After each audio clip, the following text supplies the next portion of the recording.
What up? What up? What up, though? What's popping? What's happening? What's going on? You're back in the. You're back on location with your favorite neighbor, your man Marq Nash. He is I am he. Another great episode of Breaking Beats. Feels so good to be back. Another pop up episode while we live on location, moving and shaking around. Hope this broadcast find you in good spirits, good health, good prosperity. God knows we all need it. All right, so we back with another one. We got to talk about it. So your man Errol Spence Jr. had the Twitter fingers with the Instagram fingers and responded to a post that somebody put up.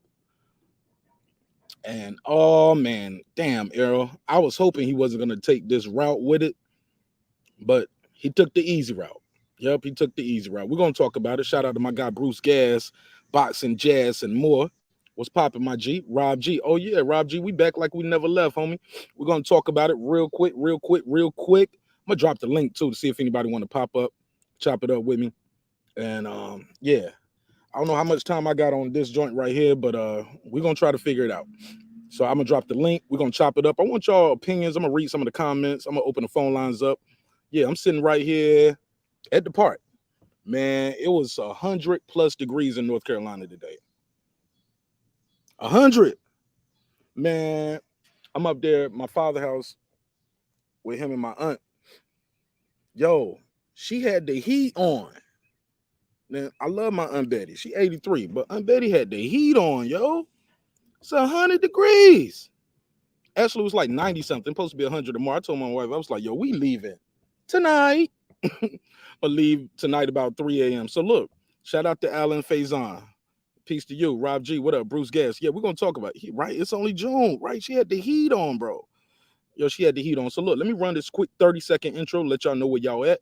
It's your man Marq Nash, another great episode of Breaking Beats where we break down business, entertainment, art, technology, sports, and anything else you and I feel like talking about. You already know what it is. It's a hip-hop political sports show with a comedy twist. We like to let the jokes fly. You know why? Because life is serious enough. Let's run that intro and talk about this topic. See you in 30 seconds. Don't go anywhere. This that squad side. This is madness.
All right, so it's working. Okay, no audio. Here we go. Check 1 2. Said you know what to do. Y'all hear me? Let me know what's up. Yeah, we outside, man. We outside with it. We outside with it. Out here visiting some of my family here in North Carolina. So I figured, while I'm here, I still gotta keep you guys abreast with some content. Let you guys know I appreciate the love and support. So even when I'm away, as long as I got this and this laptop, we can still communicate. You know what I'm saying? What's popping? What's good? What's good? What's good? Shout out to everybody who's pulling up. The fans corner, Liz Low. What up, baby? Man, I'm in NC right now, man. Visiting the family. Yeah, man, it clicked off. Mike Anderson, what's good, my G? Alan Faison, Rob G. Appreciate y'all, man. Y'all the real ones right here, man. Y'all the real ones. When I strip away all these wrenches at the end of the month, when I start them back up, definitely. I'm gonna keep all of this in mind. I'm gonna know who's here, who's not here, who's here early, who's always here, because that's who need to be a moderator. I don't need 100 moderators, bro. I really don't. We really don't. Less of us is more, right? Plus, some of you dudes got wrenches, and I ain't seen you on the show in 30 days. I was there, Marq Nash. No, you won't. Blew my mind. Blew my mind. All right, let's talk about it, man. So let's get right into it, man. And bro, it's flies, gnats. It's just, I thought I was in the country living in Atlanta, man. This North Carolina shit is different. It is different in North Carolina. Every time I turn around, I'm slapping flies and gnats. I'm slapping myself like slap. Shoot, like slap. Trying to get them bugs off. Let's talk about it.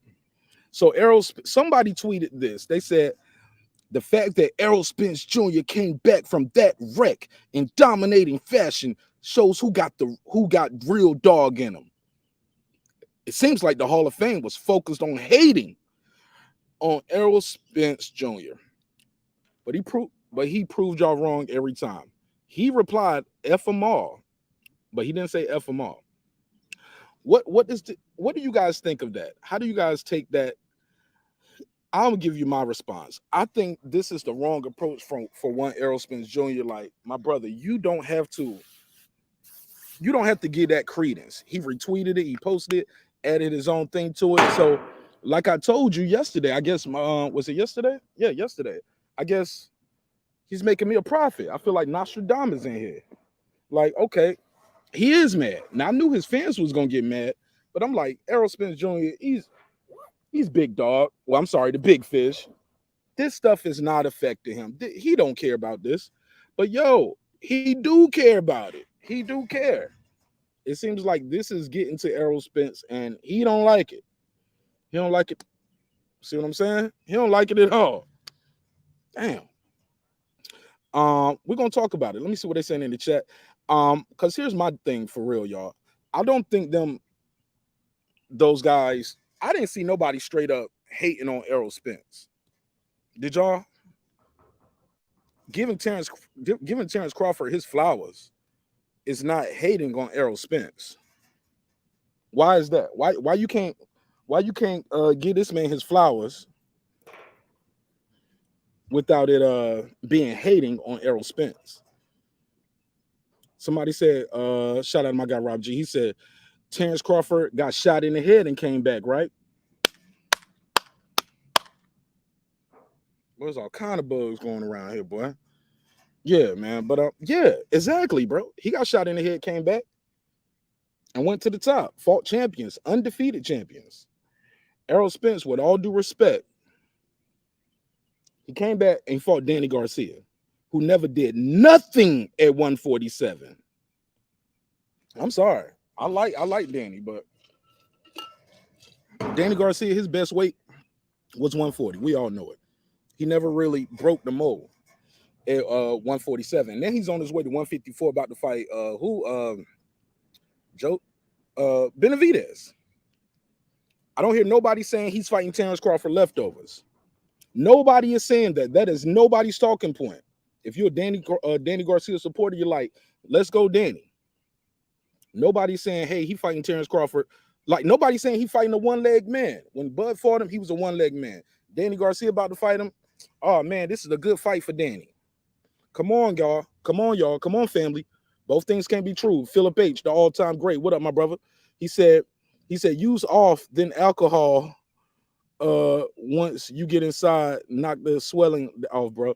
Man, I'm going home. I was gonna wait and leave tomorrow evening. I'm going home tonight. I got to get out of here. I told you I was standing at look at me, I'm scratching my legs. My aunt, man, she had the damn heat on, yo. She had the heat on. I love my Aunt Betty. Love my Aunt Betty. Look, and they got the they got like a little case with a key, because my other aunt used to stay there, God bless the dead, my Aunt Marie, before she passed, and she had like Alzheimer's and dementia. So she would mess with the heat and stuff. So they got like a little box with a lock on it, like you would see at a school or at a corporate office. But she had the key hanging right there. She took the key in the middle of the night. She took the key, bro. She turned that air conditioner off to the key. She said, I ain't gonna be walking around here with no hoodie on. I was like, well, shit, I can't stay here no more, man. Next time we got to get a hotel or Airbnb. Normally that's what we do when we come in town. My wife and I and my daughter, we get a Airbnb. We was about to get a hotel just because my wife wanted to get in the pool. And I was like, yo, we gotta spend $400-$500 for what, 3 days? Nah, man. Just stay at the mansion. Stay at Jones Mansion. But shit, man. You can't regulate that air conditioner, that heat, and it's not. I was like, yo, we gotta visit. If we gonna stay here, we're gonna visit and stay with them in the wintertime. But no more summer trips right here, bro. This is blew my mind. Blew my mind. Shout out to Philip H, the all-time great. Yeah, I'm slapping the hell out of myself up here, bro. All these bugs. I got this little Calvin Klein Euphoria spray. I ain't even got no bug spray. I'm just spraying this because I know it got alcohol in it. So this is helping a little bit. But I didn't prepare for this. This is not keeping the bugs away. This Calvin Klein Euphoria shit. I'm using this shit like it's bug spray. It ain't doing nothing. Smell great though. I smell great. Smell fresh. Smell fresh like a motherfucker. But man, this ain't bug spray on me. But let's get back into the topic. He said left my no, it's too hot for that. Yo, no heat, bro. You got the heat on in the summer, bro. He said the wild is soft, opposing opinions are yo, that's crazy, Rob G. And Rob G, that's why you and I always rock. Rob G, you've been rocking with the show over a year. I think Philip H been here about a year. PGH, Big Dog, Philip H, D-Ray, a lot of y'all been for a year. Man, we have Spence supporters, Bud supporters. Look, we got a lot of us, we just disagree on the outcome of this one fight. That don't mean we ain't brothers. That don't mean I don't got love and respect for you guys and your families. But let's talk about it. This casting of Terence Crawford, I don't think this is disrespecting Errol Spence. Let's be fair, man. Errol Spence, yes, he is a unified champion. He is a unified champion. He has an adversary in one Terence Crawford. But never forget, Terence Crawford has been saying for over a year now, hey, look, I'm going into the Hall of Fame with or without Errol Spence. He needs me more than I need him. People have taken umbrage to that. They don't like it. My brother Megazar, what up? They don't like it. I don't think that's hating on him, though. Don't think that's hating. It's not hating on Spence. That's not hating, bro. I don't think they dislike the dude. But when you start saying, fuck them all, oh, man, do you want to go into the Hall of Fame?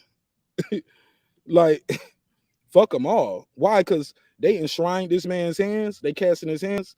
They giving him props. He showed up, showing love and support. They showing love and support to him.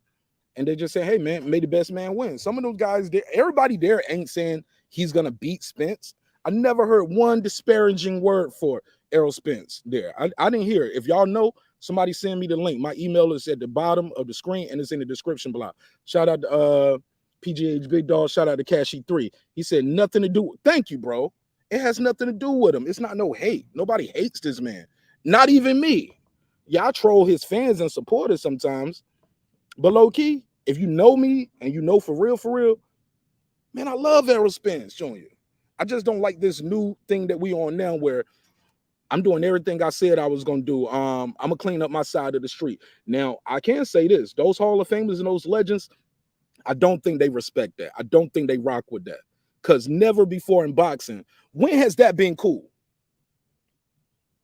Where, okay, yes, Ugas did have a belt. But he's not the number one guy. He's not the number two guy. Okay? He's a title holder, so he's ranked accordingly because he has the title. But he ain't never been pound for pound number one, a lineal champion, shit like that. Come on, bro.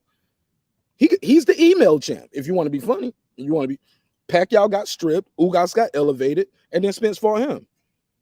But that wasn't the fight we wanted. We wanted to see him fight the other number one guy, which was one Terence Crawford. I got 14% on the laptop. Let's do it. Worst case scenario, I'll switch over to my phone and I'll go inside right here. I just want to chop it up with y'all real quick. He said, nah, Mark, they don't fuck with him. No, they don't, bro. They don't like, shout out to Roy Jones. I saw a clip he did. He was like, I don't like all this being friends stuff. We didn't have boxing friends. Somebody a weight above or a weight under you. What happened when your friend become pound for pound? You got to fight that man. They don't respect that. The link out there. Somebody pull up. I'm about to play this clip. I wanted to chop it up with y'all on that. I'm doing a pop-up. Like I said, I ain't going to be here for my regular time tonight because I'm going to be getting some rest so we can hit the road about 2, 3 in the morning, man. Brandon House, he said, you must not heard Antonio Tarver interview on Fight at the Hall of Fame Saturday. What'd he say? What'd he say? I missed it. What'd he say? Call in, bro. Call in real quick, Brandon. I got the link out there. You can call in or you can join the panel real quick. Let me know what he said. I'll pull it up, though. I'll try to find it real quick. I heard him say Crawford reminds him of him, and he said Spence. But even still, that's not hating. If you're talking about the thing where he says, I like Crawford because Crawford reminds me of me. That's not hating. Saying a guy reminds you of you. He said Crawford has more than one style. He can fight going forward. He can fight going backward, off the back foot. He can unbox you. He can bang you. He said Spence has one style. That is not hating. That is a Hall of Famer giving his opinion. See, that's what's problem. That's the problem with this new generation, yo. Let me get my little cigar. Let me see if I smoke me a little cigar here. Yeah, man, that's the problem, yo. People think opinion is hating nowadays. It's not, yo. It's not hating. He said, Sid said, Bud is a dog. Errol's a dog too. If he wasn't, we wouldn't want to see the fight. That's what I'm saying. I respect Errol Spence. Much respect for Errol Spence, but I just think the other guy's going to win. Does that mean I hate Errol Spence? No. Do I got an Errol Spence head at the crib? Absolutely.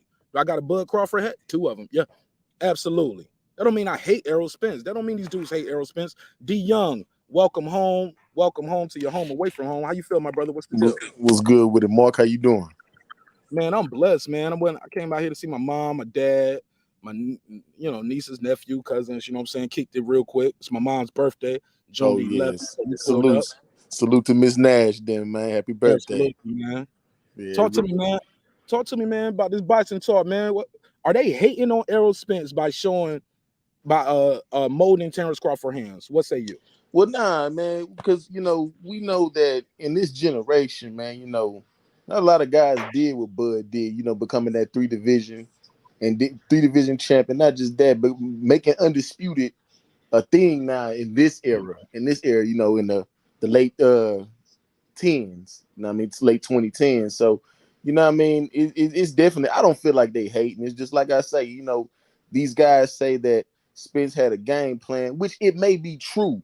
But at the end of the day, however you want to slice the bread on it, it's still what it is, bro. He didn't fight the best guy that everybody wanted. We didn't want to wait to Undisputed for this to happen because shit, Ray Leonard and Hearns wasn't Undisputed. It was a unification. You know what I mean? And that's what everybody wanted. So however you slice that bread on, well, he did everything he said he was going to do. And you know what I mean? Now, they thinking Bud holding up the fight and all this other shit. However they want to talk about it. But the fact still remains is those guys didn't respect how Errol Spence was moving, bro. And that's just how it is. If anybody with 2 eyes can see that. Let me add one caveat to that, and I'll pass you the mic right back, my brother. I appreciate you pulling up, chopping it up with me. Oh, yeah. If Bud Crawford was truly, people's like, I keep seeing people sign the contract. There's no evidence out here that a contract has been sent. Nobody is saying that other than the fans on YouTube. But let me keep it real short. If he really wanted to avoid, he could have just re-signed with Top Rank.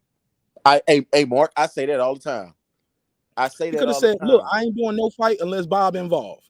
Yep, I say that all the time, Mark. Really trying to avoid. Go ahead. If he wanted to, if he really didn't want this fight, he would have stayed in here behind Bob, even with all the shit Bob had said about him. But the fact still remains is that he left his promoter for his reasons. But he also told everybody after the Porter fight, if Bob can't help me get the Spence fight now, how he gonna help me when I get it without him? You know what I mean? And that's the fight he chasing. Like I say, I'm not sitting up here to bash Errol Spence. I think he's a great fighter. Hey, look, not tonight. I said me neither, not tonight. Cause I don't know if you heard one of my rants. I was like, yo, I'm past that, homie. I'm past that. This shit ain't bringing nothing but division between me and a lot of good brothers. You know what I'm saying? Facts. And good sisters. You know what I'm saying? This shit ain't bringing nothing but division. So I'm past that. I want to see the fight. You want to see the fight. Let's make the fight. Let's make the fight happen. Let's talk about the reasons why the fight should happen. Let's support them. Let's all buy the fight. If you're gonna go to the fight, go to the fight. But man, absolutely. All of this, the kissy fish shit, I'm done with it. I'm done putting the picture up. I'm done with the yellow beezy shit. I'll let that go. I'm a man. I'm an adult. I can move forward with that. Now, if niggas want to get up here with the jokey jokes though, Kevin Fowles, baby. We got it right here. But Yeah, man. I mean, you know, I'm kind of I with think you, he could Mark. have This shit. resigned if he was really ducking. Yeah, you know, like I'm kind of with you. At this point, I want to see the fight, but man, I'm just kind of 70-30 on it, bro. 70% meaning it might not happen, 30% it will. I mean, because if you look at every interview, it's always about money, money, money, money, money, money, which both guys deserve to get paid. I'm not saying that, but it's just seeming like they don't want to put the money up. So I mean, and you know, and all these guys talking about this shit signed, they got a date, man. We don't know this shit. We don't know that. And a lot of you dumbass niggas is listening to this shit.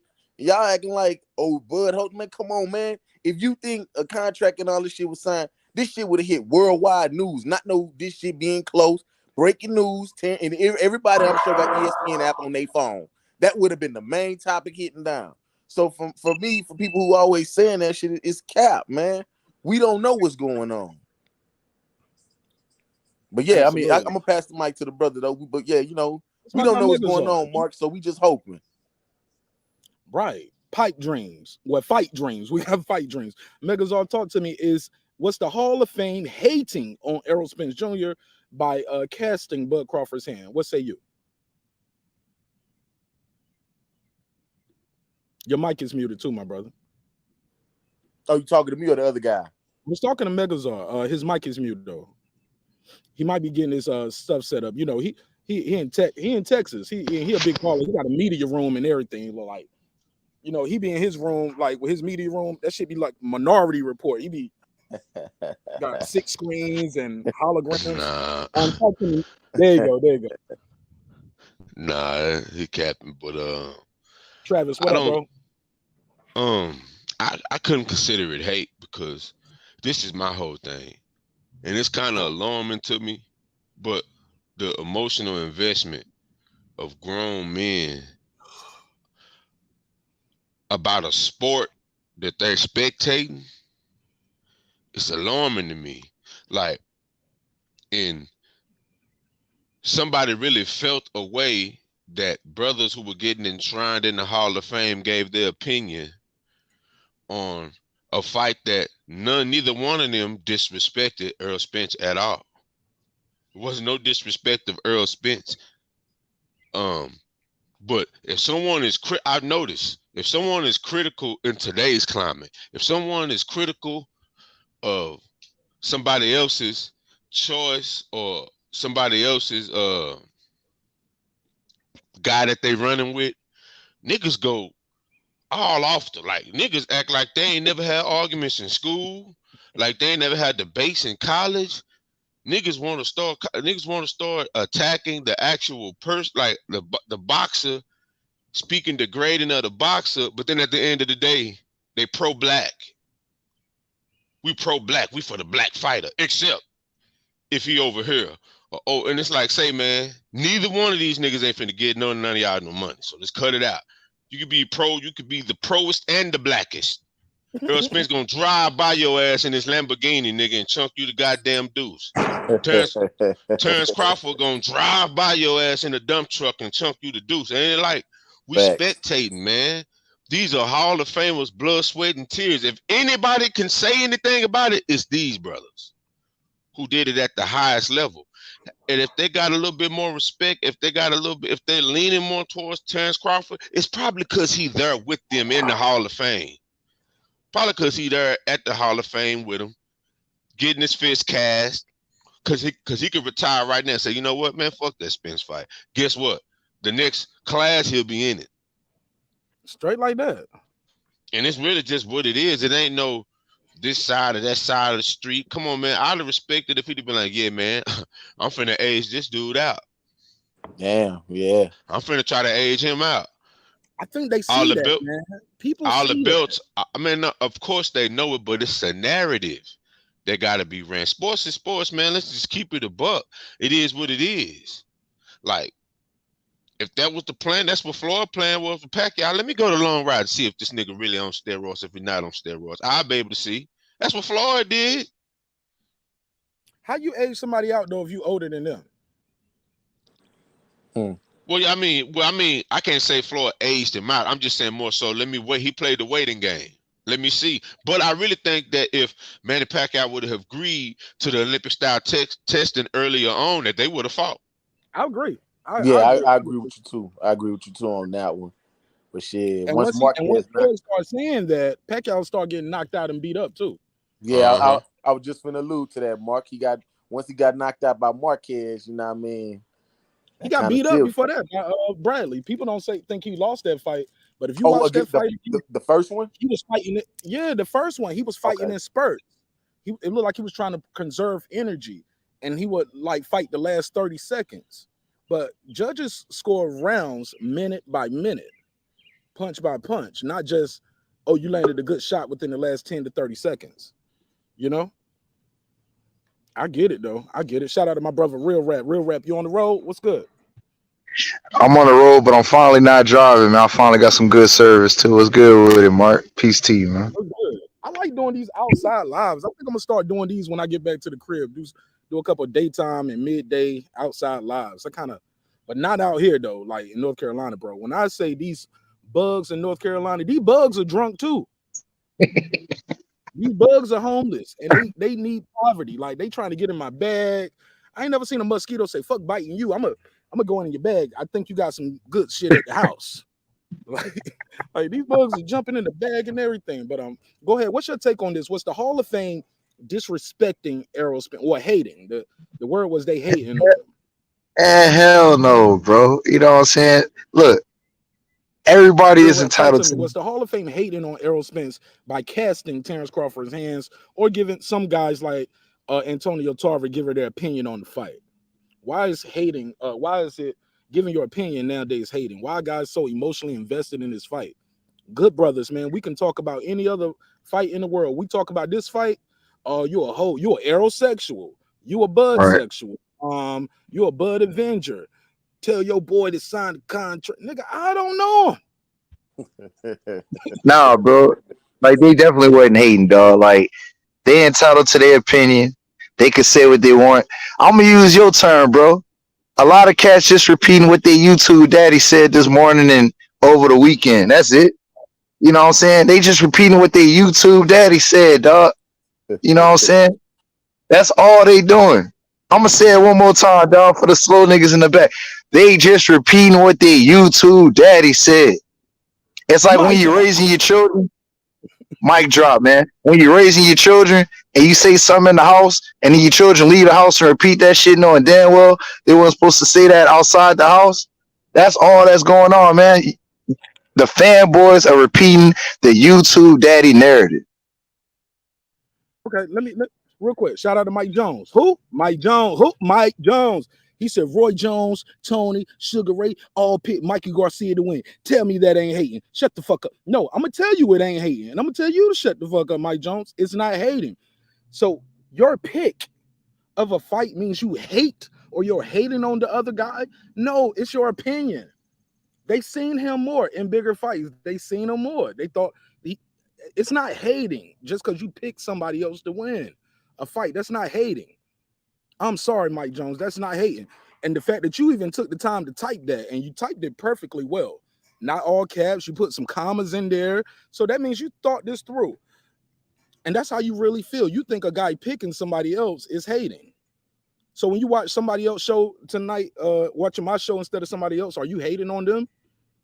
No, bro. It's hating goes a little further than just an opinion or just saying who I think is going to win a fight. Can we agree to that? Panel, Facts, chat. facts, Mark. I mean, that's the main thing they get twisted is hating and having no opinion. You know what I mean? Like I can say, you know what I mean? I can say Manny Pacquiao is the best, and niggas would be like, "Oh, you hating." Well, that's my opinion. You know what I mean? And these niggas is getting their feelings over another man. Like like the homie said that he wouldn't give a fuck about you if he saw you on the street. So you know what I mean? It's ridiculous to me. Why are fans It's so just emotionally invested over this fight? I think when it boils down to it, man, we just have to realize that YouTube is giving niggas who don't know how to argue platforms, bro. Like niggas who not clever, who like who gotta stay all of the boxing blogs to know the information. Like, I'm not a boxing nerd like that. I know the sport. I know the, you know what I'm saying? I know what I'm looking at. Basketball, oh yeah, I'm gonna dig into the stats because that's more of my bag. But even then, I don't argue numbers. Like we were talking the other day, Errol Spence would be the A side if you're considering the numbers. I said that the other day. And people was like, oh, and I was like, nah, bro, if we're considering Yep. everything that goes into that, he would be the A side, man. Like, that don't mean shit. The number one seed don't always win the finals. Or the number one seed don't always win the Super Bowl. But if we were going by, the numbers and all of that, okay. Errol Spence, yeah, paper, okay, cool. Okay, cool. But Bud has been pound for pound. So I was telling people the fairest and the most liberal of the negotiations should be 45-55. 45. I would take that if I was Bud. And they was like, he should take that. I was like, whoa. That don't mean that don't. I said I would take that if I was Bud. I'm not Right. telling Bud to take that. He could go in there and demand more. Yeah. Right. He Megazord, could. Go ahead. And after this, I'm gonna say something. I'm gonna pass it right back to D. John. No, go ahead, bro. You got it. Look, a lot of motherfuckers are like me, you, and everybody else. We got a 9 to 5. We got an independent business or whatever. We got a job though, and we up here on the YouTube trying to tell multi-millionaires what the hell they should be doing with their career. Don't nobody go to your job and say, "Hey, man, you shouldn't be doing them scatter smother cover chunk like that at this Waffle House, nigga. You place your order and you get the food and get the fuck out. You know what I'm saying? You ain't the master grill out. You know what I'm saying? Don't nobody tell real rap, hey man, when you're on your truck and you're switching your gears, you should be doing it this way. No, that's not your place, man. But I want to know what they said other than, because Mike Jones, you keep talking about their pick. Just because they pick somebody else to win doesn't mean they're hating on him. Maybe they just see a flaw in his game and they're saying sooner or later he's gonna get exposed. Hey, Mark. He the epitome of what we of the discussion now. A nigga that's in his feelings over an opinion. So you know what I mean? That's my guy though. He's here. But he's definitely in his feelings though. And yeah, he is. Like that shit's stupid, man. It don't matter if the Hall of Famers pick him. Them acting like them picking Crawford, meaning that Crawford is gonna automatically win the fight. It's 50-50. You know what I mean? Everybody got a right to opinion, man. Like, stop that shit. That's what I don't like. And that's what leads to arguments. Go ahead, Real Rap or Megazord. What y'all think of what he said? My boy D Young up there with the Incredible Hulk. We used to drink them Incredible Hulks in the Army, bro. It was Hennessy and Hypnotic. The brown and the blue dream with the brown Hennessy would turn the blue Hypnotic green. Oh yeah, that's that Hennessy and Hypnotic would bring the Hulk out. Actually, the sleep out, really, nigga. It's bringing the sleep out. You turn it into Rapunzel. You're going to sleep, man. Rumpelstiltskin. Shout out to Philip H, the all-time great. He said it don't really matter to me. I believe the fight is a good fight, and I hope the fight is good. It's a good fight in the future. And I hope to see it soon. Emmett Johnson, what up? SLG, my guy, what up? Damian Graham, he said, Reggie, cook these LDBC do payers. Reggie, leave me alone when I go to members only. I'm not charging niggas dues. I am charging for the content because I'm gonna teach y'all how to set this up too. A lot of people want to know how I do what I do. So I'm gonna give you a service. I'm not just telling you to pay dues, my nigga. Like we gonna give you a service. So it's not dues. So don't clown me when I go to members only. Rob G, he said, and Rob G is a Spence supporter. He right there in Texas, Dallas. He fuck with the show because we try to be fair and impartial. My guy, Megazord, is what Megazord. This the week right here too, right? Album drop this weekend. Yeah, man. I'm waiting for everything to get the greens back on DistroKid. Everything is a go. So we're just playing the waiting game now. As soon as it hit, First time I see it pop on first one of my streaming platforms, I'm doing the party. Hopefully we can do the party this weekend on Friday. Well, Friday I'll be opening up for the Jizzers, so it'll be like it had to be like Saturday or something. I hate you missing your own party. I'm sorry. I'm just, they said somebody was laughing at Errol pulling up in the dump truck. Shout out to Timmy. Timmy I Grant. was saying Crawford. Oh, I gotta Crawford. throw, I gotta throw the jokes in, man. Yeah, absolutely. The Nebraska jokes in. He got a flannel with a trucker hat. He gonna keep on driving Somebody unless shout out to right. Bill's Bootsy. He said, I wonder if they pick Spence, would they even stress it? Probably not. Probably not. Q to God. What up? He said sub to Lost Art of Boxing. That's your other channel, Q to God? I'll definitely do that. That's creative. He put that in his name. I like that, Q. Smart. But definitely subscribe to my guy Q to God is also sub to the Lost Art of Boxing. Detroit BC, what up? I just Reggie said I'm about to clock out and jump on the panel. I'm gonna switch from my phone, from my laptop to my phone, so I'm gonna be off cam. And I know how to bring people on the panel through this, so let me go and drop the link. But I'm gonna switch from there to this phone because I gotta talk to y'all about this other topic too. It's the Airbnb horror story. Can I show y'all that video real quick while I got a panel here before I switch over? Cause I don't know how to share my screen on my phone. So let me share my screen and show y'all that real quick. I only got 8% on this, so let me switch to that. I gotta show y'all that. While I switch over. This is the worst Airbnb story I ever heard in my life. Megazar, I sent it to you as well. You saw it, right? On IG? And I yes read your sir, comment. yes I know sir, you saw yes sir. it. Real rap, D Young. Have you guys ever stayed at an Airbnb or had an Airbnb that you rented out? Yeah, Yeah, yeah, I have. My bad. Go ahead, real rap. yeah. I was just saying, yeah, go ahead, D. Oh yeah, man. I didn't have one. I didn't have two of them when I went on vacation this year. Okay. Okay. So look, this lady, and I'm gonna just show this. We can get back into the box talk, but I want to show this for context and we can get back into it. I just want to have it so I can tell people, hey, rewind to the 37-minute mark so you guys can see what we're talking about. But we got my boy said you on the road to 3K. That's what I'm talking about, Q. Absolutely. I'm gonna let you know, man. You do the right video, you're gonna look up, you're gonna get 1,000 in one day. I had a run a couple weeks last month where it seemed like I was getting about 500 every 2 weeks, bro. I went from like 5,000-6,000 to like 9,000 in about a month or so. Like that, you hit the right lick with a video, that shit gonna be out of here. But let me share this. Shout out to Carmen Serene. She replied to a lot of people replied to this. I sent this out to Raimi Michelle, sent this out to Nick, Reggie. I think I sent it to Reggie too. Send it to clips. I can't show some of these comments. Let me find somebody who didn't reply. Okay, there we go. Because when you read what they said, some people like, oh, Ho would have been dead. So basically, a prequel of this, and we can get back to the boxing talk. I just want to show this real quick before this laptop dies and I switch to the phone. The sister rents out her Airbnb, and the guest basically is not leaving. Yep, you heard me right. She has rented out the Airbnb, and the person she rented out the Airbnb was like, nah, this is my household. Smoking in her house. She won't leave. She's in there while she's doing this live. Watch this. Let's go.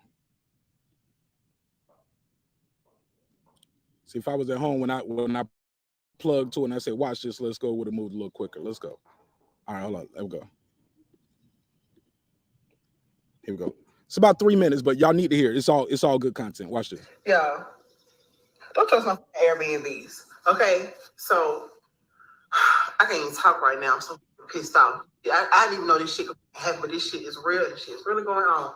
Goddamn. I caught myself trying to find a way to goddamn pay off my mortgage a little better, a little quicker, or whatever. So I put this ad out or whatever, saying I was looking for someone to sublease one of the rooms in my house or whatever. It was gonna be supposed to be like this real smooth transaction, whatever.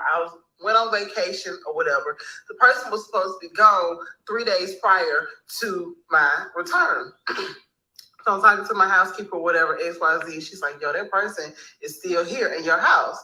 What do you mean they're still in my house? It's supposed to be gone. So when I get back and touch down in the city, this is still here in my house, okay? Refusing to leave. So I didn't know what to do. I'm used to this shit. So I go down and I do The bitch there you go, y'all. She walked in right there. Ah! Straight to the kitchen. I ain't going nowhere. So deal with it. I ain't going nowhere, so deal with it. On top of her ass just intruded into my She disrespected. You know what I'm saying? And like I said, I've been trying to do this the right way. I done went down there and got the all the paperwork that I need to do to get her ass evicted out my house, whatever. But that shit is a process. I have to go through protocols and all the other stupid legal blah bull. And then I just the police just left my house, and I'm like, get this out my house. They're like, oh, she's a tenant now. She's a tenant now. You and the police, okay? My door. That's all I know. Your door. This is my house. How about you get the out of my house? How about that's what you do? How about you get the out of my house? How about you get the out of my house? How about you get? I wish a nigga would. Oh, she slammed the door in her face. Excuse me. You can record all you want. I want to blur the face out. I ain't going nowhere, okay? I want to blur the face out. This is what I'm dealing with, y'all. I'm Airbnb. So don't trust it. Don't do that. Make sure you know exactly who to let into your house, because it is some freeloading motherfuckers who would just use you. From my house. And then I call the goddamn police and she's a tenant. She's not no tenant in my house. What you mean? This is supposed to goddamn be gone. That's what she's supposed to be. She's supposed to be gone. Is this the police? Call the police, because I ain't going nowhere. Don't touch that door or I'm calling the police on you. And they're gonna arrest you.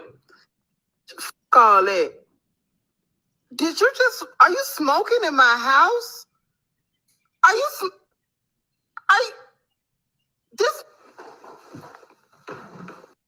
Yeah. Don't trust my Airbnb. All right, neighbors. All right, neighborhood. I'm gonna switch from the laptop to the phone. I want y'all to react. Somebody said it seemed like it's stuff to go viral. I thought so too, but I'm gonna let you know. Look, I remember when my uncle got attacked, and I showed Reggie that story I was talking about. A lot of people thought that was fake. I had my uncle go viral. Like TYT was showing my uncle getting assaulted right here in this little town in North Carolina. Look, I don't think everything is fake all the time. Somebody said that's her. Only reason I might give you a little credence on that, Rob G, is because she blurred out the lady face, and I wouldn't have blurred out that bitch face. Excuse my French, but I'm in France. But let me switch from my laptop to my phone. D Young, Megazord, Real Rap, Q the God. Y'all react to that. Any order. Yeah, y'all. Nigga, my mouth was open the whole time. I ain't cammed up. I'm over here rolling like this, blunt and shit. On me, I'm like oh God, I'm looking just like that. I'm like, what the fuck, bruh? Let me start off real quick. Hey, Q, this is the point of having a man in the household too, Megazord. For all the women say, I don't need no man. I can do good by myself. I can do bad by myself. Man, she had like a man in the house. Like, a little bit different. Like Bernie Mac say, it'll be some furniture moving in that motherfucker, boy. It'd be a big fat ass motherfucker with leggings moving. It wouldn't be no furniture moving. Furniture moving in that bit, boy. I'm talking about. I'm throwing your ass over the couch, over the island in the kitchen, all type of shit. But you got to be more strategic with it, because I look. Shout out to Raimi Michelle. She told me about a situation that she knows with this. And she says, this happens more times than we know. Let me pass it to D Young and Real Rap. I see them in the private chat. They rolling in the private chat. Let me switch from the laptop to the phone. I'll be right back. Y'all go ahead, cook up. Go ahead, Real Rap. You can take it. Hey, bro, I'm crying. AQ was good, bro. Salute to you. You had a fire live. I'm crying, laughing, bro. Hey, man. This bitch remind me of the bugs that's trying to get in Marq Nash suitcase and go back to LA. I'm sorry. Let me switch. That nigga Real Rapper fool, bro. It said, don't touch my door. Bro. Hey, Real Rap, when she lit up the cigarette, though, when she started smoking in my shit? No, I'm dead. I'm dead. That shit disrespectful as fuck. Hey, Q, look, bro. This bitch walked across the room, dog. Open up the refrigerator like, bitch, where you going grocery shopping? This, I Yo, bet she better not have her name on the orange juice. Bitch better not have her name on shit. yo, let me ask you this. What would y'all do though? Real talk. I know it's funny and we talking about it, but this is crazy. What would y'all do for real, for real? Because just going straight to violence might not be the answer if the police told you a tenant. But let me ask you this. Is it possible? Could you go to the circuit breaker, cut the power off on that room, and install a lock on the circuit breaker? Mark, Could you you know what do I'm that? doing, Mark? Mark, you know what I'm doing? I'm gonna have to plan a home invasion. This bitch gotta get scared of I'm gonna have to plan a home invasion. Yo, who said that? Who said that? Man, this cute. I gotta plan a home invasion. Call up the homies, my nigga. I need y'all to rob a house and tie Hey, this ski bitch up. mask up. They be like, Who? what house we gonna rob? Mine, nigga. My shit. I'm gonna leave the window open, my nigga. Hey, come get this bitch. Ski mask up, my nigga. Yeah, hey, we gotta get this bitch out. Nah, Q. Hey, look, bro. I'm doing like Mark Family, nigga. I'm turning the heat up on that bitch. Fuck that. And she gonna go to sleep. You gonna put that shit on 80. That's That's the nigga. I'm taking all the water. Nigga, I'm taking all the water out the crib. I'm turning the water off, and I'm putting straight heat on, nigga. I'm I'm smoke that fat bitch up. I'm trying to figure out what's the legalities in the fact that she can't go in her room, but she could come outside of her room and shit. Like, how was it Man, that that bitch you? is squatter, bro. Yeah. nigga said a squatter. I'm just saying, like, you can't come in my room, but I can walk. You know what I'm saying? Like, what does the actual contract say? And plus, she said sublease out. That ain't Airbnb. In the beginning, You she said right. sublease. In the beginning, she said sublease out. Well, if you subleasing, then that weak asshole got every right to do what she doing. Cold Yeah, gang. yeah, yeah. It was a roommate. She gave her the roommate, but she was like, the lease was up until like 3 days until her retirement. So she was supposed to be moved out 3 days prior to that lady retiring, and she never. And she said when she came back, she Returning, said not like, retiring. yeah, Returning. okay, returning back. She like the housekeeper like this bitch still here, Well, technically, man. she can actually do that because on the Airbnb, ass got to be out. No ifs, ands, buts, or maybe. You got to be out. But on It's an actual sublease thing, they can. You do have to evict them. yeah, man. It sounded like she ain't know what the fuck she was doing Yes, with her legal shit. she looked like she didn't know what she was doing either. I didn't want to say that at first, but Yeah. she kind of He looked. said I ain't going to say that first. Yeah, like she looked like she didn't know what she was doing either. She said to help pay my house off fast. I'm like, Yeah. And ah. that right there kind of raised the eyebrow. I'm like, oh damn, you I'm about to like, pay? what you mean? I'm finna go on vacation. So while you taking pictures on Instagram, all doing all this extra shit, you got a motherfucker that's really doing extra shit in your crib. Like, And I say shit really like never house heard, like, party. really never heard of this shit. Like, I ain't never heard of this shit. Like, Yeah. Niggas, I ain't got no drops on my phone. I can't do the drops, bro. But don't I worry about it. definitely I ain't do it. never heard of it drops. Never heard of it. Thank you, What? bro. Nigga, bro, that's That- crazy. That's pretty close, dog. Hey, look, I didn't catch that sub because I was calling laughing. I couldn't believe the story. But it's supposed to take like 60 days if I remember correctly, dog. Like You chopping up real bad, big dog. I don't know if it's me or you, but he is chopping real rap. All we heard was 60 days. yeah. Okay, well, it's like 2 months. Uh, yeah, you gotta kick that bitch out like Jazzy Jeff from from Yeah, Hey, but look, every state is different, big dog. Like I know in Georgia, if somebody stay with you for 30 days and they getting, I don't know if it's 30 days or it's the mail, but most states, if they stay, okay, Philip A said it's 30 days.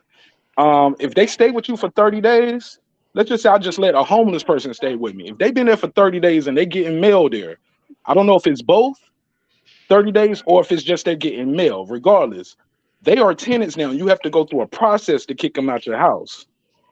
Shout out to my sister Carmen Serene. What up? yeah, salute Queen Karma, man. Yeah, Mark. Yeah, that is facts. 'Cause I think that's like that in Louisiana too. Yeah, man. But Rainey sent me a IG when when I was sharing the post out to the neighborhood. She was like, where she lives at, it's 3 days. She said it's only three Ooh. days. And if they get a letter to your house in 3 days, they a tenant. I was like, well, I'm gonna put 10 on your ass. I'm gonna put 10 in it. I'm gonna put 2 feet in your ass. I'm gonna put 10 in it, yo, because you got to get the hell up out of here. Facts. Yeah, yeah. You out of there. You gonna get scared out my shit. Either Shit. by hey, we getting you out of there. For real, That's for real. crazy. Shit. She act like she ain't had no motherfucking backbone. Letting this bitch just walk all over. She Well, don't I want to mean, go you to know, the jail. that's really what it is. She don't want to go to jail, and the police told her pretty much, yeah, you fucked up because you sublease. Hmm. That's not Airbnb. That's not. Yeah. Yeah, she Yeah, she fucked just That's two. up. That's two different things. What it is your ass is grass is what it is. Yeah, So you got. Hey, real quick, everybody. Hey, real quick, everybody say what's up to Edith, aka Miss Every Day I Try Harder. Everybody tell my mom happy birthday. happy Man, happy birthday. happy Happy birthday, birthday. Miss birthday. Edith. Thank Happy you. Happy birthday. birthday. Thank you Bless so born very day. much. Yeah, man. Yes, Amen. man. We want to thank you. My, We want to thank you for our dear brother Mark. You know what I'm saying? I call him the greatest facilitator on YouTube, but we want to thank you for our brother. You know what I'm saying? It's nothing that we could do to repay you for our brother. So we want to thank you. Much love to you. Yeah, you beautiful, man. Mark look nothing like you. So they can see me. yeah, they can see you. Look, Oh, mom, that's okay. me right there. That's Oh, okay. solo layout. So that's us. Everybody can Oh, see me and you. okay. Hi, Hey. Hey, y'all. All Okay, right, let's then get go. up out of here. Get up out Little of here. technology got her Mama up tripping. here trying to get a date. She like, who's single? How much you make a year? No, I'm joking. I'm joking. She said a month. She don't care about the yearly. She's like, she need to know the monthly. You ain't. But yo, I got my good brother Reggie O in the building. Reggie, what up though? Man, what's up, man? Hey, this story crazy as shit, and this is why shit stayed twisted up in the community when we dealing with scumbag ass people like this. Like, at some point, that lady gotta go to the store, and at some point, somebody can knock over her fucking head. And this is why that type of shit goes on. But also, it's fault on that homeowner for her to try to find a way to make a little extra bread and doing it in this manner where you just moving sketchy ass people into your place. Like you ain't done a background on these motherfuckers. You ain't read a credit check on them. You just moving them in to try to get ahead and shit. And I seen all this type of shit play out. I mean, one of my homies across the street, mom did that shit.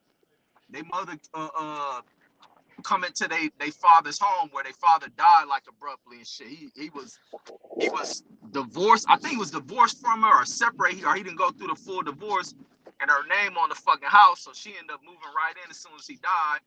And the first thing she started doing, because she couldn't fucking afford to make the payments, is moving all sorts of motherfuckers into their house and shit, renting out rooms and shit, and dealing with tenants you can't get rid of while while the homie and his sister and his other brother live in there with a bunch of strange motherfuckers. The mother keep moving in, and you deal with where you can't get rid of certain people and shit.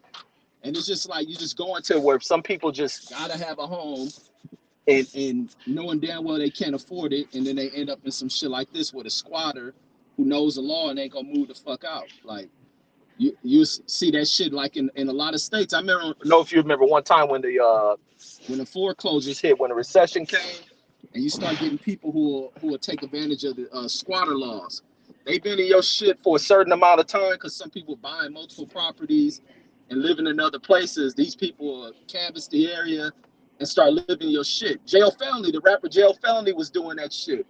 And they're moving your shit, get power turned on, and for certain for however long if they there and shit, they can claim ownership of your shit. So you just gotta be mindful of like these fucking laws and these other motherfuckers, like that lady say, this her house type shit. She ain't moving. Like, but this shit is Hey, why it's always twisted shit in the communities we come from. yeah, hey Reggie, O, she told her ass, you better not touch my dough. I'm like, damn, That lady had a yo lot of dough. restraint not to fucking attack that woman. That's crazy. Yeah, you gonna get hit upside your head while you shopping for milk. You know what I mean? You ain't gonna make it back to the crib. You leave that motherfucker. Yeah, you have a cold ass concussion on aisle 3. Back to this motherfucker. Me, that's crazy. I ain't. Yeah, I don't Hey know nobody man, who been in no shit like that. That's her crazy. vehicle getting stolen. Hey man, it's finna be a string of robberies. Like we finna have a badass neighborhood. Like crime, neighborhood watch finna take a break. You know what I'm saying? Cause man, I couldn't imagine. But first and foremost, I wouldn't Airbnb out my fucking house that I live in. Now, if I had another property, that's different. Where Yeah, I literally rest my head, that's some stupid shit, man. yeah, that's crazy. Yeah, True. Hey, that's facts. Hey, but look, the bitch was walking around with a bonnet on, dog. Like she really owned the place, dog.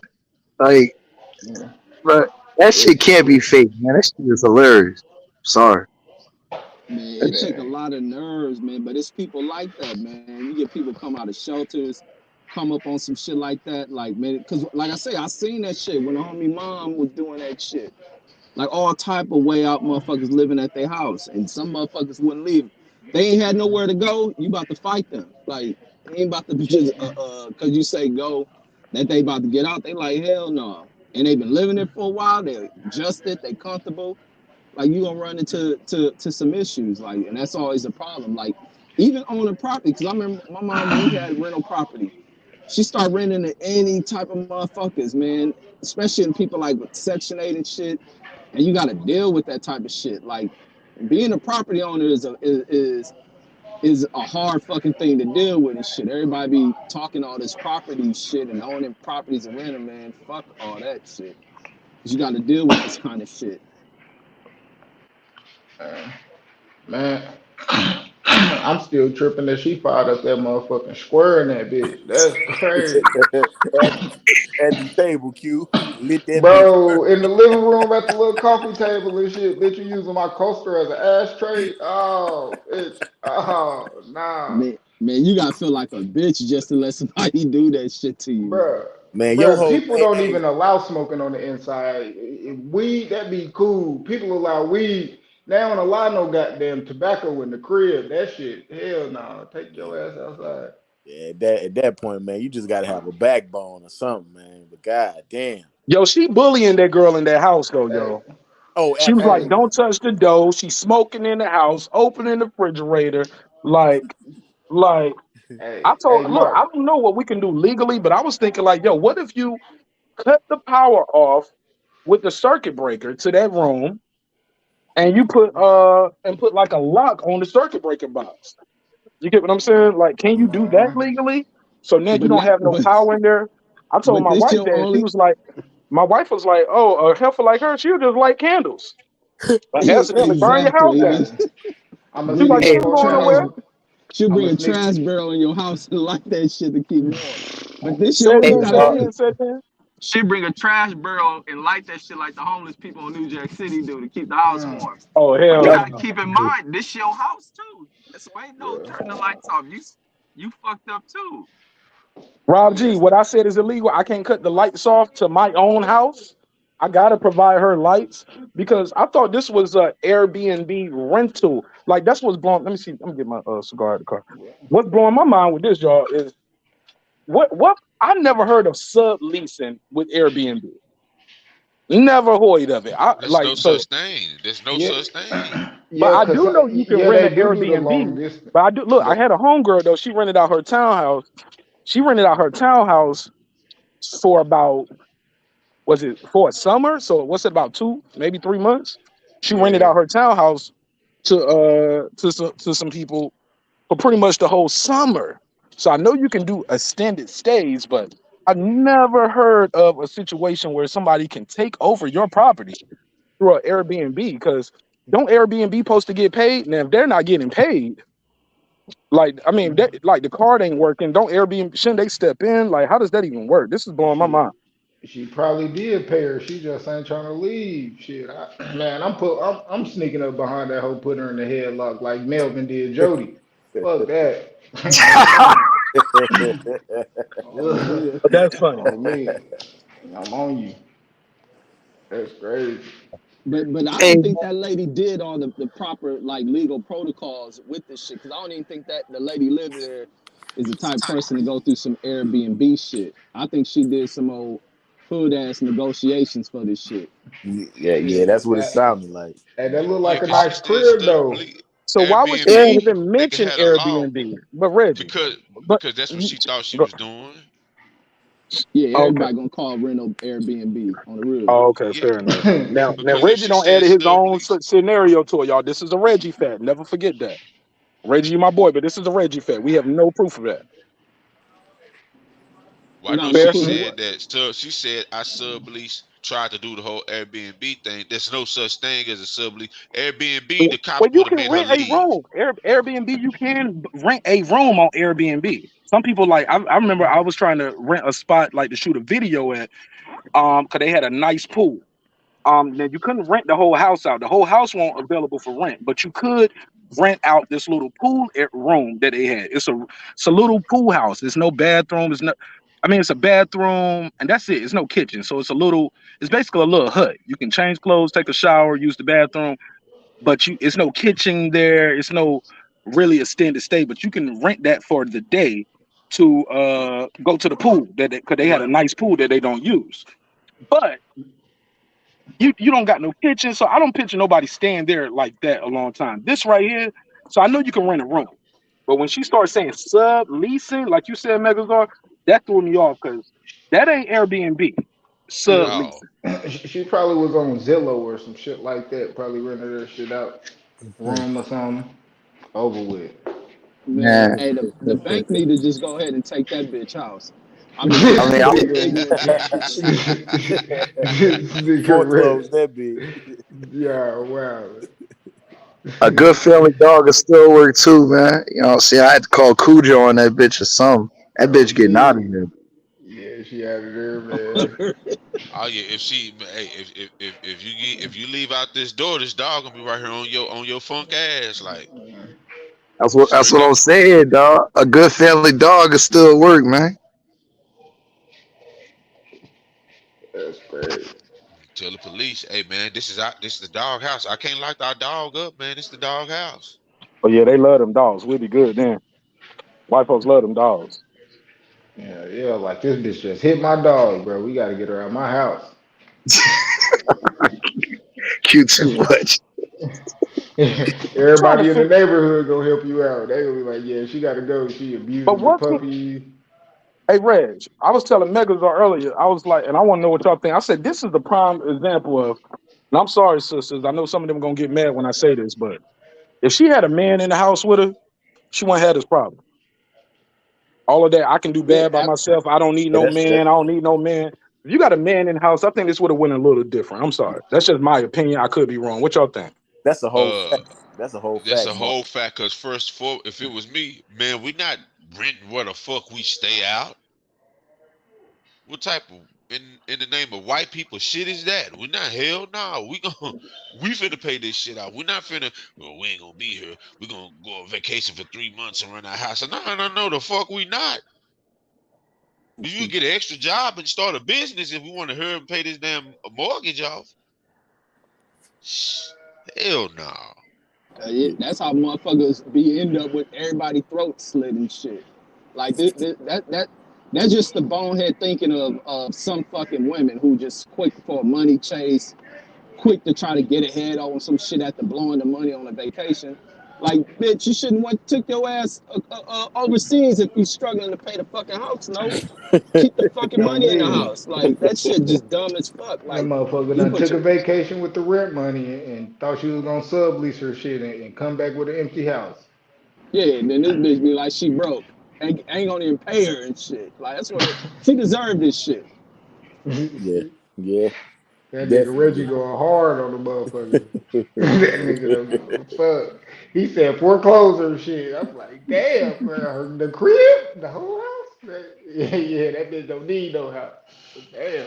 Hell no, she Fuck. don't, man, because it's like so much dumb shit that people do that just like, man, you can't blame nobody else but your goddamn self. And Yeah. it's like she put herself in that situation, and she put herself in a situation where her life can be taken. That's just like, man, I always hated like with chicks that I fuck with, or they be by the house and they love to leave windows open, open blinds, and shit, go to sleep with the shit open. It's just like that's the type of shit women do. Leave themselves vulnerable shit. That's why you deal with motherfucker. What's that motherfucking college white dude, Jed Bundy, who was Ted Bundy, who was killing a bunch of them chicks and shit, climbing through their windows, cause they do dumbass shit like that. Like, Yeah, that white dude was crazy as a motherfucker. I ain't gonna cap, but I ain't gonna lie, man. I just remember, bro. Like the last Airbnb I got, it was in Torrance, and like the white chick did the same thing, bro. But me and the chick I was with, like we not thinking of doing no crazy shit, but she did rent out the house to live in like older white shit. Just some white shit. I ain't thinking Chopping about up, real rap, my real rap, house real like rap, that. real rap. You chopping, bro. You chopping. You chopping. Say it again. Say it again. Damn. All right, can you hear me? Yes, yeah, sir. you Yes, sir. good. Okay, okay.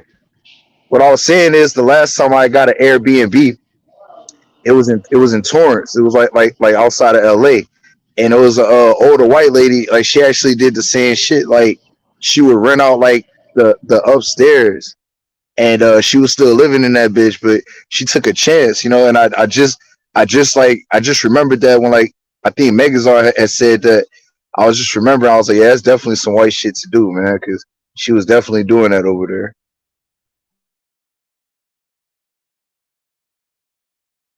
that's like, man, but that's not even a crazy thing. Like, I wouldn't want to rent nobody house knowing they lived in it. Like, it'll have to be like you live in some other state and it's just like your property. You really, spending it like that. But you go in there, they got a room and like they just live in it. Like, hell no. Like, you got people going in and out your refrigerator and like that, man. That shit is way the fuck out. Like, hell no. That shit. I like staying at hotels. I can't do nobody house shit like that.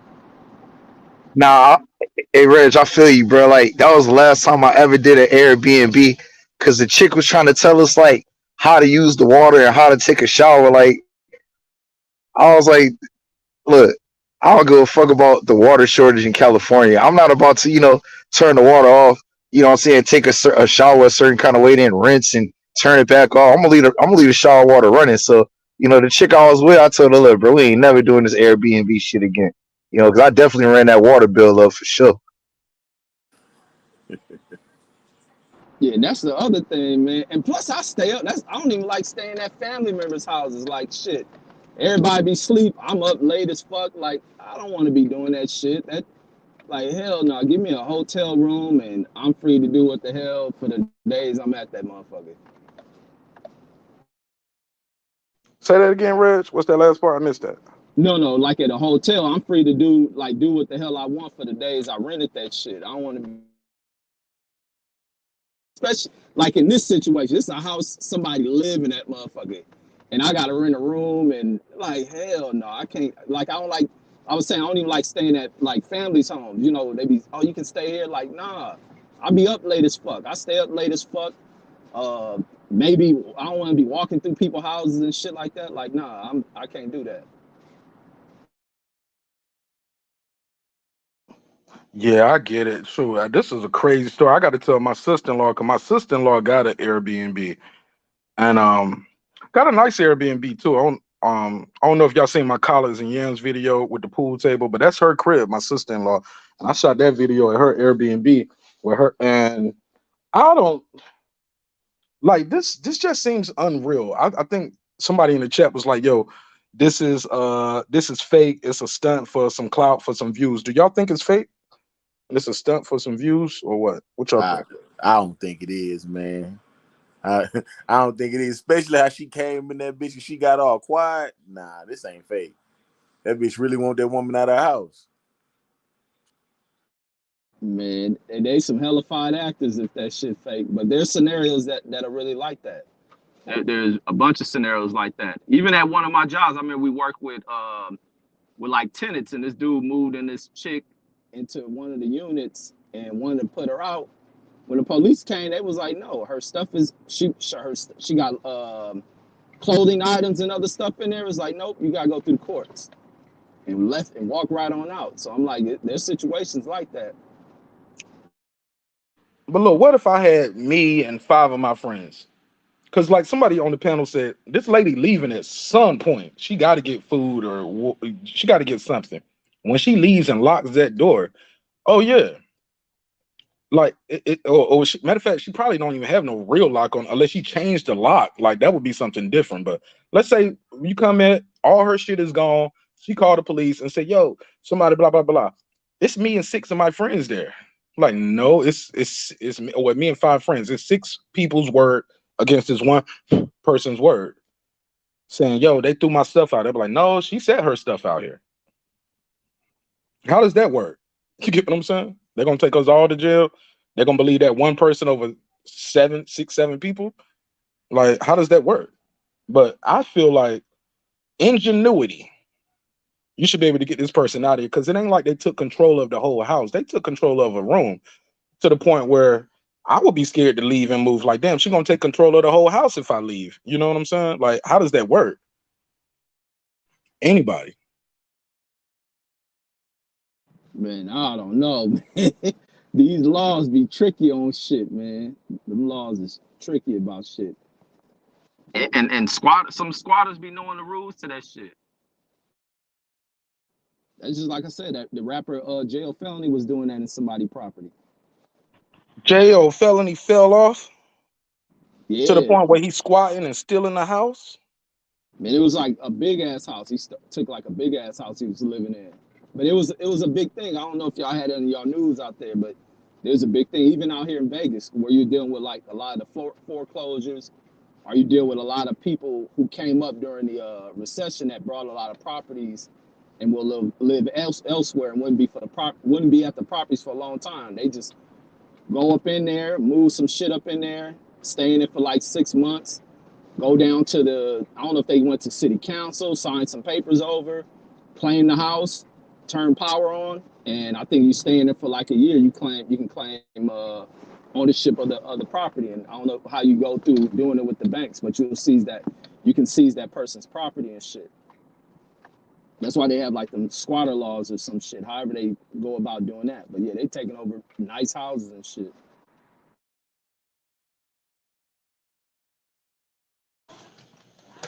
Y'all missed that last part. Did it cut off? Y'all can still hear me or what? Yeah, no, I hear you. Jan, what was the last part you said? I was walking inside real quick. I had to grab this lighter. No, I was saying with the they go to the court and they claim, I don't know how they claim the possession of that property, but they, after you stay in there, you got to stay there for a certain amount of time, and then you can claim possession of the house. I think you end up doing something with the banks or whatnot, but you just show proof of how long you've been living in the living at the property or whatnot, and then you claim ownership. Like they turn lights on and all that stuff. I did hear that. I have heard of that. And I have heard of people eventually getting their property back. But it was this one story. It was this couple that was trying to get in the house. They had the news camera. That person swung a knife at them when they opened the door and they tried to force their way in. I guess the folks felt emboldened because they had some other white folks with them and some news cameras. That motherfucker swung that damn knife and everybody backed up and he shut the door. And he's 100% right. Found out legally. You know what I'm saying? Because he has taken possession of your fucking property, and now y'all are forcing your way in the home. You about to get a home invasion. You about to have the mortgage, and you gonna get a home invasion case. You get what I'm saying? Right, right. Yeah, that's why I'm like, you got to learn these damn laws, man. This shit wicked. But the lady story, man, I feel bad for her, but she put herself in a fucked up spot, man. You just don't. Let anybody in your house, like they say, all money ain't good money. And she learned a hard lesson on that shit. How long do you think she was gone though, y'all? She had to be gone for a minute, fam. Because she was like, she said, I was trying to find a way to keep my mortgage paid. She was like, she had to be gone 3 days before I came back, which makes me think like you had to be gone for longer than 3 days. You was gone longer than 5 days. You know what I'm saying? She got to be gone three I was gonna days before say you get back. You a feel me? Go couple ahead. weeks probably, man. Yeah, yeah, Say it that's what I again. was gonna say. A couple weeks. Couple weeks. Yeah. About a couple weeks. That sounds about right. But for Shorty to just take, and she said her housekeeper, because I know the sister, my sister-in-law who got the Airbnb, she has a lady that comes and does the cleaning after every guest, right? And she charged them a cleaning fee, and she pays the lady X amount, and which is a whole nother hustle too, because they might charge you the cleaning fee, and then they mom-in-law or somebody do it. You know what I'm saying? Or they'll do it themselves. But I get it. It's still work that's getting done. Somebody got to get paid, but the housekeeper said, "Yo, she's still here," and that's when everything got crazy. Blew my mind.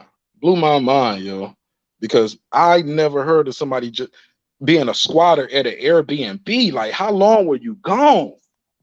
Couple weeks don't sound like enough, but my sister Raymond Michelle was telling me, she was like, "Yo, I've heard of it happening to people in 3 days."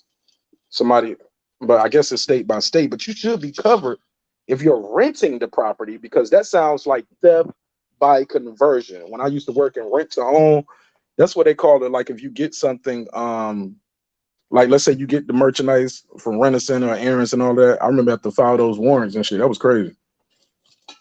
It was called theft by conversion because you converted the property, a rental property, into your own property. You know what I'm saying? So maybe this is blowing. Maybe the girl is still paying too, though. We don't know that part. Maybe the lady said, "No, I'm still paying and I ain't leaving." You know what I'm saying? Almost like a renter center said, "Give us our stuff back." Like, nope, I'm still paying for it.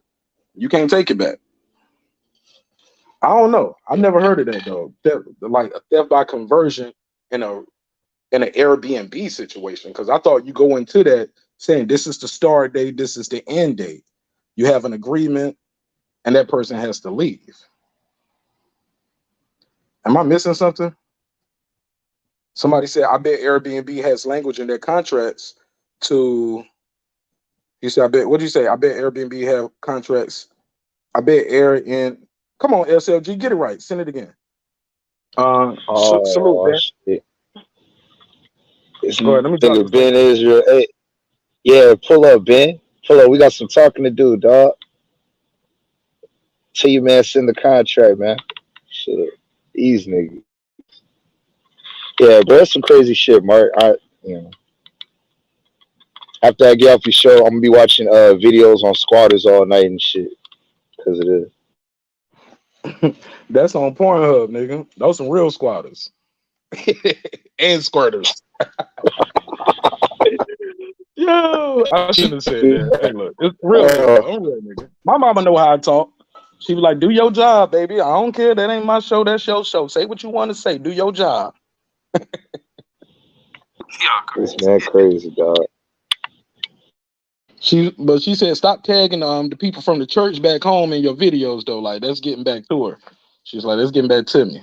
So stop doing that. But other than that, yeah, my mom, G man, we be having a good time, man. It's been a great weekend kicking with it. This was not planned. We was talking on Friday, and I found out one of my family members had ran away. She's young, you know what I'm saying? So I was like, "Yo," told my mom to get on the phone. I was like, "Yo, tell her I'm coming up there and I want to see her this weekend." She was like, "My birthday this weekend." I was like, "I know, I'm coming to see you. I'm coming to see you. That's the reason." She was like, "Oh, really?" And my mom, I was like, "Nah, not really, but we're doing it." We sometimes you got to show your face. You know what I'm saying? Come back home, let the people know you love them, but also let them know like, hey, when things go bad, motherfuckers wilding out, I'm gonna pull up for that too. You know what I'm saying? Atlanta ain't that far from North Carolina where, oh, y'all told me on Friday, oh, I'll be there on Saturday. I'll see you tomorrow. Sometimes you gotta let people know what time it is. You know what I'm saying? Like, hey, y'all gotta get it together, yo. Talk to the family, talk to your loved ones, and say, hey, look, I love you, I care about you, but let's get back on track. You know what I'm saying? 14, you shouldn't be running away from home, yo. You know what I'm saying? A little girl too, so yeah, just gotta come back, let people know you love them, throw a couple dollars in their pocket, motivate them. You know, kids just need a little motivation. You know what I'm saying? Sometimes. Yeah, especially Yeah, the teenagers. They get yeah, one yeah. argument to be. They think the solution to hurting somebody is running away and shit. Yeah, man, but this the family though, man. So sometimes you gotta check on your people, man. Somebody said Nash is Father's Day weekend too. I thought that's next weekend. Father's Day this coming weekend.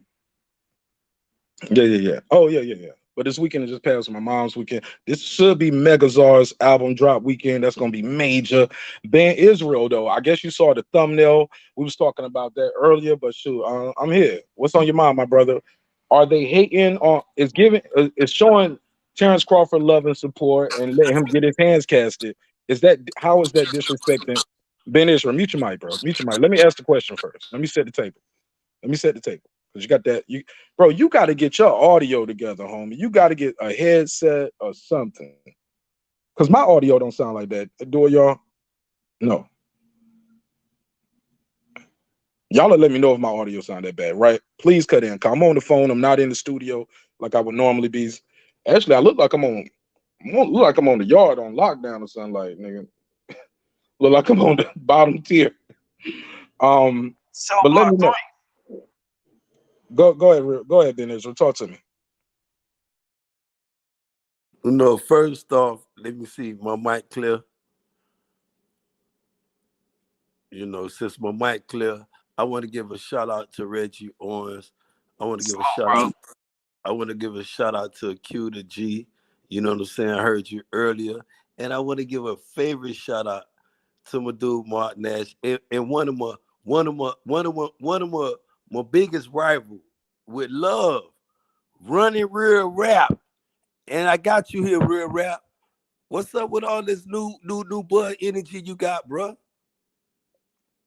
You got some new bud energy going on. And I can remember when me and you was in Reggie backyard talking this EJ shit, bro. And now you got all of a sudden you talking like Bernard Hawker, you talking like you was at the Hall of Fame too? You a Hall of Fame hater too, my G?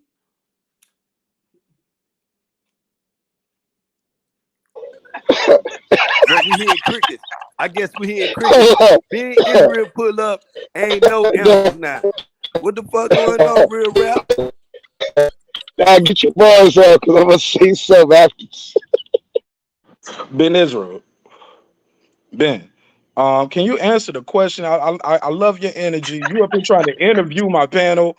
Can you let me host the show even though I'm remote right now? I asked you the question, my brother. The question is simple. Was the Hall of Fame hating on Errol Spence by enshrining Terence Crawford's hands? I don't think that's that hard. We ain't got to start it with before I start my soliloquy. Real rap. This nigga Stephen A. Smith with this shit for real. You gonna be a star, Ben. Remember I said it first, but let me run this one right now. This nigga be this nigga been Because I know who reaching first. I know real rap gonna start reaching, bro. My brother, can you answer the question? See, that's when I be passing the mic on you.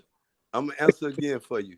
Okay, let's go. Everybody that was in that Hall of Fame ceremony was straight up hating on my favorite fighter, Errol Spence Jr. Now, if you're gonna be a fighter, and everybody entitled to their opinion, and it's to everybody on the panel, and being Israel the most controversial in my opinion, but damn, nobody, bro. Nobody, y'all don't say, well, he stand a good chance of this and that. Y'all went out like straight. Now this man go out there and knock out motherfucking Canfish Crawford. What you gonna say, Mark, CEO of Breaking Beats? What you gonna say, running real rap? What y'all gonna say? I'm gonna say good fight. Congratulations. That's about all you can say. It's like good fight. Congratulations. I was wrong. Errol Spence was everything he said he beat Terence Crawford. I'm not gonna go in there with that aging him out shit. Even though some people are already saying that. Now, I've heard some Terence Crawford fans already saying, oh, they aged him out already.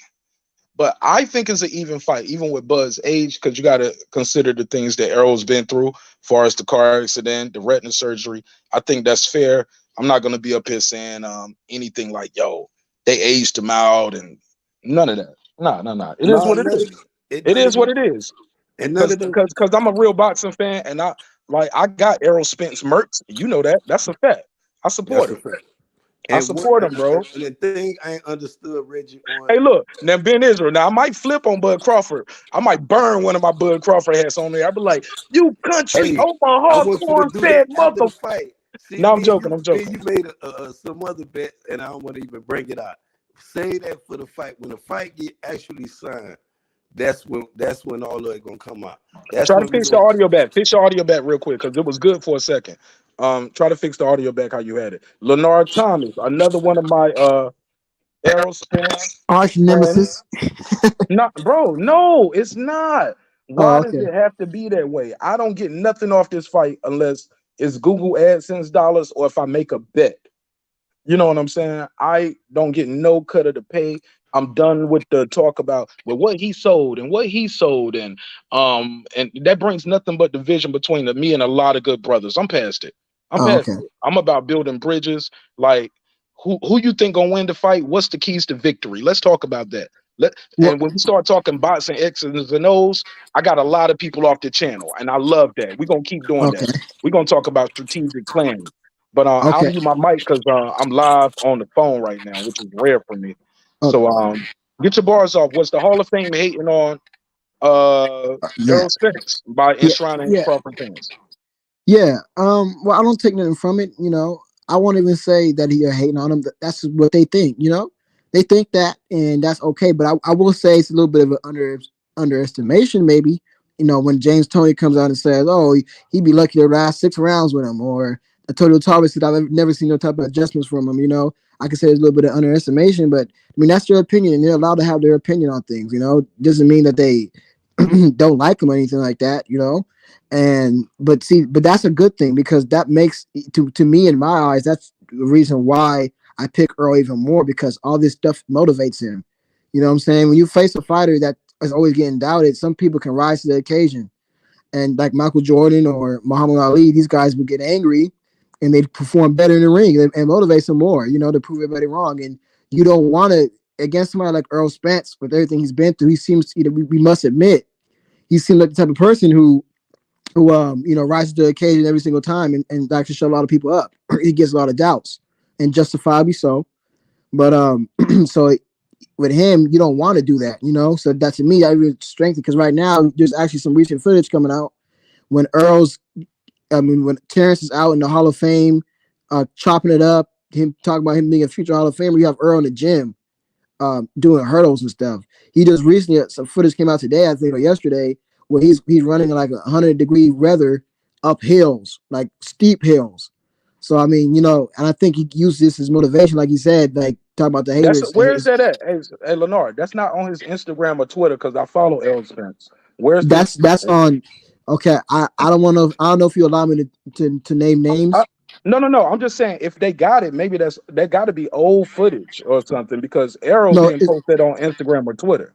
well, Maybe that's yeah, he them. did. Maybe Derek James posted that. His own coach okay, posted it. okay. It's on his IG or It's on Twitter. his Derek James IG, and the other to talk about running up hills. That's just came out on other channels. They just made a post about it. I don't know if you Yeah, allow me to use his name. but we don't know when he did that though, right? The hurdles, I know he the hurdles. I know he did. Right. But there's nothing wrong with that. That's good shit though. But Yeah, that's good shit though. He working out. Terrence is out there getting his hands enshrined.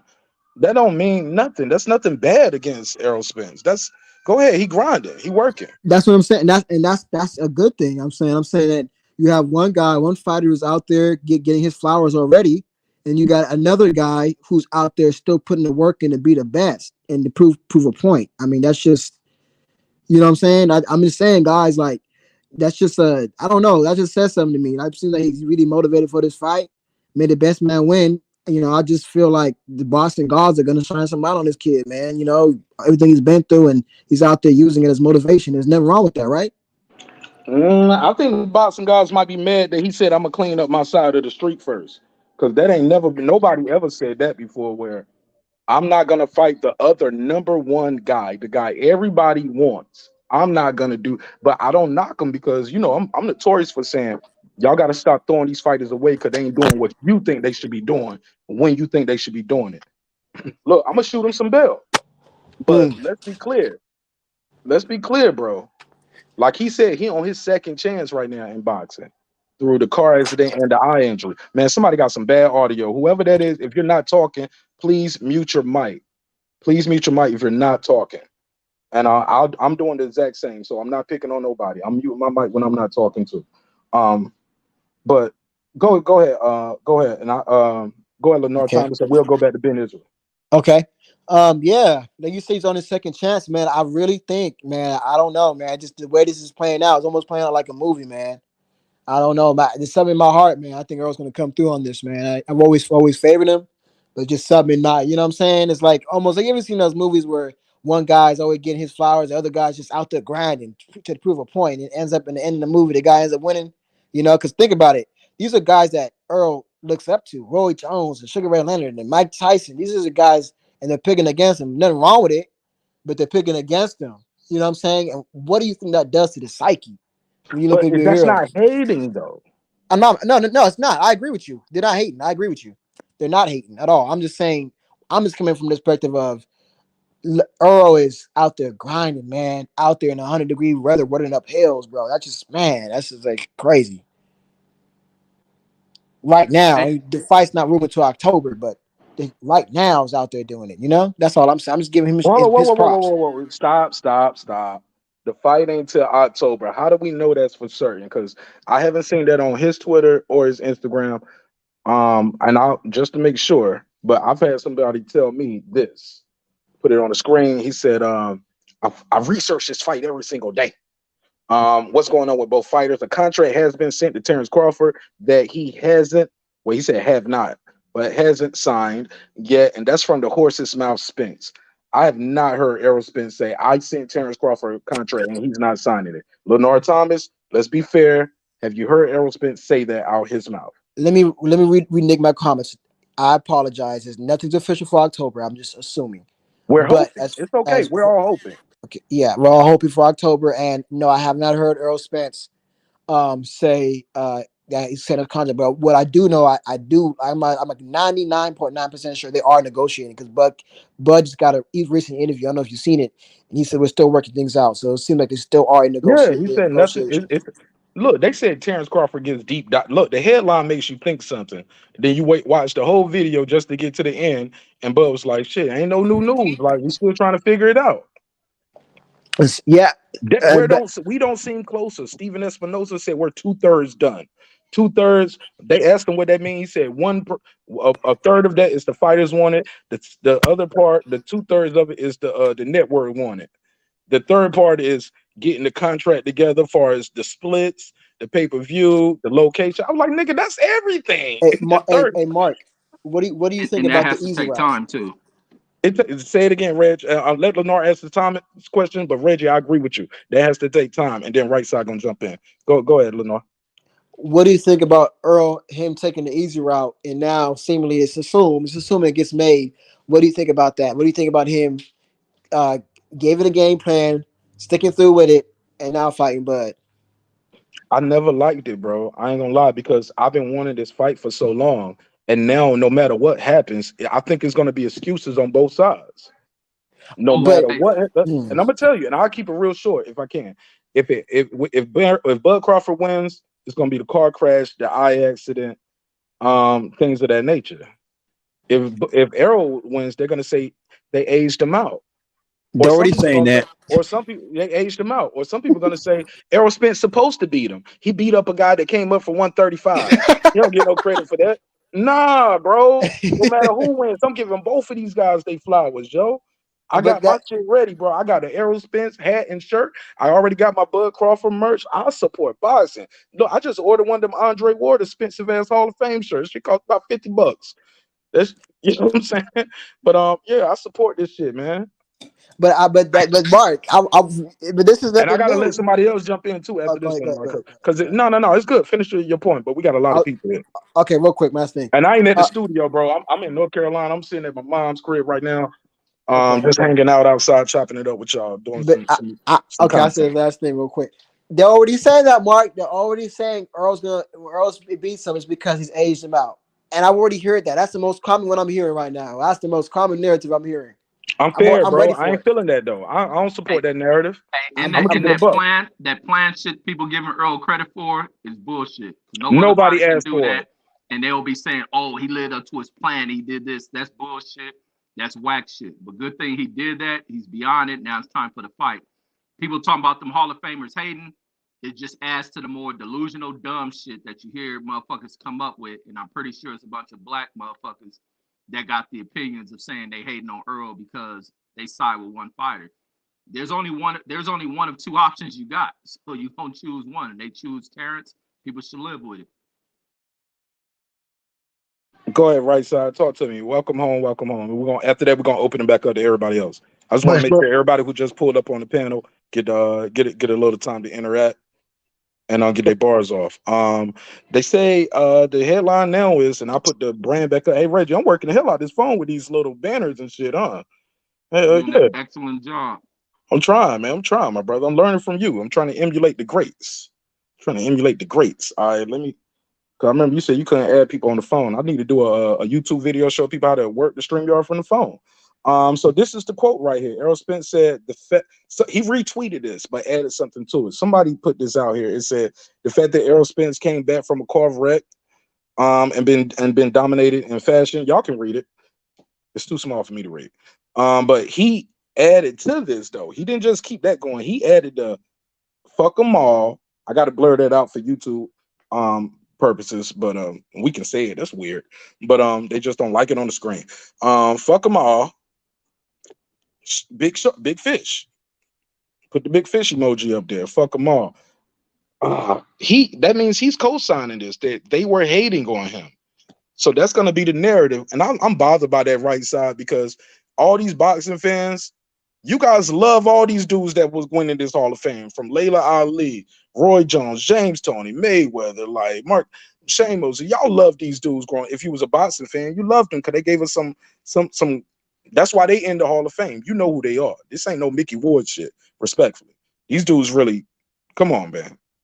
Respect to Mickey Ward, but come on, bro. These three classes that went in together, this shit was some historic shit. Right side, talk to me. What do you Man, believe the mo- Boxing Hall of Fame, the inductees were hating on Errol Spence? man, first things first, Marq Nash, always salute you for allowing me up, rock with y'all, man. Salute to everybody on the panel. This narrative that is being put out that the Boxing Hall of Fame is hating on Errol Spence because they picked Bud Crawford. You had a couple guys that got asked the question. They picked the fighter. How the fuck is that? I don't understand how that's hating. What are we like? It's being taken way too far and out of context. If I ask you who's gonna win Joe Smith versus Better BF, regardless of your answer, it don't mean you hating on the other fighter. That's not what that means. It means you looked at the fight objectively and that's what you came up with. At the end of the day, man, I respect that. I don't have to agree with it, but I respect it. You know what I'm saying? So I just feel like it's being blown totally out of proportion. Everybody, we get asked questions about fighters every week because there are fights going on. That don't mean we disrespecting or hating on nobody, bro. So just because these guys they pick Bud, I have no problem with it. You know what I mean? I have no problem, man. My only problem is the, like you said, the narrative being pushed. I've heard so many times today, oh, this is only going to be more fuel to the fire. Why does neither one of these fighters should need any more fuel than fighting each other. It ain't no more fuel necessary. You know what I'm saying? The fight is the biggest fight in boxing. Goddamn, everybody wants this fight. I believe both of these fighters want this fight, and so let's stop with the nonsense, man. Just That's all I'm saying. Just because or you ain't got to rock with them, just because they pick them, don't mean they hate, man. I just don't understand how people want to construe these things in their mind to say, oh, now nobody don't like Earl. I done heard plenty of people picking EJ. I got EJ. You know what I'm saying? I mean, I done heard plenty of people picking them. So what are we talking about when we saying that they hating on them because they have an opinion? What kind of shit is that, bro? I don't understand it, and we got to stop with these narratives, man. I open. It's back open. Anybody else get their bars off? Go ahead. Yeah. Go ahead. I agree with you, right side. But this is what I will say. I 80% agree with what you're saying. It's just their opinion. Like I said, that's what they have allowed to have their opinion. So they're not hating. They just give their honest answer. But with that being said, I will say this though: when you have James Toney coming out and saying he'd be lucky to last 6 rounds, what is that? What does that mean? That's how That's his he's looking at That the means fight. expert. Though. James Tony Hold felt on, he hold on. could knock As Earl ass hey, out. look, Okay, that's let his me ask. expert. Okay, Hold on, let me hold ask on, you a hold question. on. You ask. Let the host answer first, Okay. and I'll keep it Oh, real short. That's his expert opinion, not hating. That's somebody who lived it, did it, breathed it, did it his whole life, and his accolades say so. His name is his name. His job was his job. He does this. So if I see a carpenter, like, okay, look, how about this? I don't know. Look, you're an actor. You're an actor, right? You did gigs. Now, if you see somebody do improv or see somebody act in a play, you have an opinion about their ability to act. That doesn't mean you're hating on their sister or their brother. You just like, she's not a good actor. He's not a good actor. Even whether you reach their level or not. But somebody who's an actor, you knows good act. You know good acting. When you see, look, I'm down here in North Carolina, so I say you knows good acting, boy. But go ahead. I just wanted to get that off, and I'll let everybody please let everybody else get a chance to answer that because that was interesting. Anybody else want to get their take on that? When James Toney says, he don't see him lasting 6 rounds. When you hear Antonio Tarver say, "Hey, look, Crawford remind me of me. He can fight left, righty, like, and he ain't gonna get the credit, and ain't nobody gonna ever compare him to me." But I know Antonio Tarver is excited when he talk about it. He was like, "That's little me." Like, that don't mean they're hating on the other guy. That's just their expert opinion. One at a time. One at a time. Ben Israel, get your mic together, Ben Israel. Like I said, I want you on the panel, but that is terrible. What I sound like night? We can work with that. Go ahead. He said, "What I sound like night." He said, "What I sound like night." Do you mean now, or do you mean what I sound like What I now? sound like right now? Go ahead. We can work with that. Cook up. You know, it's just like James Toney. He entitled to his opinion again. He punched drunk. He over the hill. You know what I'm saying? You got Roy Jones. He done been knocked the fuck out into delusional land. You got all these I mean, I'm surprised that not one of these Hall of Famer. This the same shit EJ had to go against when he fought Mikey. Keep in mind, Mikey had a similar. I told you this here, Mark. Mikey's record was 39-0 with 30 knockouts when he ran up in EJ. Similar records, similar. Mikey gonna outbox him. Listen with Antonio Tarver. He reminds him of him. Bitch, you got your ass kicked too. The fuck is you talking about? You know what I'm saying? Please let him get his bars off, y'all. Because like I said, I'm not in the studio. I'm on the phone. I'm live on location, baby. Let Ben Israel with his worst mic in the history of StreamYard get his bars off, and I'm gonna give everybody a chance to reply. But Ben Israel, keep in mind we got 2, 4, 6, 7 people up here, and 73 people in the chat. So speed it up though. Because especially when you disrespect knee Hall of Famers, you know people gonna get a Ain't no rise out of that. disrespect. You got a No, you got a future Hall of Famer they disrespect with a dude up there named Terence Crawford holding up undisputed. Around here talking about he's the biggest drop. Man, stop all this cap. Until you Bud fans, why y'all not putting pressure on the Bud to fight? Y'all around here saying EJ this, EJ still the talk of this shit. Did everything, and now Bud fan would not tell Bernie Fat Mac Bud himself, bruh, it's time to fight. Cut all the shenanigans. Stop the buffoonery. Reggie, it's time to stop the buffoonery. Fuck all the capping. It's time to fight, bruh. What you want? $100 million, bro? You come on, man. You can't even pack out Madison Square we ain't Garden. doing No more money music. talk. Hey, Ben Israel, we don't know no talk about no splits. And even if we did, we ain't doing no split talk, homie. And I ain't Move forward. split nothing. Bitch Move can't forward. sell, he can't sell. And that I wasn't don't me. care. I don't care, Ben. That ain't your business. That ain't my business. That ain't the chat. We talking about winning, losing. How did they disrespect it? Errol Spence, but we're not about to get into pocket watching, homie. Thou shalt not pocket watch it. Shout out to New Media Today, Coach Malachi Williams. That's my brother. You are breaking the 10 boxing commandments right now. Nope, thou shalt And not that's pocket what watch it. Move forward. Move forward. you Bud fans use that for Move forward. defense. Sir, Y'all I'm a use it. Spence fan too. Move forward. Y'all say Bud, Sir, y'all say sir. Spence Now you fans. gonna don't make me hit the button on you, baby. But Mark, Let's talk about the topic. you be Sir, a lead prosecutor. If you gonna lead you got to I'm let the somebody host. rebuttal. If you gonna Sir, lead the sir, buffoonery, sir, you got to sir, let somebody rebuttal that sir, buffoonery sir, that you sir, lead with. sir. Answer the questions on the docket. We're gonna, like I said before, I don't know what part of the show you pulled up. Thou shalt not pocket watch it. We're not gonna be talking about splits. We ain't gonna say And who one sold thing what Ben Israel because is that not has that. doing Listen, my is brother. Listen. pocket watching. No, no, And no, you ain't no, gonna no, throw no. that on Ben Ben Israel. Israel name. No, no, Ben That's Israel. that I'll do this. I can mute your mic. I still know how to do that. And if you unmute your mic while I say this, I'm gonna have to boot you. Don't make me do that. Let me get my bars off. What I'm saying is this: talking about splits and who gonna get paid what cause nothing but division between me and other good brothers such as yourself. Let's talk about the X's and O's of boxing. Let's address the question and the topic I have on the docket, which is were them enshrining Terence Crawford hating on Errol Spence because he retweeted that. Once you start getting into splits and topics and who sold what, I'm gonna have to kick you off the conversation, my brother, man. Listen, because that's I division. this hey I'm not Mark. here for the division. With all the pocket watching that come from all you motherfucking Bud Crawford fans. I came to tell y'all that the whole boxing committee, the Hall of Fame, that inductee was just a disgrace. You don't give a person with the IBF, your current welterweight IBF champion, your WBC champion, and your WBA champion. And now, like I told y'all, boy, I've been doing some diva shit since last year with that belt. And he doing it now, but y'all want to blame Errol Spence fans for this shit. But y'all need to swallow y'all Nobody's own blaming bullshit. nobody, sir. Sir, Man, I don't know listen, what, sir. listen. No matter Y'all what, need to I don't know swallow what you y'all came in own on the bullshit conversation. So, and tell Ben that Israel, dude it's Ben time to Israel, fight. Ben Israel. All right, And well, you can boot me off and tell that dude it's time to fight. I appreciate you. Thank you for your time and energy. Hey, look, like I said before, man, we about building bridges, not burning them. It's not me against you.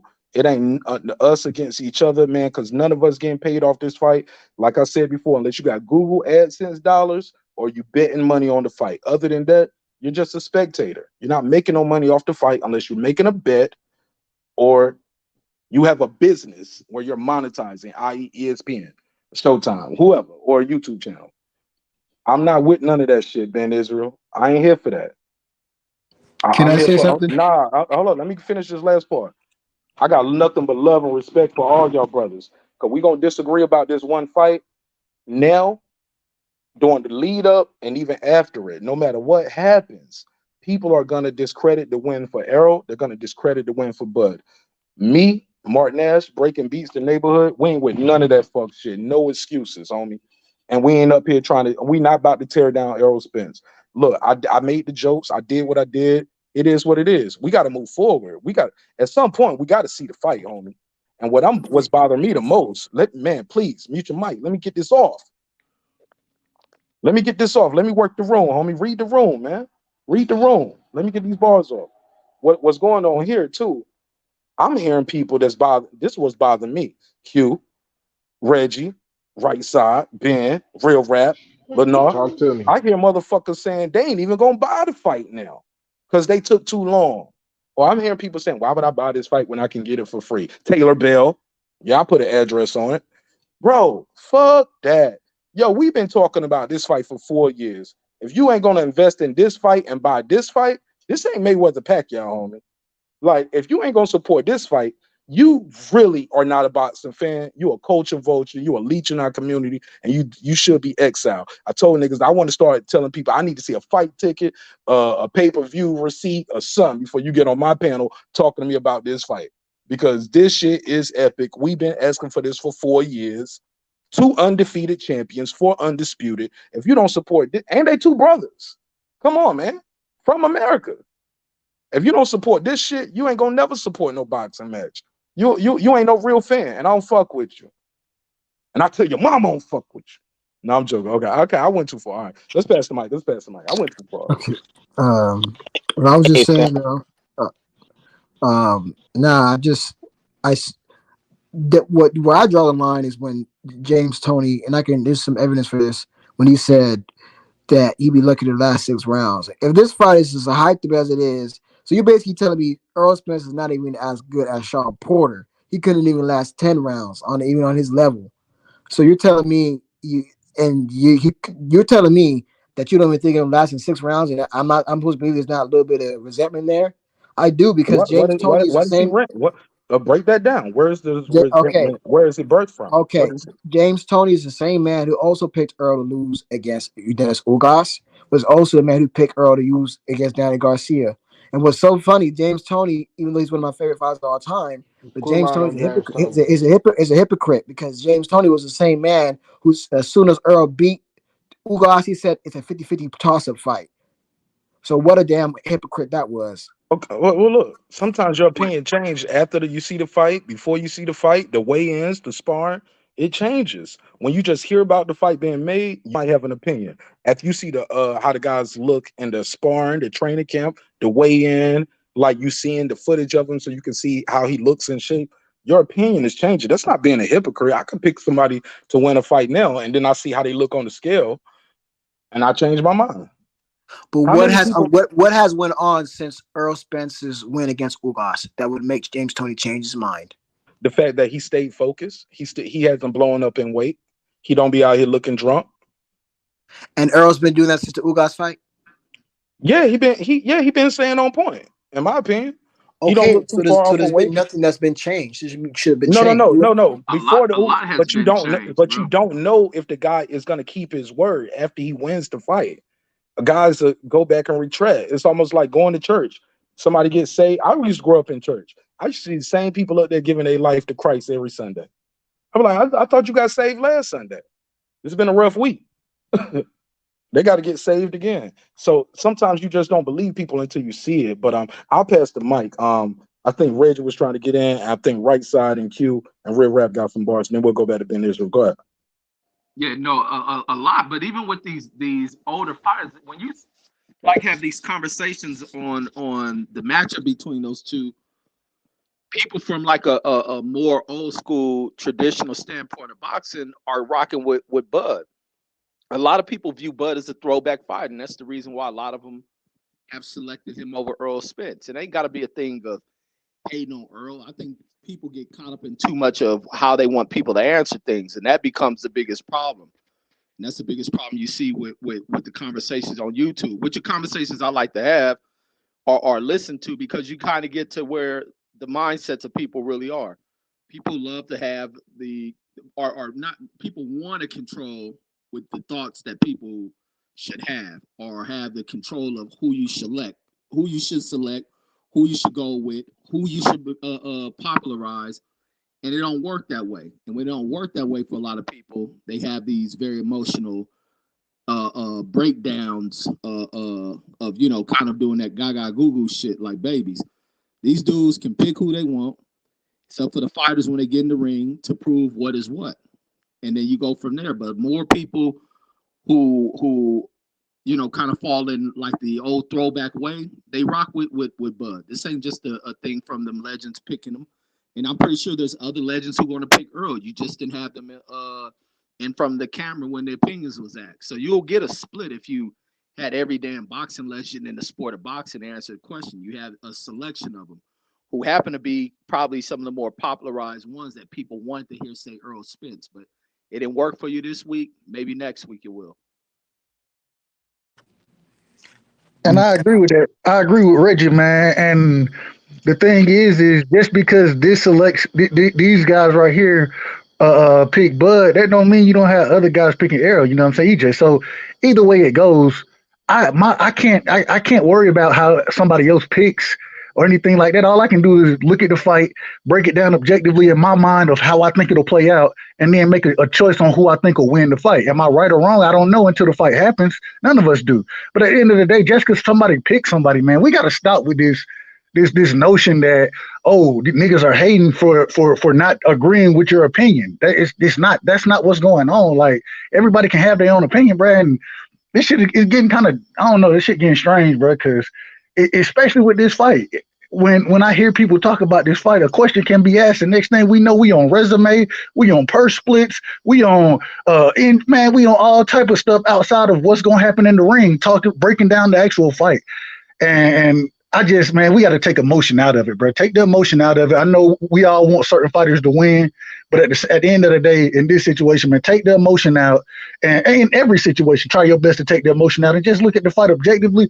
Pick your winner, and nobody else's opinion shouldn't really matter to you. You know what I'm saying? If you going objectively off of what you see, unless you're going off of what you hearing everybody else saying, and it's gonna affect your opinion. You know what I'm saying? So I mean, James Tony can come out and he can say, yeah, he gonna get knocked out in the 6th round. He may. That's a possibility. It's a fight. You know what I'm saying? He could get caught.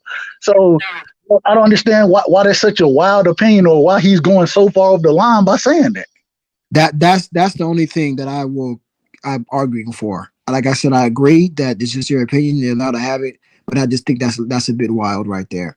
And So just because everybody hating Lennar. if you knew James Tony's past with Errol Lennar, what Spence. about everybody else who picked him? Okay, the Take only other James thing Tony that out of it. I'm gonna get to that. So let me get to Roy Cause we Jones. got That's cause we ain't get back to Q to guard yet. You kind of jump right back in. I want to get back to Q too. But Roy Jones, James Tony, uh, Shane Mosley, like any and everybody who's a pro and a Hall of Famer, Bernard Hopkins, like these everybody hating on Errol. I never said that. But that's the consensus though. Take Jones Tony out of it. Okay, wow, how did that work? I got a phone call. I'm about to take a phone call from the phone. Okay, nah, it clicked off. I thought I was like, yo, this shit about let me take a phone call from the galaxy. No, okay, nah, it didn't let me do it. But I think I got some juice on the laptop. Sam, I'm gonna try to grab the laptop, see if I can take some calls. But before I land this, or shit, I probably can keep the show going while we traveling back to my pop's house when I leave here. I'll just fall back and if I break up, I'll let y'all cook up. Please respect each other and respect yourself. Because if I'm not here, and don't play no copyrighted music in the background trying to get my show banned. But other than that, everybody can't be hating on him. Go ahead, Lennar, and then we'll go to my boy Q to garden real rap. Let me see if I can do this. Yeah, like I said, I don't think everybody's hating on him. I'm just saying when it comes to the case of James Tony making that comment, that was a little bit like, come on, bro. And then the only other comment that I kind of made me raise my eyebrows when Antonio Tarver was like, oh, well, he doesn't really make no adjustments, or he never made an adjustment in the fight. Like he didn't make show us something different in the fight. Like he didn't show us something different in the Michael Garcia fight. That's the only two things that I had a contention with. But other than that, yeah, with Roy Jones and all that, and Mike Tyson, that's just their opinion. That's cool with it. I'm cool with it. My bad, yo. I missed what you said because I was trying to see if I can take a phone call while I was on the joint. Could y'all hear the phone call or no? Nah. No, Damn, man, that shit is dope though. It's trying to do it though. It's trying to use the phone line on this shit, yo. That's dope. I'm gonna figure it out, yo. I'm a wizard with this shit. But say that last part again, Lenard. And you said they're basically. not hating or what? I know. I don't think the majority are hating. I don't think that. I just the only two things that I questioned was James Tony's comment and Antonio Tarver's comment when he said he never seen no type of adjustment from Earl. That's when it, to me, went a little bit overboard. So I do think this is a bit of underestimation, which is fair. I think that I do think there's a little bit of underestimation. But like I said, like I made in my original statement, I'm glad like it is because it's just, and to me that makes Earl's back against the wall, man. And when you have your back against the wall, you just fight better. So, you know, I'm cool with that. Mm-hmm. All right.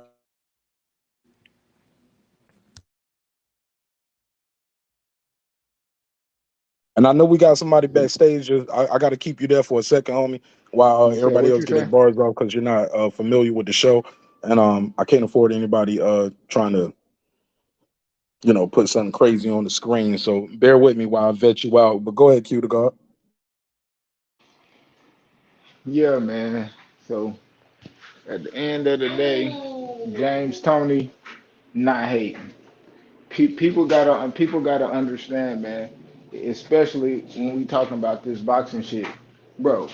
When people ask James Tony about the shoulder roll in comparison to Mayweather, do you think he hating on Mayweather? Have you ever heard his answer to that? So if it feel like he hate just because he picked Terence Crawford over Errol Spence, like you just in your feelings, like, cause people always talking about I feel this, I feel that. Man, fuck all that feeling shit. You know what I mean? Man up, bro. You ain't just cause these guys think that you ain't gonna win, don't mean they hating. Antonio Tarver not hating just because he said you ain't never made an adjustment, bro. All of your fights look the same. So That's what I he argue ain't for. That's saying not true. Okay, you can say that. Okay, the So now only only that can the be in Israel. the Can only it be in the Israel in the field? hold up. I got my stove on. Let me finish cooking. You know what I mean? So when at the end of the day, like, okay, his two of his fights look different because he boxed them. Danny Garcia and Mikey Garcia, two little niggas. Okay, all them other fights he had to fight. Come on, and they look the same, bro. So when you look at Terence Crawford and they talking about adjustments, bro, every single one of his fights and how they ended at 147 look the same, and how we fought them, all that shit looked the same. So yeah, bro, if you look at it and you pick it, like I got my wife watching, I got my wife watching boxing and shit a little bit more now, and I'm gonna have her watching Bud, and I'm gonna have her watching Earl, and she gonna tell me who she think gonna win, and if it's Earl or if it's Bud, shit, I'm gonna drop it on the channel and shit like that. But come on, bro, but Hey, hey, Earl look the same I every had a time he washing come out, machine. bro. but Q. I've been listening to you all day. I know you're a Bud fan, realistically talk. But when you sit I'm a there, Spence fan too. but that's just a small little flower. Bro, I had that washing machine in the background, man. But Q, I'm just addressing it. When you talk about James Tony and you spoke the show the road, neither do Spence. Terrence Crawford has done it before the show the road. But I'm trying to figure out where the fuck is this? Why we all five of us can't say, damn, it's time for the fight. No pocket watching, no going back on this 4 year shit, this 3 year shit. We at the door. Why can't everybody come to one agreement? If I know Bud's your favorite fighter. When Bernie go live, I be over there too. Man, let's fight. It's time to fight, bro. Just like Mark said, man, you be at a disagreement. I don't. My skin is thick. I love talking about this shit because my opinion. I Keep it think quick, Ben Israel. You got the worst mic too, bro. You got a lot of static in your line, so I'm trying to have a high quality show, so I need you to speed it up a little bit. I'm sorry. Your take's got to be the shortest because that audio is the worst. If you yeah, can't figure I out the know, I audio, know, I I can't know figure. why. If you can't figure out the audio, I'm not gonna be able to figure out how to keep you on the show. I know why you don't want to keep me on the show, Mark. But you know Sir, it's love, sir. though. All right. Well, sir, no, sir. Your audio is the audio. So I how my got Errol audio Spence sounding supporters. now? Yeah, It's it's terrible, some like it static in there, always Ben. is. It got some static, Ben. It's Like, terrible, bro. It ain't me picking on you. hey, switch it if you on the loudspeaker or mic. Just change that. Nigga probably need one of them air guns. He probably got black and mild goods and blunt goods all in the mic area, or got it, dropped it in the toilet, or skeeted on it, looking at porn in the bathroom at the Nah, man, I job. do 13s. I got time to Yeah, play with you. nigga. What I sound Shit is like now? terrible. It's terrible. Beam out and See, beam back in. I'm beaming back in, man. Reggie, Yeah, put this hurry on up, the hurry up. All right, podcast. well, bye, nigga. Get up Damn, they out of get here. hurt. Shit terrible. But the thing with the fight's gonna happen, man. People gotta let the fighters work their money out. These fighters ain't about to rush just to satisfy fans, and all the T's and I's ain't fucking connected right. Like there's too much money in this fight. They have to secure everything. People out there putting out falsified information to say they got the inside source when they don't. Ain't shit from this fight about to be leaked out to the damn public. Nothing. They about to have tight restraints on that. People, so-called sources, don't know a goddamn thing. They ain't a source to shit. They ain't interconnected with this.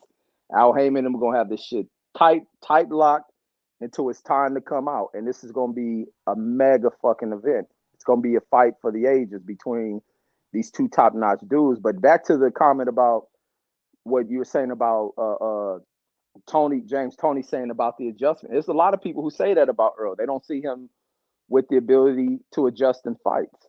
Like he's been in fights to where he really hasn't had to, go into a second gear or change many things up. Terrence, they see that. A lot of these older dudes or people who are more uh, uh, into the classical side of boxing. They're going to favor Earl. I mean, not Earl. They're going to favor Terence Crawford. A lot of them view him as a throwback fighter. They view Earl the same. I mean, Earl the same way, but they just think that Bud is a little bit more technical. He's a little bit more gifted athletically, and that's the reason why they favor him. And people should rock with whatever a motherfucker's opinion is, not to go about crying like they see most of the people out here doing. A lot of people just following, especially them dude paying motherfuckers. And that's where you see a lot of that shit coming from, all the crybaby shit. Motherfuckers that pay dues. And Mute your that's mic just if me you're not keeping talking. Mute your mic if you're not talking, that's please. just that's just me keeping that shit thorough than a motherfucker. Ain't me just trying to call people out, but motherfuckers who pay dues are the ones who doing the crying about this shit, about what the Hall of Famers had to say. Now they want to flip on the Hall of Famers because they made a decision. So when the next group of Hall of Famers get axed and they start picking Bud, hopefully motherfuckers don't start tripping on them because they pick Earl over Bud. All right, pass it around. Let me let my guy. Look. I got some new people up here. That haven't had a chance to speak. Go ahead. The brother I was trying to vet out. What's your what about me? Talk to me. Salute to everybody. I know a few people on here. Right side, Q. What's up, bros? What's up, brother? That's Alden. Yeah, it's me, brother. Yeah, what's up, my brother? Hey, See, first time on here. I ain't know on right side. Yeah, So I was he like, didn't yo. know me. Yeah, he didn't But I know me, seen what right? about me in the chat before. So, but your name up here is different from that in the chat. Now Yeah, I it's gotta my learn first that time. to that. Yeah, Nash. It's my first time on the paddle, man. First time But on it. don't unsubscribe. That's why I told you to type something in chat. 'Cause I knew you had to subscribe to talk. So don't unsubscribe just because we might disagree You about good? one No, fight. no. You Don't throw good, your bro? brother You away good? for one fight, bro. Nah, you ain't gotta worry about that, brother. I'm good. So go ahead, give me your take on it. Are they hating on Errol because they picked It some kind people? of Some people look. Some people pick him to win. But yeah. also, So I think the casting of Terence Crawford hands almost like because keep in mind, Paulie was there. Anybody cast his hand. Sean Porter was there. Anybody cast. They covering the event. Terence Crawford was invited. yeah, that I does think kind of some people sound. take that as disrespect. Yeah, it does sound a little disrespect. Cause I mean, why you don't want Errol to go there and show up at the Hall of Fame? I'm pretty sure if you invited him, he would have been there. You know what I mean? But look. It's But a little. look, they would have invited him, but he wouldn't have got his hands casted. Maybe he was invited. I believe he was invited. He's a champion. He's a unified champion. But he wasn't about to be a part of that ceremony. That's not a hate though. That's just like they know who going in already. He's a Pacquiao. If Pacquiao was there, that don't mean Pacquiao wasn't invited. He didn't show up this time, but Pacquiao's been invited. I don't know That's if his true. hand's been enshrined already. This is unprecedented for me, Marq Nash.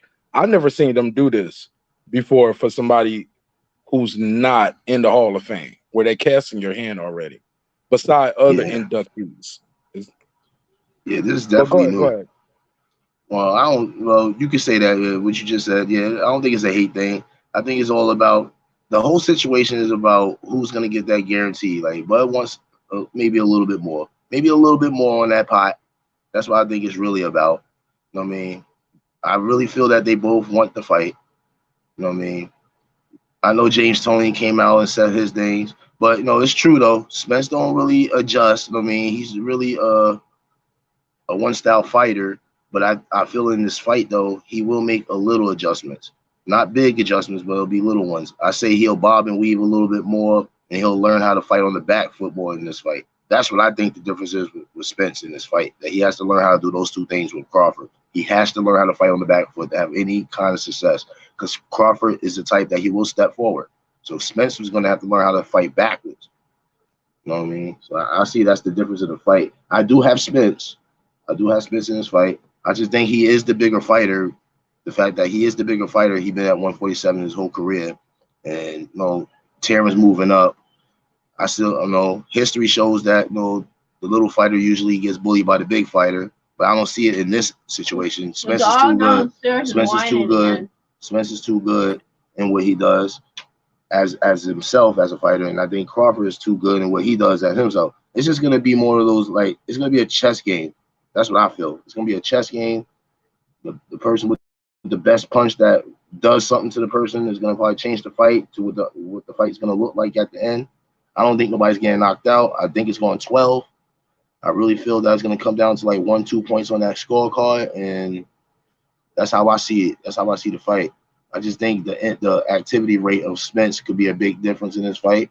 And I know Bud is more patient and he has more arsenals to his game. But I feel that if Bud wants to use those arsenals, I think he should do it early in the fight and not wait to the 5th, 6th round to really start.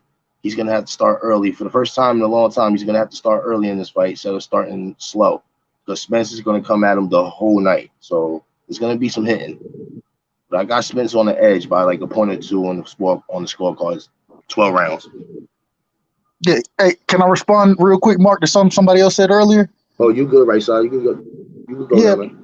When we're talking about, I heard somebody were talking about Antonio Tarver, and man, was Antonio Tarver hating on Devin Haney when he said he didn't think Devin was ready for the fight in Australia? No, he wasn't hating. That was his opinion, bro.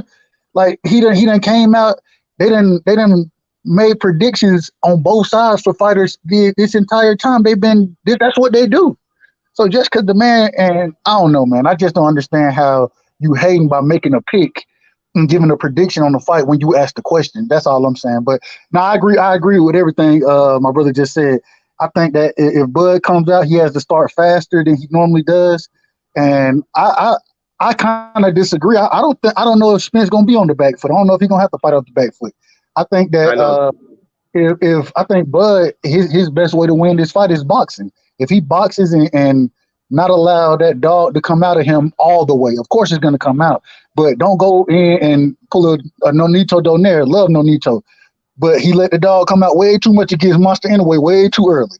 Don't do no shit like that. But go out and box early. You know what I'm saying? And pick your shots. And I think Bud is smart enough to do that. I think that the work rate of EJ is what's going to be the problem. He gonna press forward. He gonna work the body. I think Bud work the body. It's just at the end of the day, I think it's gonna go to distance as well. I don't see nobody getting knocked out.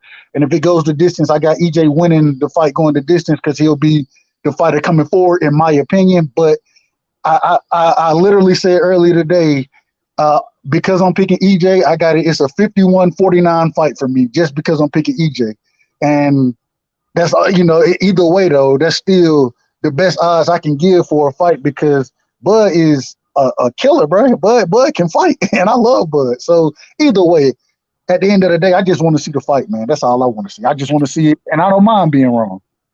I I know. Respectfully, Yeah, respectfully. I think that I'm kind of in agreement. I don't think Earl should be boxing on the back foot. I think he should in spots when he needs to. Yeah, I that's think what I that meant, bro. in spots That's when what he I meant. needs to, but not okay, fine, yeah. But not his whole game plan. I think he needs to be No, EJ. no, You know what I'm saying?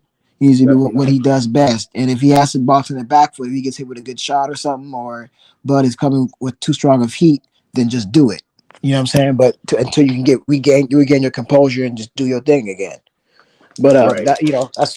So that's what I think he should do. Yeah, that's Implement what I that meant by efficient that. pace. Yeah, that's what I meant by it the whole time is that Bud is gonna try. Like, if Bud is the type, he will try to press forward to see how Spencer's gonna react. Spencer has to be prepared for that because he's gonna have to try to reset Crawford somehow, some way on the back foot. It's not gonna be the whole fight, but I think Bud is the type that he will test you. He will come forward to see what you really got. That's what I'm saying. He got that Yeah. dog in him. He does got that dog. He ain't scared to come forward. He will do it if he has to. If he feels that he wants to, he'll do it. It's up to Spence to see how he'll react by going backwards. Exactly. Encountering. You know what's so crazy though? Even though I see most of these legends picking Crawford, and what's so funny is like on the YouTube side, I'm almost seeing a switch. Almost seeing most of the boxing people, the boxing fans and historians, they're picking Earl, man, which is crazy. Cause I have so many people who were like really diehard Terence Crawford. Oh, he's gonna win the fight, but it's like they switched. So it's kind of funny how the legends are picking Earl, but at least people in my social circle that I've associated with on YouTube is low key starting to lean towards Earl. Right. I see the fact that they I'm picking trying him to figure because, out, like, I guess, I guess I'm trying to figure out how everybody's saying this. Not everybody, because as you said, the legends are picking Earl. The legends are picking against Earl. I'm picking against Earl. I'm saying that he's a good fighter. I really like EJ. He's a good fighter, but he's not beat Terence Crawford good. The only way Terence Crawford honestly can lose this fight is if he beats himself. And I'm not saying that as no disrespect to EJ. It's just that Bud, how he fights, his mentality, everything is tailor-made to beat EJ. And there's just nothing he can do about it. There's nothing he can do about it except get Bud to fight himself. And I just want to jump in real quick and be a little petty, since everybody is being really just jabbing at Bud. I'm trying to figure out in the last 24 hours, you know, or maybe we'll say even 72. In the last 72 hours, Bud was asked to come to the Hall of Fame. He was asked to speak, and he was asked, and he did get his hand molded. In the last 24, we'll even give it 72 hours, EJ pled guilty for being drunk. If you're basing who has the better work rate, one person was in the gym, one person was getting congratulated for his greatness as a boxer, and one person was getting, even though it was a slap on the wrist, getting penalized because he said, F boxing, what's up with this alcohol?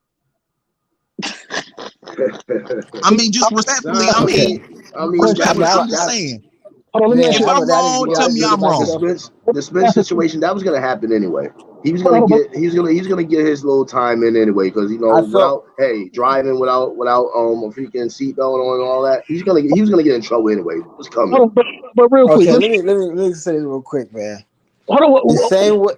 The same way you felt when you said there's just no way I see Earl beating Terence Crawford. There's just no way. It's only if Earl beats himself. I mean, if Terence beats himself.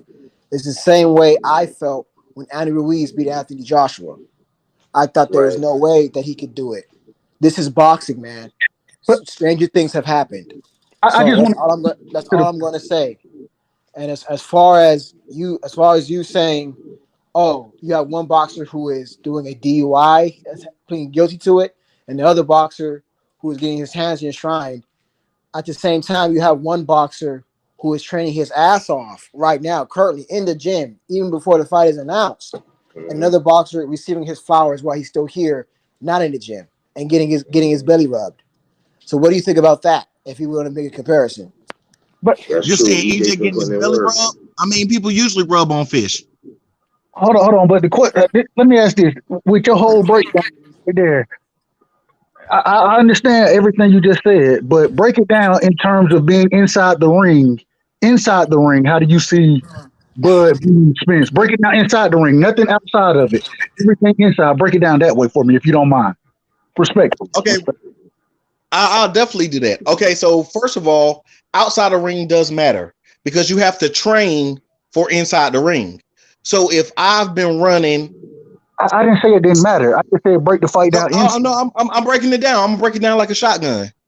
If I've been running 20 miles every day, and now I got to jump up and run 20 or even 30 miles, that's easy work to me. I've been doing it. Even that extra 10 miles is easier. If I've been running from bar to bar, now I got to jump up and run 20 miles. That's going to be a lot more work for me.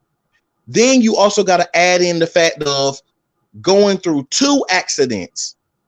2 accidents take a lot out of you. I know for sure because about a year or so ago, I was just healing up from an accident that I thought I should have came out of it real easy. I've been in crazier accidents than that. But that accident shook me up. I didn't get thrown out of a car. I didn't flip a car like Simone Biles trying to get the Olympic gold. I didn't do none of that. Somebody just hit me from the back. Pause. okay. So Okay, right. So what I'm saying is this, is that's what's first before we even start training. Now, Bud is always in the gym, and all of your favorite young fighters are going to train with Bud or asking him to come train with them. He's always training.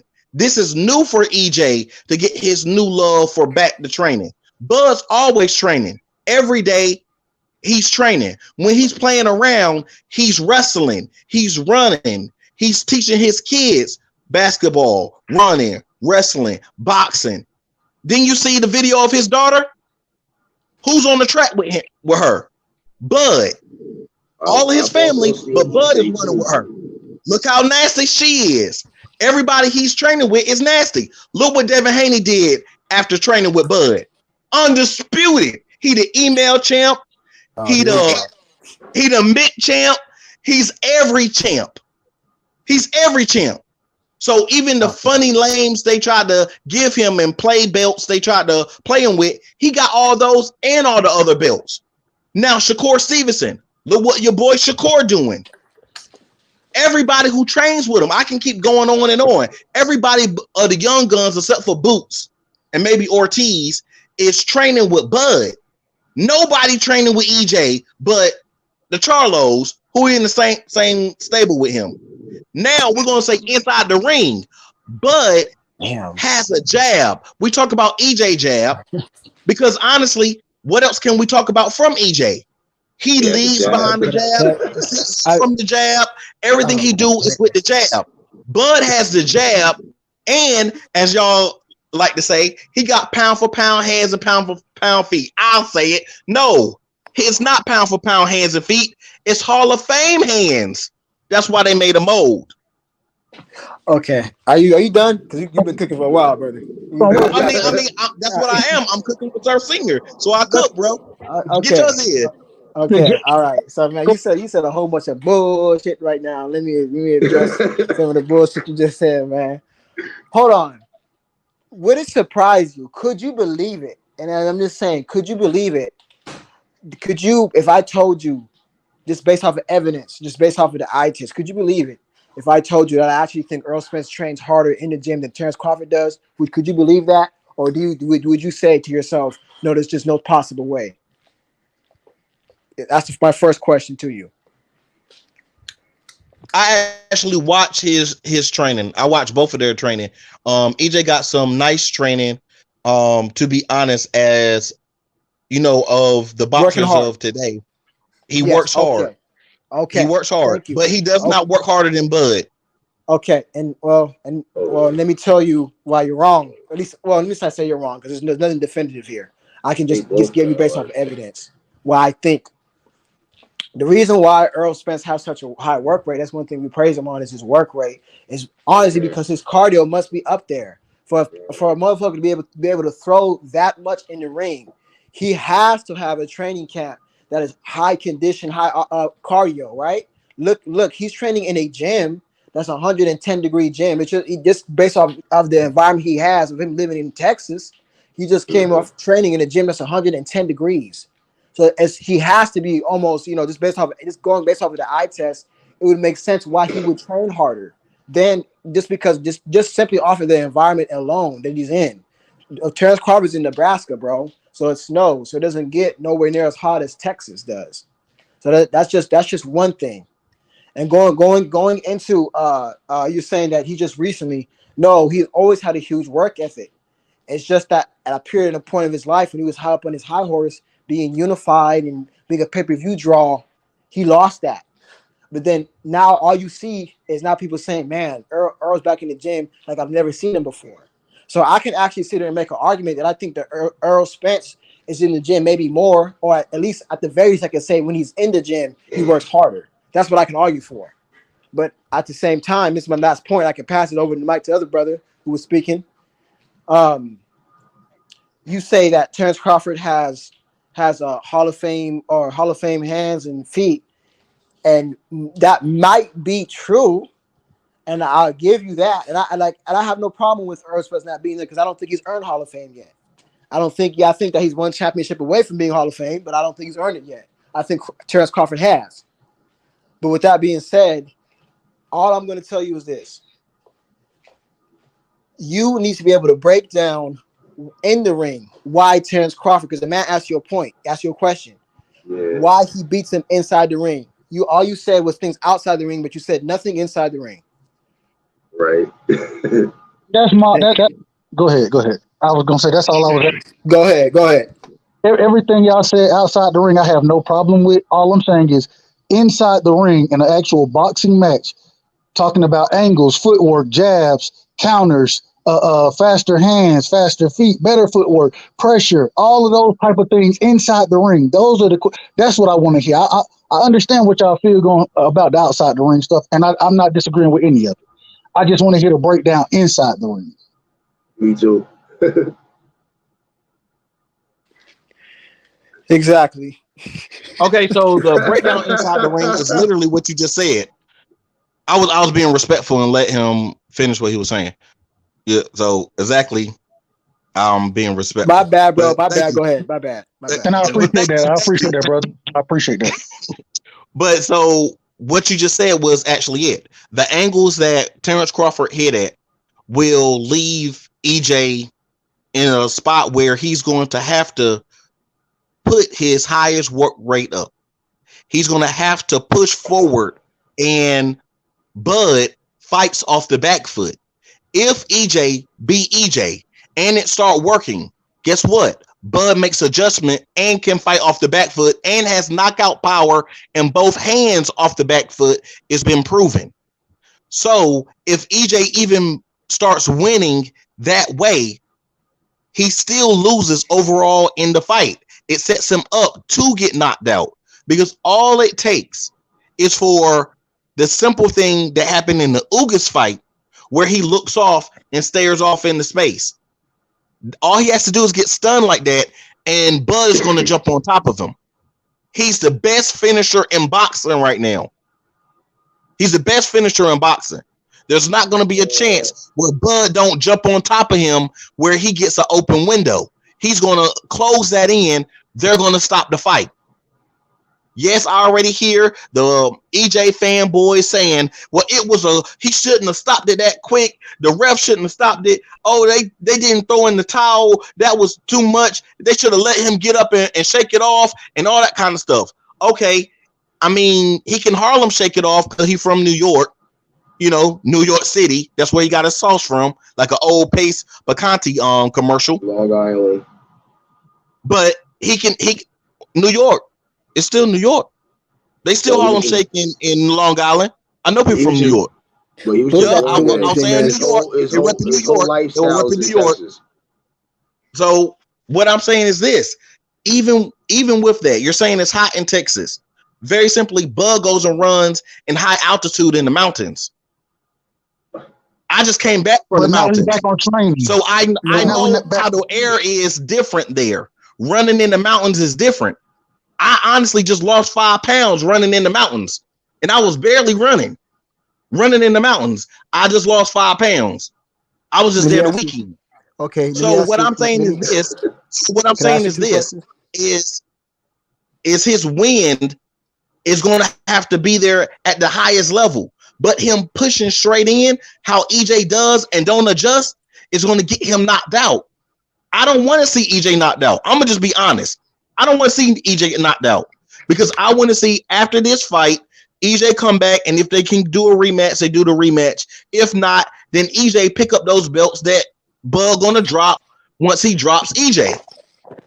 And then he become undisputed, and both of them have undisputed on their name.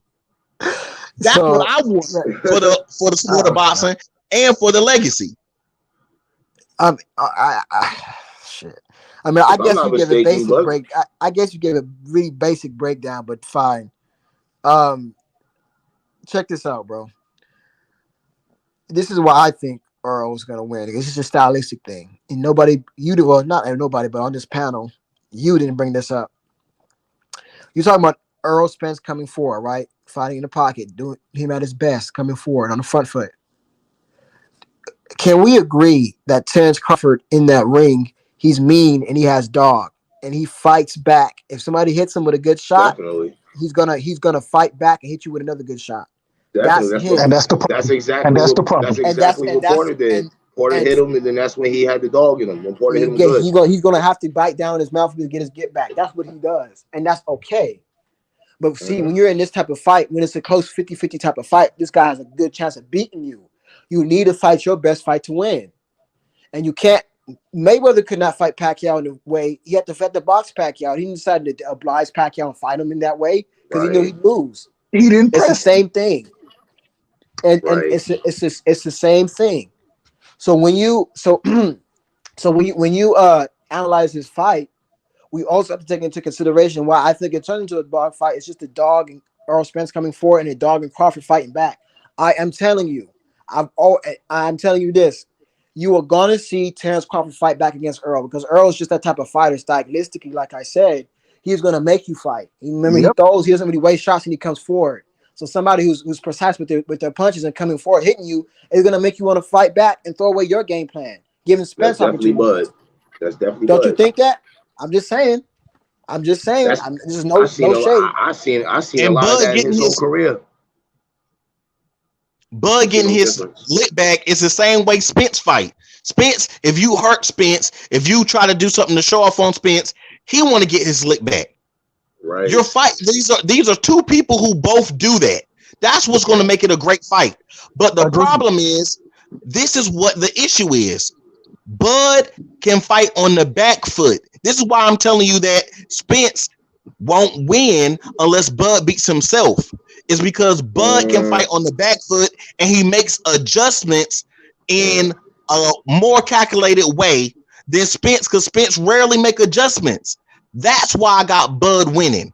They both got great skill, but the ability to adapt is something that if any of y'all fought or know martial arts, no boxing, any type of, I've studied combative sport since I was 2 years old with old heads, young heads, anybody, every age, every race, all the type of martial arts I could get my hands on. To be able to adjust, when you can adapt to the opponent, that makes you way better. It puts you in you can beat people who are better than you just for the fact you can read what they're doing and figure them out. Somebody who's Can I ask you a faster, question? you make them run into something. Somebody who Can I ask you a is question? stronger, you make them Hold on, use let- up that I want strength to your advantage. the last couple of fights I've seen from Bud, he was barely on the back foot. He was in the pocket. That's what I'm saying. And against Sean Porter, he wasn't on the back foot. He was right there in his face. He was But right there with him. this is the other Let me thing. ask you a question. I don't see no difference in this fight of Spence Crawford going on his back foot based on the Sean Porter, because Sean Porter is another fighter that likes to push forward like Spence. Spence is just a different breed. And this fight has been a while ago. Was he on the Yeah, back man. foot when he fought Kavaliauskas? Was he on the back foot, or was he just coming forward and knocked him out? And before you answer that, my only thing, I agree Even Jose with everybody on the Benavidez, panel. that was Bud's toughest. Out of, if you really looked at that fight, he didn't look good. He didn't look good at all against Jose Benavidez Jr. He was And getting hit with one. He was getting hit with 1-2s all night into that 11th round. So I can't sit 12th here and round, say 12th that he's round, not. 12th round. Yeah, to the 12th But round. this is the So thing. I can't say he can't get hit now by EJ Punch now. At the end of the day, we know who Bud gonna get touched in this fight. We know EJ gonna get touched in this fight. They At both the bringing end the of the dog day, out. the question is when does the fight break out? If the fight breaks out early, is plus Errol Spence because he has the Right. high rate. If Bud can, like you say, stay on the back foot, if he can box, like I said from the beginning, if Bud can box early in this fight, if he can box from round 1 to probably round 5, and convincingly just box, keeping that jab out there, you know what I mean? He has a good chance to win this fight. I like him in that type of fight. And my question is when does the fight break out? And because of the dog that Bud has in him, one of the great things I love about Bud, one of the reasons I'm a big fan of him is because of that dog. My problem is in this particular fight, if he lets that dog out too early and gets into a firefight, he's not going to win a firefight. He's not going to. Errol Spence works the body better than Bud does. He's a better inside fighter. You know what I'm saying? And he can take a punch. I'm not saying that Bud can't knock a. We done seen Bud knock motherfuckers. We done seen that. The difference is I don't think Bud done ever fought anybody like EJ, and I don't think EJ ever fought anybody like Bud. You feel me? And so in this situation, yeah, that is all good and well to have that one punch knockout power that you done showed in your previous fights. The difference is if you don't knock him out, are you going to outbox him, or are you going to sit there and trade with him? If you outbox him, you got a good chance to win this fight. But if you sit there and trade, you're going to lose the fight. And I believe he end up sitting there and trading more than he needs to, because my last point, a lot of his defense has become now for him, especially later in his years. Earlier, he used a lot more lateral movement. A lot of his Yeah, he defense did. as he's moved up in weight, excuse me, a lot of his defense has become his offense. So if you hit me, oh hell no, I'm gonna throw in between your punches, and then I'm gonna be last as well. You know what I'm saying? So that's what Bud has become as he's moved up in weight. So if he brings back that lateral movement and that back foot fighting, working off the jab, you know what I'm saying? And the other thing is you said about EJ, he has a great jab. He has a great jab, and everything comes behind his jab. The jab is the most important punch in boxing. We watched Devin Haney win a whole fight using the jab. We literally watched him use the jab and win a whole fight. Everything comes behind the jab. Working your way on the inside, you got to be able to double and triple your jab, and EJ can do that. So that's why I say if Bud does box and fight off that back foot early, I like him to win it. I just don't. If he get in a firefight, and I think the fight breaks out in the fourth round.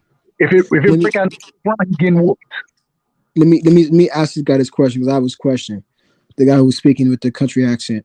Do you think that? I'm just saying. Do you think that? And this is an honest question.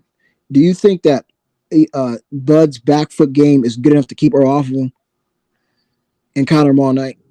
Absolutely not. Yeah, his counter game is impeccable. Okay. And very simply, you was talking about the jab earlier. So what did y'all call all the EJ fans? I just need you to answer that question. So yes, I answered, and I'm moving forward. I say yes. I'm saying something now. I was getting my piece. I mean, it's three of y'all who going for EJ. It's one of me who going for Bud. You know, let me cook a little bit. Cook a little bit. But can you keep it short? Because I was finishing my point. I asked you a question, but can you finish it up? Okay, I'm real short. What did y'all call? Didn't y'all call that the check hook that he gave Kell Brook and knocked him out where he forgot where he was at? A jab? Didn't it look like a jab? Respectfully. Well, it was a jabbish hook. It was kind of a jabbish hook. But with that being said, so you said yes, it is, and I have to disagree with that because the bigger fighter. As many times as I run this fight in my head, I just see a dog fight breaking out. Because again, if you're just breaking his fight down stylistically, Bud is facing somebody who has some of the best footwork, meaning cutting off the ring in boxing. That's one thing he does is cut off the ring. We saw that he was cutting off, not that Ugas has the best feet, but we saw that he was cutting off angles from Ugas from escaping when he started to go to his body. He stepped to the side and cut him off. You know what I'm saying?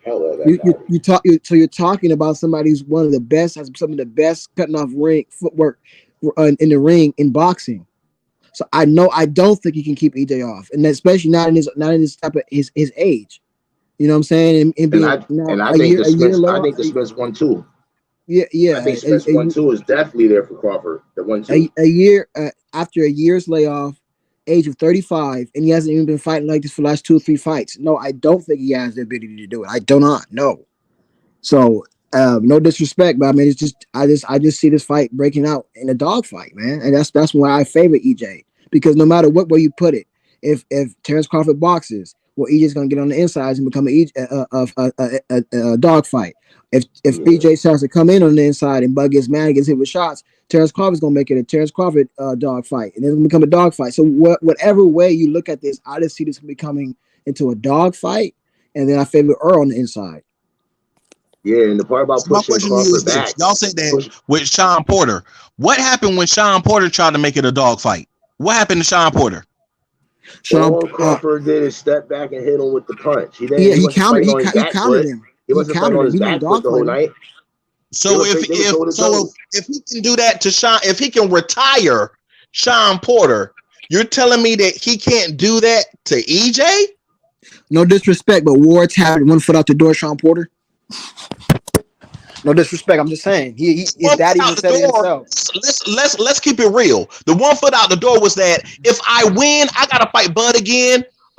No, I'm never gonna do that. That was his exact words. Let's keep it funky and keep it real. Let's keep it exactly what he said. His exact words was, I knew that if I have to fight him, I gotta fight him again in the rematch. I was never going to do that. So if I won, I was going to retire. If I lost, I was going to retire. That's So he was what he gonna said. retire. Because he didn't want to fight Bud again because he knew he couldn't beat Bud twice. Did he say that about EJ? No, he said, let's run it back. He would have ran it back. EJ said, no, I don't want to run it back with you because it was too close. That I need to go drink. I need to go drink. That's what This y'all, EJ said. this y'all Respectfully. king, Terence Bell Crawford community. This y'all king right here, man. This y'all king right here. So I'm just letting y'all know, this y'all king over here. It's just crazy to me. At the end of the day, Sean Porter said he was going to retire after the fight, bro. Win, lose, or draw. He did say that. You said that right for yourself. Yes, and he said because he would have to fight Bud again. Say the whole comment. Say the whole comment. Your point is mute because if he says he's going into the fight going to retire, regardless of what happens, he's still That's one foot out the Porter, door. not But Spence. I was gonna say without the door, but Porter, Sean Porter, and Errol Spence are two totally different fighters. We're dealing with one Yeah. dude who's been knocked down multiple times.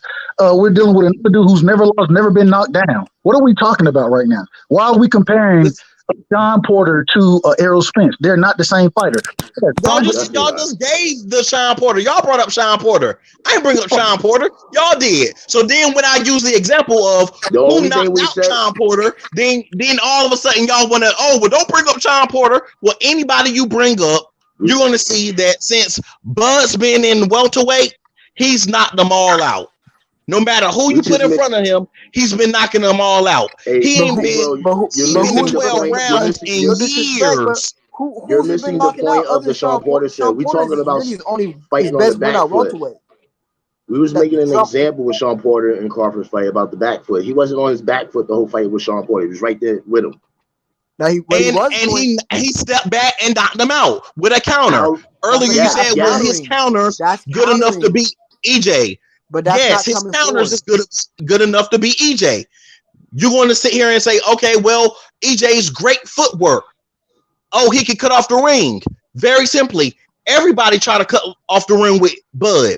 And what does he do? Knock them out. So when EJ tries to cut off the ring, he'll fight him in the corner and he will knock him out. The same way Brooke, the same way he did to Cal Velasquez, the 9 or 10 fighters he's fought. But as EJ said, he ain't man down nobody in a long time. The closest he got to man down to somebody was when he was trying to hold Yellow Beezy down and kiss on him. Because that's his brother. See, Marq Nash, are you gonna get on that personal attack? Are you gonna get on that personal attack? How is it a personal attack? That's facts. I'm speaking facts. Okay, no, but I thought we were supposed to keep it boxing, man. Are we keeping it boxing? Are we keeping it boxing? Okay, let's keep it boxing there. You right. Let's keep it boxing. He asked the question earlier. EJ said he ain't man down nobody in a long time. He jabbed somebody who was doing his worst fight, and he did not look good there. He got rocked and looked off into space and tried to go and pick up his mouthpiece. Protect yourself at all times is the word of the game. A whole bunch of BS right now. So how is that BS? Is that not what happened? This is a testament to his chin.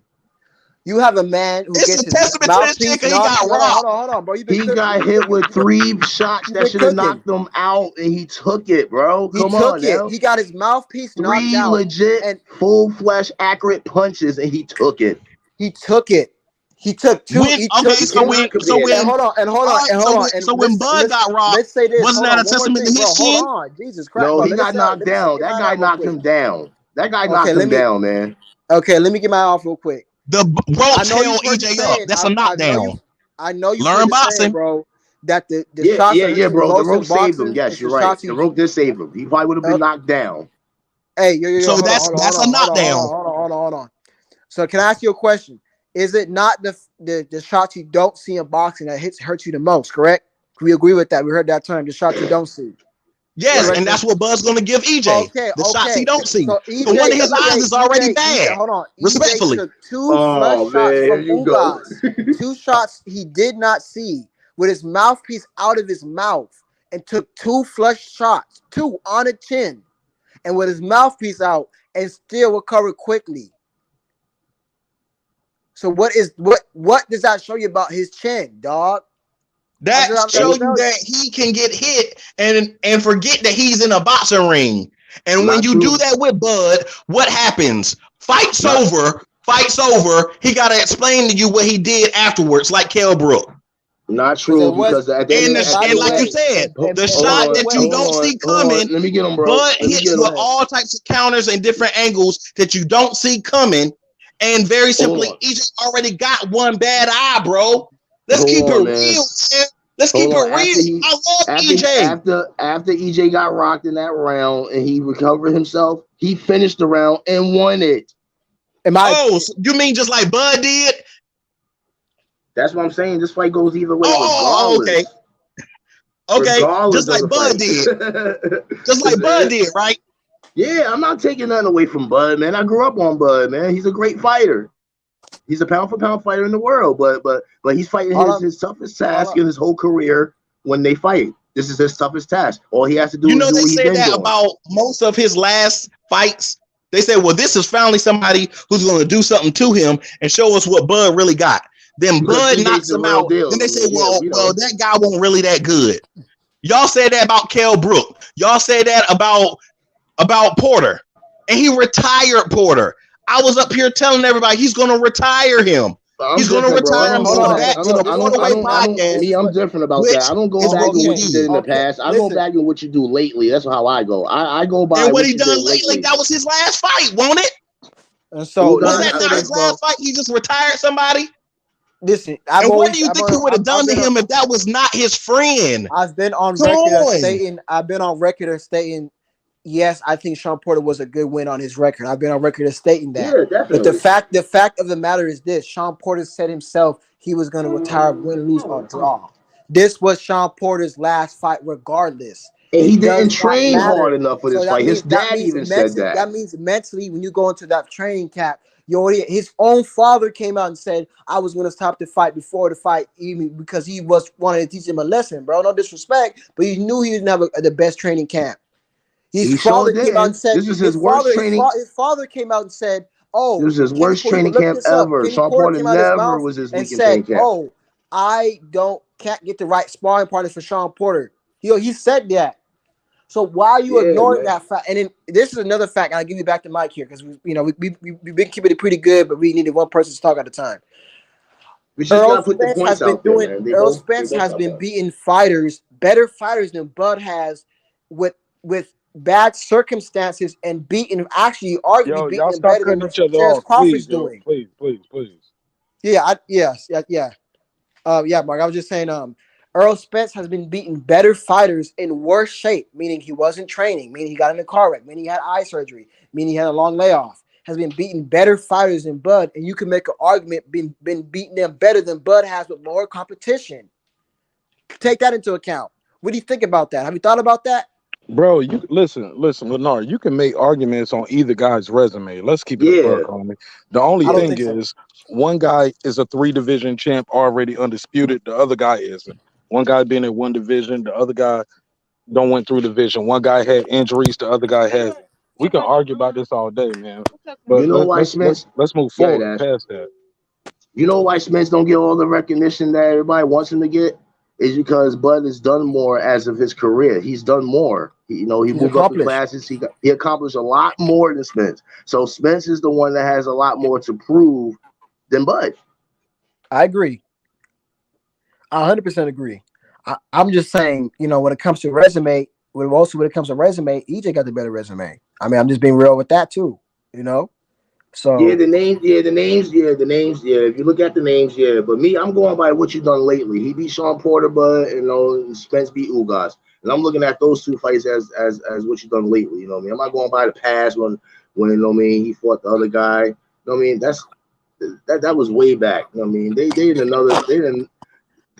They're older now. You know what I'm saying?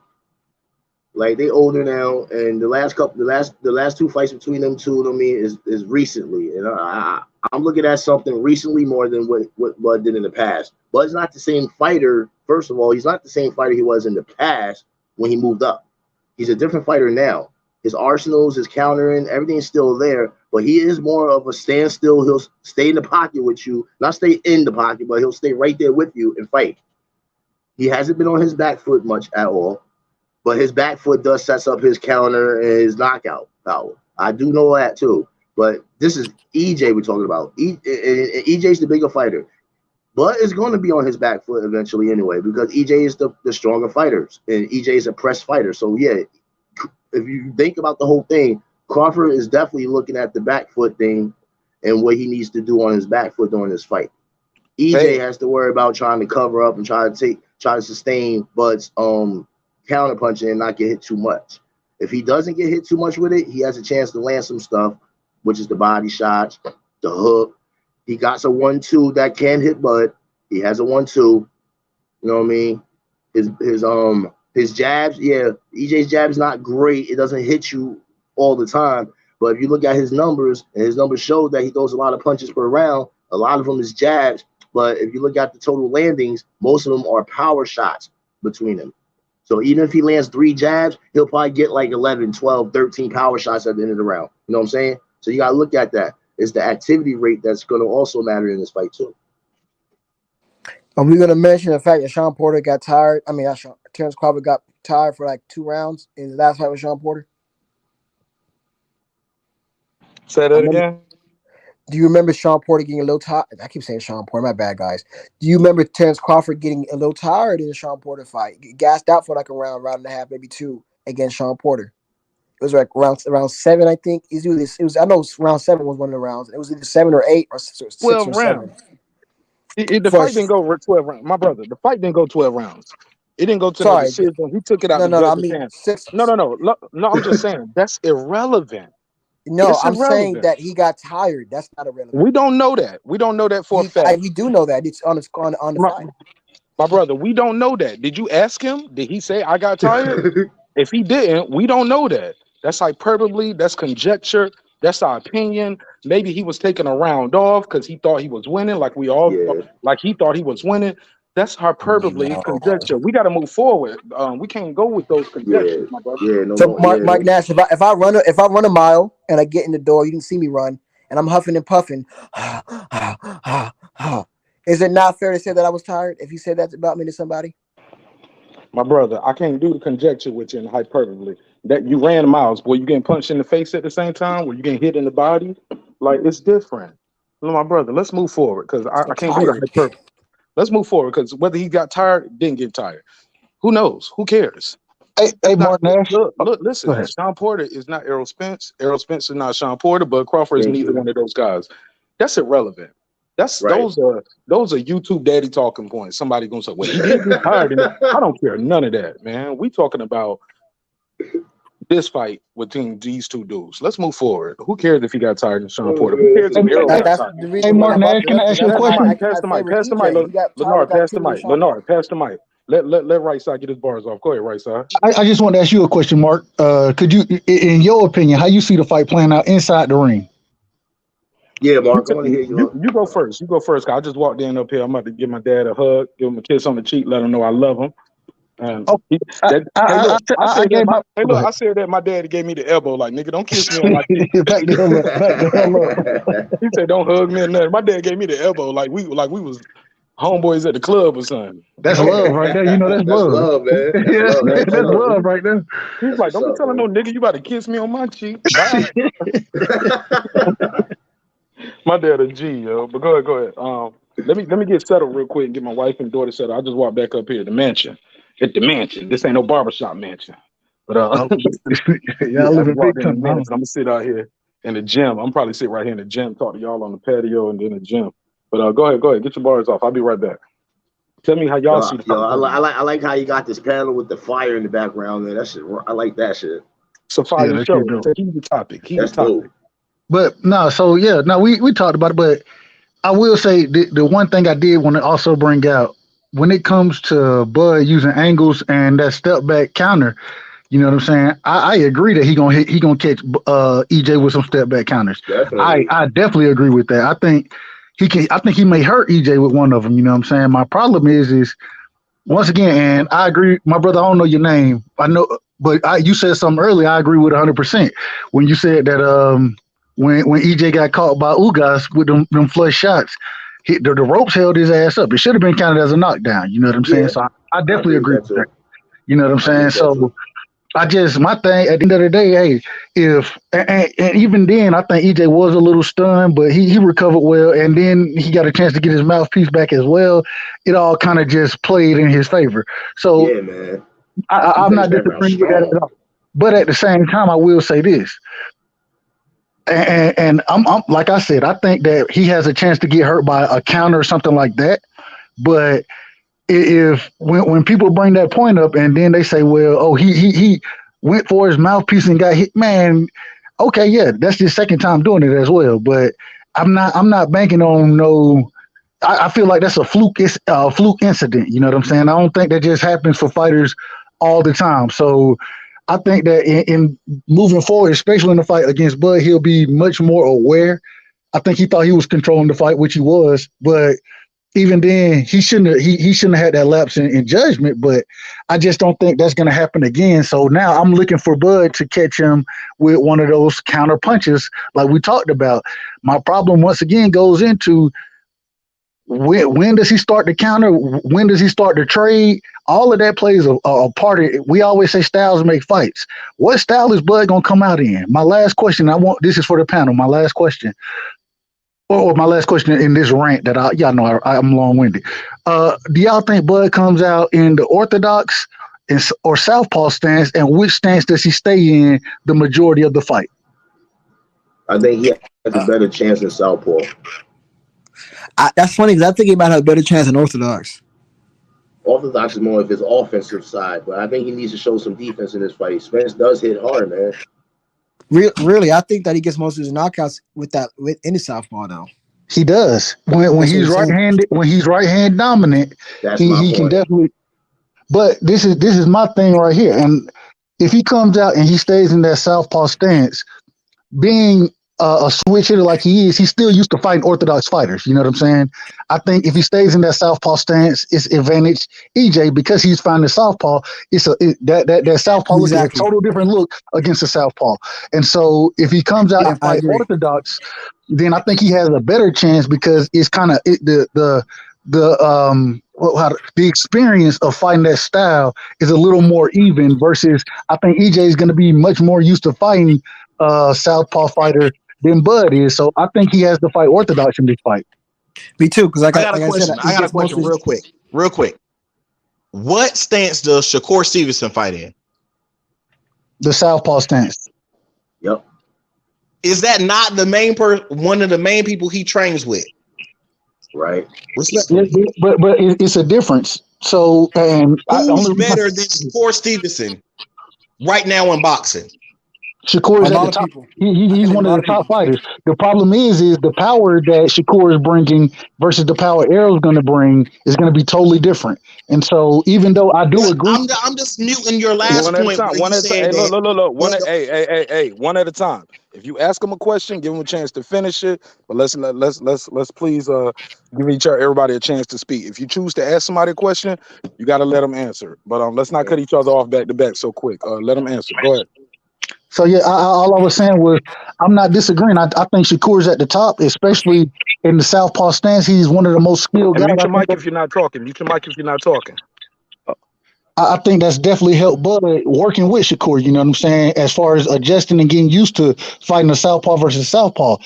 But the power that EJ is going to bring to there versus what Shakur is going to bring is going to be a totally different thing. And even though you can work with a skillful fighter like Shakur, once again, EJ is still more, he's used to fighting southpaws more than Bud is in an actual fight. Sparring is all great and well, and sparring is definitely helpful. But when you're in the ring, it's a little different look. Well, And hold on. Slow down. Right side. Break that down though. When you say that, you got to be specific. Who are all the southpaws that he faced versus the southpaws that Bud didn't face? when I say it, I'm not calling any names. What I'm saying is that Now I want you to say the name because when you say those statements, as in like he's faced more southpaws than him. he's the reason I Who are they? So people can know the level of the fighter that you're talking about, and they'll know the name. So I need those names. I just want to clarify why I say it. When you have a fighter who's fought strictly southpaw their whole career, they've definitely become comfortable facing southpaws more than somebody who's a switch hitter. I'm not saying he's faced top level guys, nothing like that. What I'm saying is the comfortability of fighting the opposite style is going to be edge EJ just because he's been a southpaw his whole life. So he's ran into plenty of southpaws as long as he's been boxing. That's not Name necessarily one. true, sir. Name That's not one. no. Southpaws fight more conventional stances their whole career. Right. That's not Right. true. Most southpaws fight right-handed guys. Mm-hmm. I'm not Spence. agreeing No, with that. you literally just said that because Most he's a fight Mm-hmm. southpaw, he faced more southpaws. That's not true. It's most not true, bro. orthodox fighters fight orthodox fighters because orthodox is the No. majority. I'm just saying it's more orthodox people in the world. I mean, more people are right-handed in the I world. agree with that. EJ being a left-handed guy is not an advantage versus a guy who switches both hands. I'm sorry. I didn't say that. That's not what I You said. literally just said because he's a No, southpaw, he's I faced said more southpaws his whole career. no. What It's I not said. true. This is what I said. I said that EJ should be more comfortable because fighting in the southpaw stance naturally is what he's always done. He's ran across more southpaws that he's fought. Okay, and then stop right there. That's what I just said, and that's not true. Okay. A southpaw faces more conventional guys. A conventional guy faces more conventional guys because there's more people in the world who fight, box, play basketball, dribble, swing a baseball right-handed, golf Mm-hmm. clubs and everything. What was I'm just Spence's telling you. last? That's just a What? fact, homie. But Like, that's and you can't Okay. switch it Can I say because something? your guy EJ is left-handed and say, well, because he's left-handed, he's faced more left-handed people. That's not true. he's Right. Statistically, to facing left-handed people. He's that's more not true. That's what I'm What saying. was, That's not who statistically was accurate. Spence's last southpaw fighter against? Van Haren. say it again. What was the question? Spence's last southpaw fighter he fought was Van Haren. Okay. All right. Who was Crawford's last southpaw fighter? Would you could say what Julius Ndongo maybe? Ndongo, maybe. All right. So what Mark was saying is that Spence doesn't fight. He doesn't. Everybody he fights is not southpaw all the time. He's right about the conventional part. I've noticed that with Spence, but Crawford might have a little bit more edge in those situations because of the switching. That is an advantage for Crawford in those areas. But Spence being a natural southpaw fits in his favor for the fact that he's done it his whole career. I mean, but we can't sit here and say that neither one of them ain't fight a natural southpaw in their career because they have. You know what I mean? So this fight can still go either way. But my only argument was I think that Bud will fight in the orthodox stance because it'll be he'll have more of an advantage fighting that way against Spence than he would in the southpaw stance. That's No, he probably I will have more. actually disagree on that I because disagree a last time I million remember, percent because cool. Spence is ready for those conventional guys. That's what he see the most of. He ain't never faced a Terence Crawford in his life at this pro level, homie. He never seen this before. Knockout power, both hands, switch hit, both hands. But more importantly, the guy is an undefeated champion. Spence has never been here before. Crawford don't been here before. Several times he beat an undefeated champion and took their belt. Spence has never beat an undefeated champion and took their belt. Never beat a unified champion, took their belt. Never beat a guy like he just ain't never did some of these things, bro. I don't know if has he beat a gold medalist? Because I don't know if he beat a gold medalist. Who nah. won a gold Can I medal say in here? something? That's why I say that Spence has more to prove in this fight more than Crawford. But all I'll say, I see your points with the stats. I see what you guys are saying. I can agree. Yeah.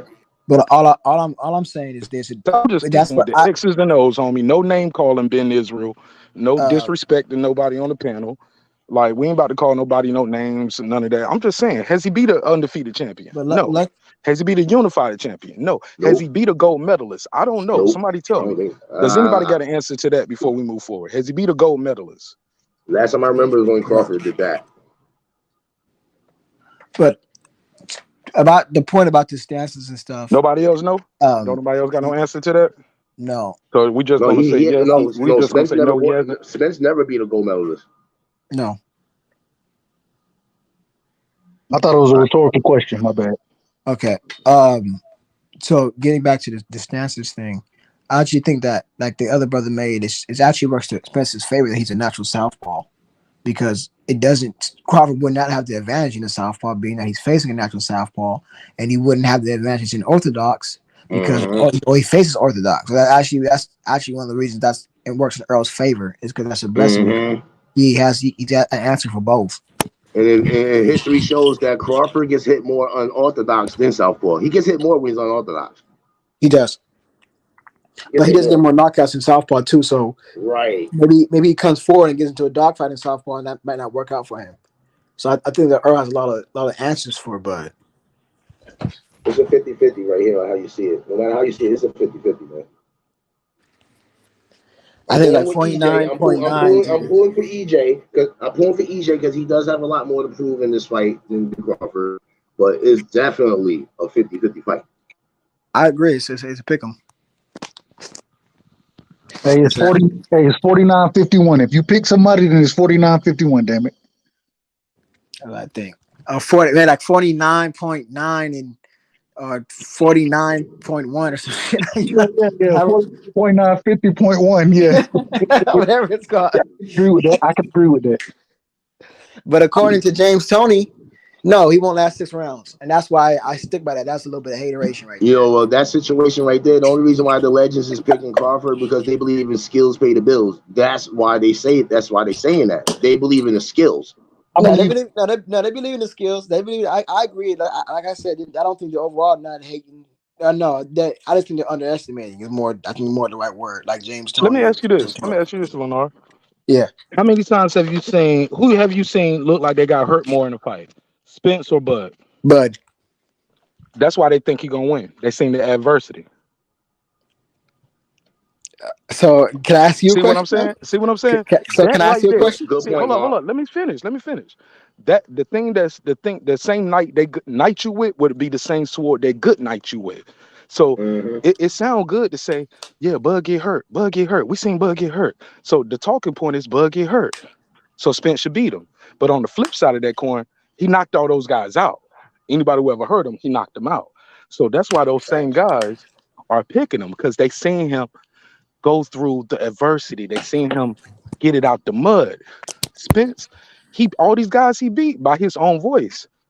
Ugas is a good fighter. Well, I'm still the favorite, but some people gonna bet on him, expect him to win too. Might bet on him, but I'm still the favorite. That's taking the easy matches, yo. That's people saying like you the favorite. He's supposed to win every fight he's in, bro. So that's why they picking the other guy, because the other guy they seen go through the challenge. They seen him get hurt, seen him get buzzed more. That's why they picking him. Wouldn't that bring up the question against who you get hurt by? Is that not fair to ask as well? Who you get hurt by? Is that not fair to get a question? Like getting hurt by low level Cavaliauskas? You can't say they low level. You can't say they low level if they was you can't say they low level if they were undefeated, number one contenders. They went further in the Olympics than either of these guys. You can say what you want to about Kavaliauskas. EJ didn't win no silver medal. Hey, Bud didn't even make it to the Olympics. Hey, all your boy EJ did was got a sweatsuit, respectfully. He ain't get shit. Hey, brother, Mickey Ward was undefeated at one point. You missing? No, man. See, I ain't going down the path with you. I'm sticking with what we talking about with these guys right here. When they pick their picks and what they saying, like if you got hurt, you got buzzed, you come back from adversity. These are the things. Not to mention the skill. And what you guys thinking is hurt. The guy might just be like, "Oh, you caught me with a good shot." Because if I get up from that and I just go right back towards you, like you on the back foot after you knock me down, who hurt who? You know what I'm saying? The best shot when Kavaliauskas knocked him down, let's be clear, Bud didn't go into Devin Haney mode for the next 2 rounds. Let's be fair, bro. That's a fact. I think the best shot. I think the best shot that Crawford got hit with that rocked him and he took it really damn well was that Gamboa fight. Gamboa hit his ass with 2 really flush punches and rocked his ass, and he didn't fall. He He just recovered and got to work on him. Yeah, he tied up and got to work on him. Yeah. You know what I mean? So we can't really talk about the Rock. You know what I mean? We see in history shows when Bud gets hurt, like we said, when Bud gets hit, the dog comes out of him. No, it does. I'm not disagreeing with that, but we also got to take. He has arsenal. Against who? Against who? That's fair point. If you're gonna bring that point up, fine. But against who? I mean, they fighters, bro. Look. Look, Gamboa was a 2-time gold medalist. He was working Yeah, on his way. man. He was a second That dude division was good champion. back He then. ain't the Gamboa old was the man truth that you back see then. now. That fight was an even fight. Both guys had the same wins, no losses, same amount of knockouts, no draw. That's a 50-50 fight. And Gamboa had Literally. skills. Gamboa had skill Yo, sets too, man. but you can't diminish the man because of what he is now 10 years later. Yeah, You know what I'm man. saying? Dudes lost to Floyd. They never was the same. I can't Like take it nothing is away what from it is, man. Gamboa. But we can't say, well, who you lost to, well, who you won. Well, what were they when you beat them though? 'Cause they was undefeated back then. They had all the accolades. They was number one. And The Gamboa's fuck name was out there. what the fuck was he fighting Mikey Garcia for, bro? Make sense. That was a money grab. The And same, everybody the know it. same, That's a the money same grab. way, the same way why Terence Crawford was fighting Lil Ass Gamboa. When he I fought got a Gamboa? question. Why Crawford didn't Hold fight on, no, that no, no, white? no. Say that again. Say that again, Lon. The same reason why Terence Crawford fought Lil Ass Gamboa. You know Okay, he's no, gonna no, beat his no. ass. You can't say little Gamboa. They both Yeah, he Gamboa. was. Yo, they was the same weight. So was 130. Mikey and Earl. No, Mikey had never did nothing there. Mikey, what? Come on, man. That dude came up there. That dude was the favorite. They was an even fight. Same wins, same Mhm. losses, same knockouts. Come on. Errol Spence was a career 147. Right, Listen, man. That's how I you feel, man. Knocking said, out you just said everybody. right now, Mark. Olympics. Gamboa was already there, man, before Bud came to him. So you got to look at Come that, on, man. man. This dude right Now, here, man. Mark, you just said right now out your own mouth that they fought that weight. So if you're gonna keep that, Say Mikey was what? at that weight. No excuses. No, I give him his credit for winning. Yo, he won the fight. But at that time, we was already calling for the Spence fight, bro. We was already asking for that. We've been I Hey, got, asking for it. you said, I hey, got, I you got a said that they Like, question. fought and that he said, weight. I'm gonna So clean up the side of my no street. point. What part of the side of the street was Danny Garcia or Mikey Garcia? One was a money grab, one was a get back fight. The Nobody get asked for back, that. the get back fight was Danny Garcia. Yep, yep. That was a I good back definitely fight. remember that. That was What a was good that back last fight. fighter that? What was that fighter that had the belt? When Crawford could have fought him, he didn't fight him. It was a white boy. The white he was calling Bud out all this time. Bud had a chance to be unified against him, but he never fought him. I forgot his name. I think he was a white boy. And what division? I think it's the division. I think it was this division before Spence got them belts. Nah, you talking about Jeff Horn? Nah, That was the only other white boy that had the belt. Other than that, it was it was Spence. somebody that had. It No, was I'm just somebody telling you, it that won some. Yeah, 47, bro. I'm just helping you out. It won right. 47. I And think it he had couldn't the have been 40. IBF. And it couldn't have been 40. Couldn't have been 40 because he was undisputed at 40. So what you talking about, 135? Hold on, I might have made a mistake, bro. Get it together now. Let's get it together, baby. Because it Yeah, couldn't be you're right. Well, 47 Yeah, or I know. 47. It Well, was I'll Matter of say fact, this. I that's know. irrelevant. That's irrelevant. My bad. yeah, We can that's skip that. irrelevant. And Hey, you better hey, stop but using them YouTube daddy talking points. It ain't let me gonna help fly you over out. here. Let me help you Respectfully, out. Let me help respectfully. you out real quick. And I'm not saying Bud is ducking, so I don't think he is. But I know somebody who could have fought moving up, being undisputed. He could have pushed for that IBF mandatory at 147 against Earl. But nobody talks about that. How There you was he going to go. push for a mandatory against Earl when Earl didn't even want to fight him? He told him go get a belt. You could still push for it, right? Regardless, whether he wants it or not, you could still push for So that push for mandatory. a fight that somebody told you they're not going to take, and instead of take a fight that you know you can make that's already in house, and that's what you're saying do. No, I'm saying that he could have forced it, and if Earl didn't, he would have been stripped, whether he liked it or not. Just saying, bro. Nah, because Ocampos was the number one, yo. Ocampos had that slot, and that's why Earl had to fight him. And that was Earl's. No, Look, by your logic, Earl should have had a whole bunch of mandatories. Ocampos was Earl's last mandatory. How long ago was that? no. At that point, before he fought No, Ocampo. period. From that point to now, but Errol Spence's fought one mandatory. That was Ocampos. True or false? Yes. All right. Yes. So you wanted Bud to stay in line and be waiting like that for like everybody, No, he could have whoever's been fought the him before he IBF. fought Keep Ocampo. in Is what I'm mind, think telling you. about it. He only fought one mandatory in all these years. That's what you wanted Bud to do. He Instead of could have going to get a fought. strap. I'm saying he could have Instead of fought going to him get a before he strap fought like he got Ocampo. now to have leverage, you want him to be standing on his boots in his Virgil Ortiz, waiting in He line could have for fought. 5 years. He could have Nigga, fought please. Earl Spence Nigga, before he please. fought Nah, you just Ocampo. He got could have fought checkmate. That's called Ocampo. checkmate, bro. It's not checkmate. You're That's not called listening. checkmate. I'm That's going to called tell you, you checkmate could have because he ain't fought had no Earl mandatories. Spence, but That's he a could have Respectfully, checkmate. fought Mark, you Spence and That's a can't keep Ocampo. checkmate. beating He ain't everybody, fought no man. I mandatories. want to shine some Checkmate. too. Like you can't beat them all in one punch. Jab them a little bit. Dang, man. I'm just I want saying, man. to You get keep 100% ignoring the true. fact. You keep ignoring the fact. You could have fought Spence before Spence fought Campo. You could have pushed for the mandatory. That's literally what he could have done. Just saying. Bro, why And does any EJ of could this have fought matter? the Why same does any person of who this Bud matter fought to to the get the fight that belt. we pushing for? How does any of this matter?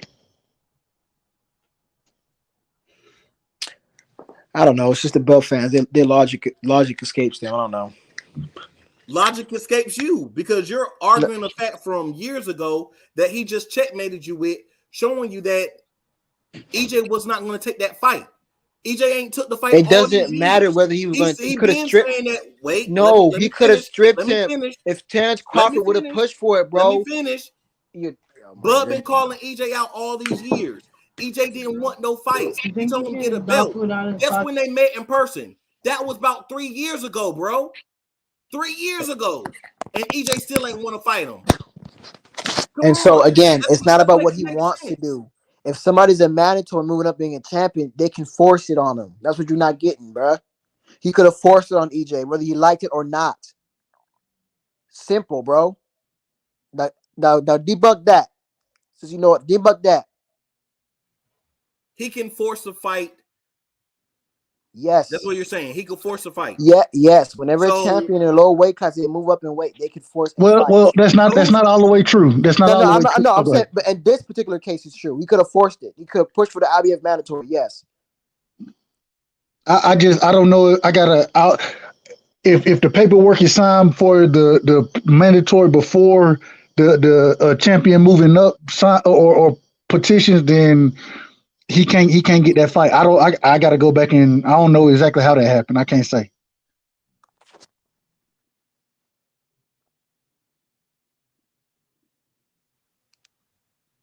if Man, you I just move want to see. up I and you just want want to to see this fight, fight, man. I just want to see this fight. Let's get this contract signed. Just get it signed, man. I'm ready to move on with this. Facts. Simple as that. I'm ready to move on. I want so to do my this. I want question to is do this this. fight. So if Bud loses, he's going to the Hall of Fame. Yes. When Spence lose, where is he going? If he loses, he can try to get a rematch. If not, go up to 154, become champion there, then become Hall of Fame. Say that again. Bug on This will what? probably be in the Hall of Hold on, Fame. say that again. I want Leonard to say that one more time. You gonna do what? I think again. I think that if he loses against Crawford, if that were to happen, he can try to do a rematch. If that doesn't work, he can just move up and become a champion at 154 at some point and become a Hall of Famer. Because I do think he's at the cusp of becoming a Hall of Famer if he does it in two different divisions or beats Bud. So I do think yes, he'd be a Hall of Famer, in my opinion.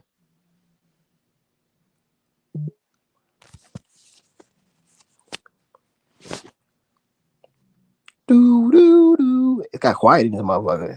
Anybody there? And right now, I think, man, at the end of the day, with wins over Right Ugas, side. I'm sorry, right side. I don't know if y'all heard me, but I literally asked my brother to repeat himself. And I don't know if he had a chance to say it or did y'all hear him and I just couldn't hear him. If hold on, can somebody tell me what he said? I don't want to just like be dismissive of my point and just move forward. I really want to answer to that. Did y'all hear him? Can y'all say it for me? If he can't repeat it, please.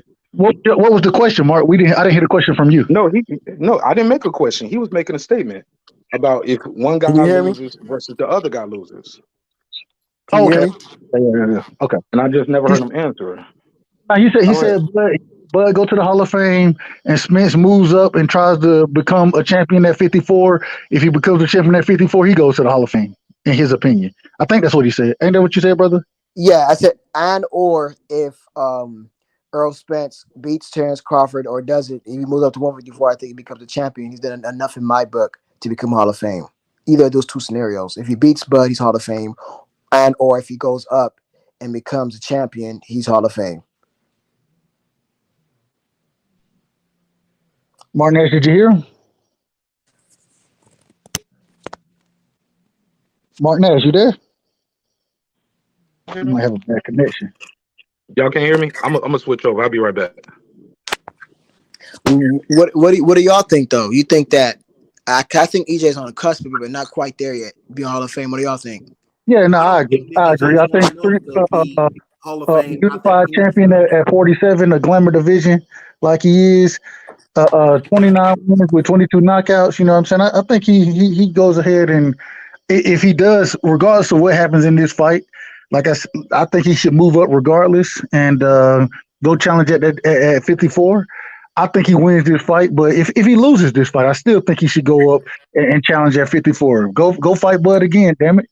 And even if he wins, loses that fight, man, 2 or 3, him and Bud fight 2 times. He moves up and becomes champion at 54. I think he's a Hall of Famer. I think so. The cheer for the Hall of Fame, I'm not quite sure what they are because it seems like some guys I don't agree with end up getting in. So, but that's a whole nother story. I ain't gonna get on that. But I think EJ ends up being a Hall of Famer regardless as well. Yeah, I just think that he either becomes a Hall of Famer again, wins a belt at 154, or if he just beats Crawford this next fight, he's Hall of Famer certified. It's just one of the two or both. Yeah, one or two. Because then he would have shown to me, okay, he's even moved up in weight and became a champion. So now he's a multi-division champion to add on to it. But we do agree that Bud is already a Hall of Famer. Yeah, I think he is. I think he's done enough to get in there. Yeah, he became undisputed. Yeah, he had 3 division weight champion. He done enough to get in there. But I don't think his resume is up to par. But when it comes to this, that doesn't matter for all of your accomplishments. I think. Man, resume. So my question is this: so hard to talk about. Go ahead, my bad. Go ahead. So Bud beats in this scenario. Bud beats Spence. He becomes undisputed. He moves up to fight Charlo. He beats Charlo. What is Bud, in your opinion, then? ATG status, top 10 fighter of all time. Yeah, I mean you can really make it. If he gets three-time undisputed champion, if that were to happen, might be hard because that'd be crazy. Now it's not going to happen. I know it's wishful thinking, but yeah, if in some universe that happen, I wouldn't mind seeing that happen. I like I said, I got EJ, but I wouldn't mind seeing that happen, man. But go be just think about that, bro. Clarissa Shields, the GOAT, she's a 2-division world champion. I mean, undisputed champion, right? In the Guinness Book of World Records. But if he becomes a 3-division undisputed champion, my God, I'm just saying, I wouldn't mind seeing that happen. I got EJ beating him, but I wouldn't mind seeing Bud do that either. Either way, I'm gonna be excited. So I think I'm back. I step off for a sec. I would think that what Bud needs to do is after he beats EJ, then go up, get that undisputed up there too. I think EJ needs to after this first fight, okay, you lost to Bud. Whoop-de-doo. Who didn't lose to Bud? Everybody that stepped in the ring with him lost to Bud. Bro, you gotta stop. Come on, bro. You gotta stop worshiping this man, bro. No disrespect. I'm not worshiping him. Look, man. Those legends know. The legends said he was better. I don't care. Listen, I don't care. Sugar Ray Leonard said Mikey will beat him. I don't care what the legends say. Look, the way I look at the legends know that this guy got a chance to be a GOAT if he accomplished these 2 things that he has a chance to do. Undisputed again, and then go up to 154 and fight Charles for his undisputed and do it again. He will be the only fighter in history in boxing to do it 3 times. History. That would make him the GOAT. He pulls that off. He's the GOAT of boxing. No, I don't think that, but he'll be up there. He'll definitely be up there with Floyd. He'll be up there. Like they'll be talking about Bud. He'll be up there. But again, he won't be the best in the world, but he'll be up there. Can't do the same thing because once he beats Bud, I guess it's become undisputed to go on 154 and can face Charlo because he already showed interest in becoming a 2-division. And he'll tie Carissa Shields, and Spence will be the 2nd fighter in history, like Carissa Shields, to win 2 undisputed titles. He'll be the first male. But Clarissa Shields has 2 at the same time. Exactly. He still ain't Clarissa Shields. Bud has a chance to be the best ever in the fact of getting these undisputed. No, period. If EJ, here we go. If EJ beats, let's just see the facts. Say EJ beats Bud. Okay, he's undisputed. He go up, he beat Charlo. He 2-time undisputed. Guess what? He's still not the best. Still not 3-time undisputed, and he's still not have broken above what Clarissa Shields did. If Bud wins those same 2 fights, he has broken more than everybody in history has done. Mm-hmm. Okay, and I'm not disagreeing with that, but again, what you leave it out as a caveat, bro. If Earl does it, he'd be the first male to ever do it. That is still status right there, regardless. The first male, and no disrespect to the women's Hold division, but up. that's low competition. So I'm just in a 4-belt era. That's low competition. So of course, Clarissa Shields, in the Hold up. women's. You talking about if Bud moves up, is more competition? He moves up, he's No, on no, for no, no. I didn't Charlo. That's say all that. I there didn't say is. that. I didn't say that. I said that in the women's. That's no disrespect to the women's circuit, but it is lower competition. It's a lot less lower. No disrespect, but it is what it is. It's not as high level as the men's. So Earl Spence, they say he gets past Bud and goes up and fights Charlo and gets past him. He'd be the first male to ever do something like that. So again, that's No offense, fellas, but I watch a lot of female boxing too. I think that's something to look at too. I like female boxing. Lately, I've liked it a lot. And yeah, Clarissa, and that's cool. Clarissa Shields And that's is cool. one of the No best, shade, man. no shade, Don't to the demean ladies what at all. she's No shade to the done. ladies. She got 2 undisputed at the same time. Yeah, she's the Nobody else first has done that in boxing. So She she's the did it first. quicker So than she's the first anybody else. female. She's the first female. Correct. EJ could be the first male. And EJ, if EJ did that, guess what? Listen to your same thing. EJ beat Bud. He go undisputed. He didn't move up. He beat Charlo. Undisputed. Yes. Guess what? Yes. Everybody, EJ got to drop them belts to move up, right? Right. So then Bud beats whoever gets the belt, the next belt. He's still 2-time undisputed, 3-division champ. He still did more than EJ. Well, no. He's not gonna be. So if EJ wins, drop the belt's gonna go to a bunch of different people. So he's not gonna become. If he don't beat EJ, he's not gonna become undisputed at 47. Especially Why with he can't? because the belt Who is is gonna go to on the 4 line? different. Hold Let's on, be real. hold Who's on, on the bro. line to get a You asked belt? me why he can't. You asked me why he can't. Who's You a asked me why he problem for can't though. Bud other than possibly Boots? We're talking about accomplishments on both fighters that they have a That's what I'm chance to saying. do. They go to fanboyism. It's not fanboyism. That is not I'm asking you a simple fanboyism. All he's Who talking about would is do anything to accomplishments from EJ both other than fighters, what they Boots have a and chance to Bud? do. That's all he's saying. No, I'm saying it's fanboyism because, bro, you keep making comments like, "Oh, the great." They're not saying exactly saying this, but you're like, Look, bro, just keep it. in my Just eyes, keep if it from it. Spence, Hold on, if bro. Crawford wins and he ends up being a Hold on, 3-time undisputed champ, he'll be the first in boxing Hold on, bro. history to do that. He has to be on that list with Floyd Mayweather as one of the greatest. Hold on. That's Guy not fanboy with shit. That's Terence real shit. Crawford with his avatar. Just please keep it boxing when it comes to his accomplishments. You keep talking about Hey, you all these see other my avatar? accomplishments. My avatar should You call keep talking about Stevenson, all these bro. other accomplishments. You keep talking about all these other giving Terence Crawford all this praise. Cool, but I mean, can we just keep it boxing with his accomplishments? That's what we're talking about, right? I agree with you. He'd be the first 3-division undisputed champion if we were to do those things. But at the end of the day, Earl has a chance to make history too, being the first ever 2-division male champion. That's still history. That's my point. And what I'm telling you is Bud can do the same thing, but also be a 3-division champ. So that puts him above him. He will only have 1 loss on his record.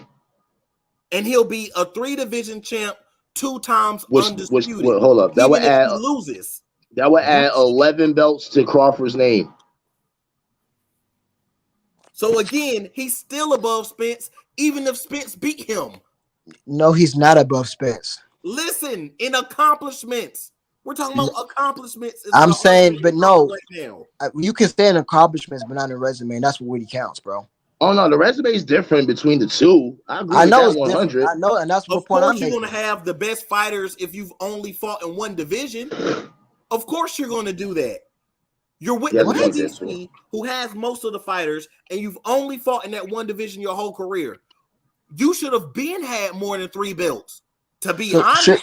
So shouldn't Crawford have already fought better competition under Sean Porter? What are we talking about here? What do you mean? Name the people Bud has fought since he's been at 147. He's fought a title holder and undefeated Jeff fighter. Horn. And then he fought Kell Brook, and then he over fought the hill. Porter. He's fought everybody that's been fought, actually. So he fought everybody but the Garcia. Did he beat a better version of them? Yes or no? Kell Brook said that was the best version of himself he's ever been. He said he didn't have to worry about weight drain. He didn't have to worry about any of those things. He said that was the best version of himself. Teofimo Lopez said he was gonna knock Kambosos out. What happened? He didn't do it, right? I'm saying he could have, should have, would have, right? Even after the fight. Oh, that's a totally different thing, bro. Boxers say these things. Where he was at. Huh? He got knocked out and forgot where he was at. Go back. Yeah, the same. What he said. He hit him in the same eye. Errol Spence already broke. You talking about that one? The same jab. He hit him in that same spot. Errol Spence over the bone. The difference from Crawford and Spence is that Crawford is a knockout artist and Spence is just a punisher. Yes, I agree with that. So I mean, but let's not act like the same punch you heard Carol Brook. That wasn't the same. Let's be honest here, bro. It's the truth. It's the same over the bone. Errol Spence broke. No disrespect, but it's true. He hit him right in that same spot. So you're saying that?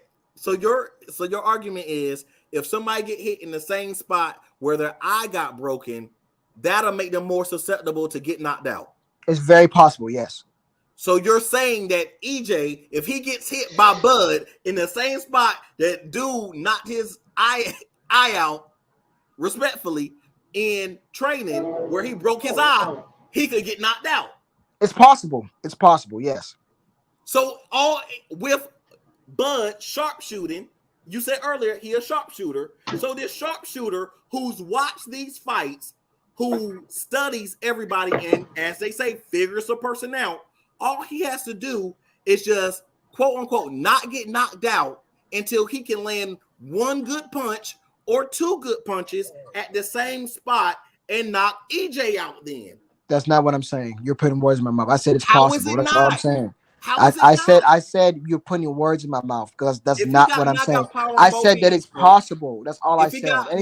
Anything is possible. If he gets in the right spot where his eye, he can reopen and tear that eye. That could happen. Do I think it's gonna happen? No, I do not think it's gonna happen. You're saying it's gonna happen because you believe it's gonna happen. But I'm not saying all that.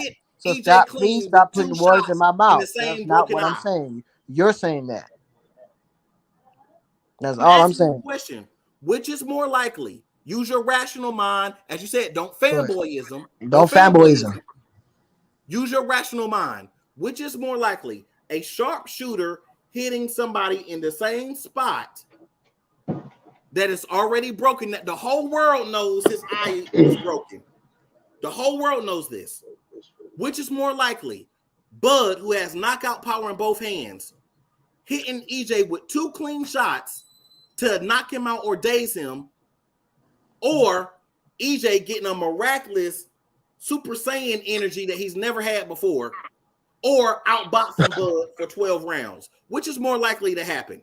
Just being respectful of boxing, because you said you're a boxing fan. Okay, so to address your point, we're also going to have to bring up, if we're going to, again, if you want to stick to that one single point, fine. We're also going to have to also bring up the fact that Terence Crawford got shot in the side of his head. Remember, I said if you said we want to bring that up, you want to stick to it. We'll just stick to it then. What's also more likely? I'm going to ask you a question, but you got to ask me that question. Hold on. We got to bring it up. I'm going to kill your question real quick. So fine. Is it not also fair to say if Errol Spence hits him in the side of his head where he got shot at, he could do damage and knock him out? But Crawford's already, bro. No. Let that dude answer that question. That's irrelevant because Crawford's already been hit with punches in his head and stuff like that. So has Earl, right? Or so has Earl, correct? The difference between Spence and Crawford. Earl has not been rocked how Crawford hits with a clean shot straight to the eyeball with either hand from a Crawford straight to his head. Not. Has he straight to his head? Go back and watch his fight against straight to his head. Has Crawford been hit straight to his head? Yes or no? You still didn't answer my question, and I answered both of yours, sir. No, you did not answer my question. What did I just ask you? I said, has Bud been rocked clean in the same spot he's been shot in? Thank you. Now I answer your question. And they didn't rock him. He was getting hit with Ugas. They didn't rock him. They hit him clean in that spot. He was getting hit with Ugas in that eye. Now, to Ugas' credit, Ugas is not quite as crisp as Crawford when it comes to precision, but Ugas is a sharpshooter himself, and he was hit a few times in that eye. Anybody will get rocked with those 3 punches when they don't see it. Anybody can get rocked with that punch. That's what I'm saying. So I'm asking you, which is more likely? Now answer my question. I answered 3 of yours now. If we keep a score. I answered one. I already answered a question. My What's your next question? Go ahead. No, not next question. Answer my first question. Which I is just more answered it. Go ahead. likely? Bud, who's the sharpshooter, who got knockout power in both hands, hitting EJ with 2 clean shots, or EJ finding some miraculous power he hasn't had in almost 7 fights to knock out Bud or to outbox Bud for 12 rounds? Which is more likely to happen? Would you respect them boxing? Outbox Bud for 12 rounds. That's more likely than Bud in 12 rounds getting 2 clean shots. Oh no, his most likely with Bud, it'll be the power and what you said before, but in EJ's side, it would be punishment for 12 rounds. So I don't see EJ knocking him out at all. To beat Bud for 12 rounds, Bud only got to beat him for 2 clean shots. No, he does not have to only beat him. You're saying that, bro. You're saying it like it's no. You're saying it like it's a definitive. It's very likely you're saying like it's definitive. To get hit with a clean, powerful shot. Yeah, and that right. I said it's possible. I said it's possible. Yes, it's possible. But like I just said, it's also possible Earl can hit him upside the right spot in the head and knock him out. You see what I'm saying? So it becomes he say, she say. At this point, it's possible. No, yes, it's more than likely. Yes. So was EJ. Huh? I said if was a fifth, we all be drunk. Okay, then. If was a fifth, we all be drunk. But EJ was drunk first. And when Bud hits him with the 2 clean shots, EJ gonna think he been drinking again. You see what it is? What you do is you try to pick my argument and try to attach EJ like he's gonna be able to land that. EJ is a much higher skill opponent than Kell Brook. No disrespect to Kell Brook, but he's a much higher skilled opponent, bro. But respect this though. EJ already said that he has times where he has flashbacks. He has times where he gets, it's called PTSD. He had flashbacks. Read the DSM-5. The diagnostic. So does Bud have flashbacks when he got shot in his fucking head? Oh, okay. Let me know when you're done so I can end this whole, so I can end all your narrative. Let me know when you're done. Let me know when you're done. Yeah, I don't bring some type of trauma to the ring though. I don't bring some type of trauma to the ring. One at a time, y'all. One at a time. So that's why I said let me know when you're done, bro. So which is more recent? The 2 accidents that EJ had, or Bud getting shot in the head years and years ago? The accident. But what's your point? My point is EJ saying he still has trauma with that. That's not what he said. He said he used to have trauma at first. See, there you go with the narrative pushing again. Not anymore. But you didn't watch the whole interview, did you? I watched the whole thing. I watched most of the stuff that EJ put out. I watched most of the stuff that Bud put out. And who? And okay, let me ask you a question. Hey, no, Lenore, listen. I don't need y'all two going back and forth, man. The panel's packed. Let these other brothers get their bars off. Like you can't keep asking each other questions. Let everybody else talk too. If you're not talking, mute your mic. We can come back to you guys, but let these brothers who've been waiting in the background for a minute get their bars off. DJ, set it off. All right, man. I'm just, I'm a fan of both guys, right? But we gotta stop this narrative pushing and this capping that be going on with Bud fans. It's like I've noticed over these past couple years. Both sides, DJ. Yeah. I get it. It's both sides. That's why I said between both sides. But we got to stop acting like Bud is this big bad boogeyman that don't nobody want to fight, and acting like he does no wrong in these situations. I acknowledge what Errol has done with his car accident and everything. We gotta quit acting like Errol been ducking Bud for 4 or 5 years, like this narrative keep going on. When actually, in all actuality, this fight was put off because of politics. Both of these guys have said multiple times, I know the other guy's not ducking me. Let them talk. Don't cut them off. Let me break this down, right?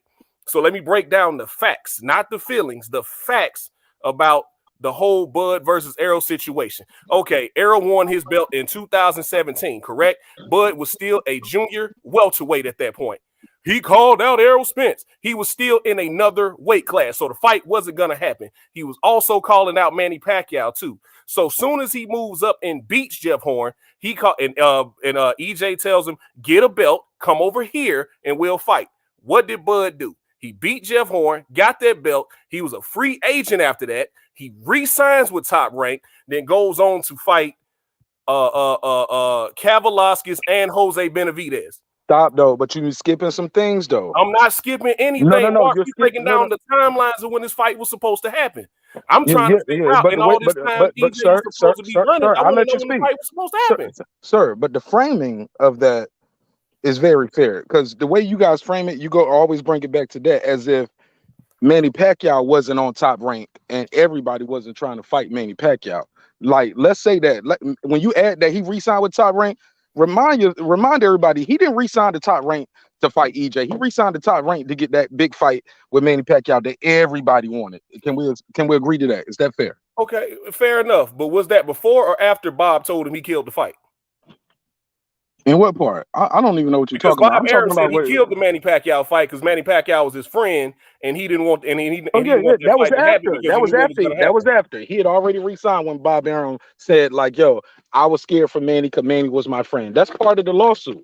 You get what I'm saying? That's part of Bob violating his fiduciary duties. But I get where you're going with it. Okay, cool. So after that part, right?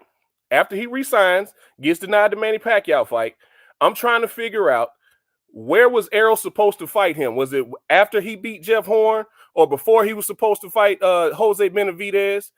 Or I'm trying to figure out when was he supposed to fight him? Because by the time they met up in that infamous meetup backstage that everybody loves to reference, Errol had already signed to fight Mikey.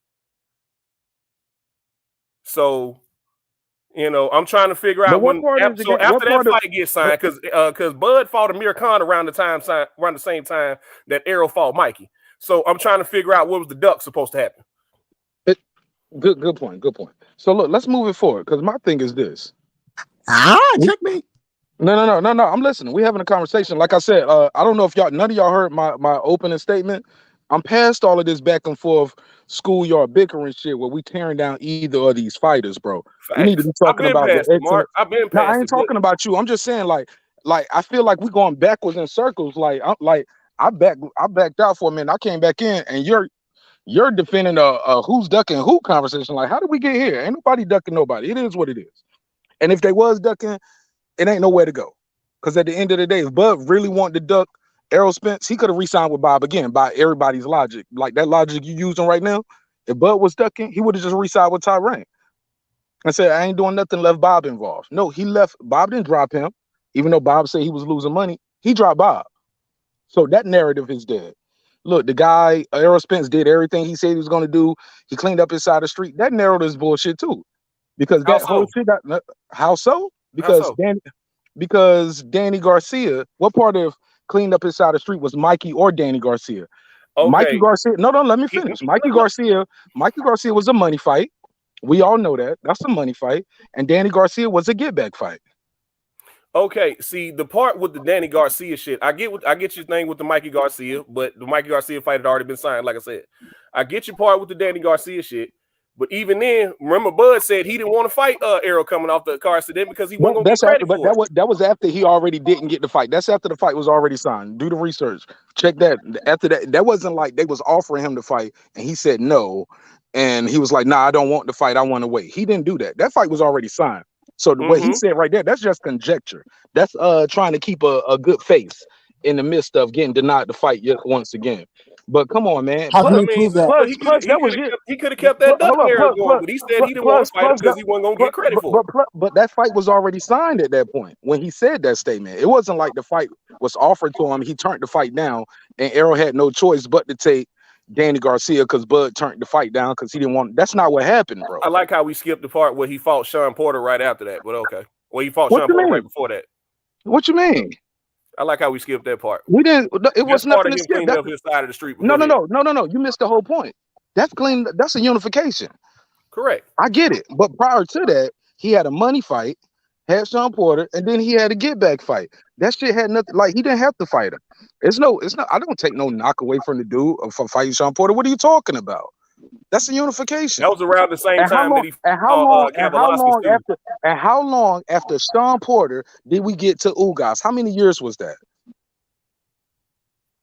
From Sean Porter to Ugas. 2 years. From 2020 to 2022. Or But was that if you 2019? remember, Oh no, matter of fact, that was after Errol 2019. had his Nope, car accident, 2019. he fought Stop, Kavalauskas, right? stop. 2019. 2019. 2019, 2019. So He from didn't okay, fight so Danny stop, until so like a stop. year later. So cleaning up the sheet, you got one unification in 2019. You get the other unification in 2022, my brother. Like, but in between that, like I'm just saying, like we can move forward. It happened. It's over. It's a money fight. It's a get back fight. No matter how we look at it. And if I'm sure if Bud, I don't know Bud Crawford, but I'm sure if he knew, it would take from that Danny Garcia from the Sean Porter fight to now for him to finally get his chance. I'm sure he would have said, "Fuck it, I'll fight him now. Fuck Danny Garcia. Fuck that the car accident. I don't want him right after the car accident." Well, Danny Because really, Garcia didn't want to fight him. Keith Thurman didn't want to fight him, but of course Keith Thurman don't want to fight nobody. So. I mean, the point of the matter is Crawford just said himself. He said, "I don't want to fight him, whether the fight was signed or not." You're being the fight conjecture, was Mark. already signed. You But missing you're the being point. conjecture. Hold It's on, but you're being conjecture. It's conjecture. trying to save. It's saving face at that point. Because Is that not what can conjecture? he Is that your say? opinion, Mark? Is that your opinion? It's That's your conjecture, 100% right? my opinion. It's Yeah, it's 100%. But what we okay got to then. know this is Conjecture. he didn't, sir. But here's the facts: the fight was signed Yes. already. He had no. It wasn't no fight he turned down. He didn't turn down no fight. The fight didn't come to him. To this day, as far as we know, he still ain't got no contract. And we getting so far beyond the pale on these Okay. conversations that I don't want to go on. So let's get back to the topic on the docket. Because we losing people by the tons with this shit right here. When I left, man, we had 89 people in here. I'm back. It's 41 people in here. We done lost over half the people. So let's get it back to the point. How is the Hall of Fame disrespecting Errol Spence by enshrining Terence Crawford's hands? Do y'all want to speak on that? But Mark, let me say this. It's like you frame it like nobody on Earl Spence I've ever on side ever said anything about he's getting disrespected because Terence Sir? Crawford is getting enshrined. Okay. Why do you Where's the frame it like disrespect? that? They might not have said anything, but deep down they feel disrespected, bro. Like the thing about it is, Errol Spence always been getting disrespected, even when Sugar Sir, Ray sir, Leonard. sir. Hold on. Homie said I just made this up. Did you see Errol Spence's tweet today? Did you see the Yeah, Instagram I post? saw it. Yeah, I saw it. Okay, so he agreed with the post. Do I need to put it on the screen? Come on, Lennar, let's not do that. It's on the screen. This man I co-signed think this it's shit. crazy that they enshrined an active fighter. Like that shit was crazy to me. Well, it is what it is. But it I'm happened. It happened. So right here, read this post right here, Lennar. I didn't make this up. He said fuck them all. He reposted what somebody else said and said fuck them all. I didn't make this up, Lennar. Don't do that. I'm not saying you're making it up. You All I'm literally saying just is said it. no. I said the EJ fan base. The way you framed it, you said that you framed it in a way like, oh, like we give a fuck about Terence Crawford being enshrined. No, Sir, we love okay, the take brother. the He's been enshrinement out. enshrined. Okay, take that word out. You know what I mean. Let's not play semantics, sir. Yeah, I No, Did the know now where I you're Hall of going, Mark. I did know where the you're going. Hall I of know where you're going. Fame did the Hall of because that's what happened. Nobody said Errol Spence a bitch, he a duck. Nothing. What happened is they enshrined this dude hands. That's what happened. It's on camera. Everybody saw it. And this is what he reposted. He reposted what somebody else said and said, fuck them all. He said they hating on Errol Spence. That's what the narrative is. They hating on him because he got his hands shrine. They hating on him because certain vets picked him. All right. Take I the don't think that enshrinement it's part just out of that. it. I don't think it's a hand training, brother. I'm saying I think Take it's that more part, about. nigga. Take that part out, bro. You looking for a bro? You playing semantic game. Take that No, part I'm out of it. not. Listen, listen, Okay. listen. I'm Okay. agreeing Stop. with Stop. you. Stop. I'm Stop. Stop. agreeing with you. Stop. Take I the don't. stop. Take the enshrinement part of my statement out. Now tell me where's the hate in it and why are they hating on him? Okay, that's different now. I think it's more like like I said about the James Tony thing, but I do think some of his fan base like they're not thinking logically about it. They think that they're hating on him, but no, I think that they honestly feel that way, and they're allowed to have their opinion. And like I said, I think it's too far what James Tony said about the 6 round stuff, or when Notorious Torres said he's never seen no type of him fight a different way. Those two things I don't agree with. But other than that, no, I agree. They can have their opinion. It's not hating. Okay, fair enough. But they do have an expert opinion, right? Uh, A lot of them same guys Yes. pick Mikey to beat him Hold too. up. A lot of Hold them up. same guys pick Bernard Mikey to Thomas, you beat him about to too. lose your rents and get off this panel. If you don't think James Tony and Antonio Tarver have an expert boxing opinion, what the fuck is your opinion and Antonio mine? Tarver wasn't a Hall of Famer in my opinion, but go ahead, Mark. Don't even matter. Is he an expert? See, y'all niggas playing with me right now. Y'all niggas playing with me, we're bro. not, man. Y'all playing with me, bro. Is he a No. fucking I get what expert you're or saying. He not, was a bro? pro. He was in there. He was a champ. All that. Yeah, he has an expert opinion. I get what you're saying. Lennar, can No, you agree to that? No, he has one, but like it's just to me, it's like a boxing judge. To me, I don't No, think no, a no. boxing Does he judge. have an expert opinion? Yes, yes, but I All don't right, think so a all of boxing that, judge can judge boxing better than me. not. You say what? I don't think a boxing judge can judge boxing better than me. That's my opinion. All right, well, shit. Well, they getting paid money and you doing it for free. So somebody making good decisions, somebody making bad decisions in life. Let that sink in. Go ahead. Let's pass the mic.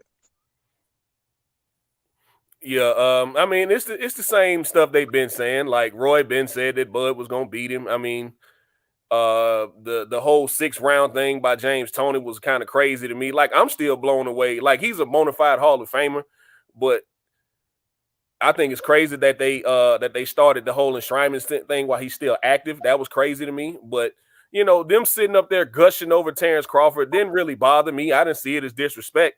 I think they're wrong, but that doesn't mean that you know that their opinion is not valid. But I get it. You know what I'm saying? I get it. They sitting up there gushing while the man's up there. So That's crazy too, because Manny Pacquiao ain't even got his hands enshrined yet. And Yeah, we facts, that's know, crazy. and we know he'll first ballot Hall of Famer. facts. Right. First ballot, easy. We all can agree to that, Yeah, I right? mean, Yeah. I get it. I I, get I y'all ain't want to get a mad man his though. roses I and ain't mad everything. at I it. ain't mad about it. I get it. The man's a 3 division champion, former undisputed champion, all that. I get it. But like, come on, man. The dude's still active, dog. Like, it's guys out here that's has been waiting their turn for a while, man. But it's all good though, bro. And I get it because them same few guys that pick Bud are the same of the same guys that pick Mikey Garcia. That said Mikey Garcia was going to outbox Errol. So I ain't bothered by it, man. Facts. I just Don't let want to that see the shit fight. bother you. Because look, what's Yeah, gonna yeah. happen is I this. just want to see the What fight at this happens is point. this though. This lets fighters know. Like I don't know if y'all saw what Bernard Hopkins said. He didn't say nothing shots at Arrow. He said, look, undisputed ain't your only way into the Hall of Fame, but it helps. He said it helps big. It's major. Mm-hmm. You get what I'm saying? Now, once you undisputed, then you go to another division and shit. Not only when you there, come on, bro, the kid dominating. And if he don't poke, these guys don't poke, y'all be like, wait, who he beat? He beat the number one guy who was in front of him. He stopped him. All of them. He's asking for the fight. If he didn't want the fight, he could have re-signed with Bob. Everybody know that. Only one guy is saying, well, I got to finish cleaning up my side of the street yet. I don't think those OG vets respect that shit, bro. That's just my opinion. I don't think they respect that because that's not how they did it. Now, are they right? Are they wrong? Only time will tell. That's their opinion. But that's not how it's been done in boxing Well, hell, historically. everybody was signed under Golden Boy and Don King back in the day. So yeah, they fought each other. You mean Top Rank and Don King? Yeah, you know what I mean. Yeah. But that's still promotional companies working together though, DJ. Yeah, yeah. Even though they hated each other, they got it done. But what we see now is And these Bud guys are fought not. PBC Nobody's fighters willing to though. But get took now. you know, Delorme was a PBC fighter when Bud fought him. He was on the PBC. That's Delorme. He was PBC. Yeah, on the lower levels, they will work together. Yeah, I mean, on the big level, they work together on Wild and Fury. That was the second fight, and you saw what happened Second to and try third. to get the Second third and fight. third. That was Second the and second third. fight, and you saw what happened Second trying to get the and third fight. third, sir. Second and third. They work And you together. saw what we went through trying to get that third fight. They tried to get out of it. But it happened. They couldn't get out of it. They worked together. Second and third fight. It Shit, they happened. had to take it to court, Mark. It didn't even go to court. It went to arbitration. That's a judge advocate looking at the contract saying, this shit legit. That's arbitration. Went to arbitration. He won. It happened. They worked together. They got 3 fights done. Cross promotion. 2. They got 2 fights Okay, done. 2 fights done. Okay, whatever. Okay. TJ, are we gonna play? Hey, Mark. TJ, you want to play semantics again? Come on, brother. I mean, They got the shit done. Mark. It's a fact that Top Rank won a part of that first fight, though. So I Hey, mean, Okay, it's Mark. not really it's a semantics. misnomer. It's a misnomer, sir. Because you started off saying they'll work together on low level fights. Then I said they work together on Tyson Fury. Then you said, well, on one of them. Now I said 2. Then you said, okay, well, it was 2, but they had to do that. Sir, they did it. Big level, big level. You playing semantics, DJ. Let's be It's non-biased. not semantics, Mark, because if you really want to break down that Sir, whole situation, they were supposed to have an immediate rematch after he signed with Top It's Rank, and semantics. Sir, I'm gonna tell you why it's semantics. he Sir, sent listen, Top Rank DJ. he sent Tyson DJ, Fury to listen. fight 2 more I'm gonna fights. tell you why it's semantics. Because you started off saying what?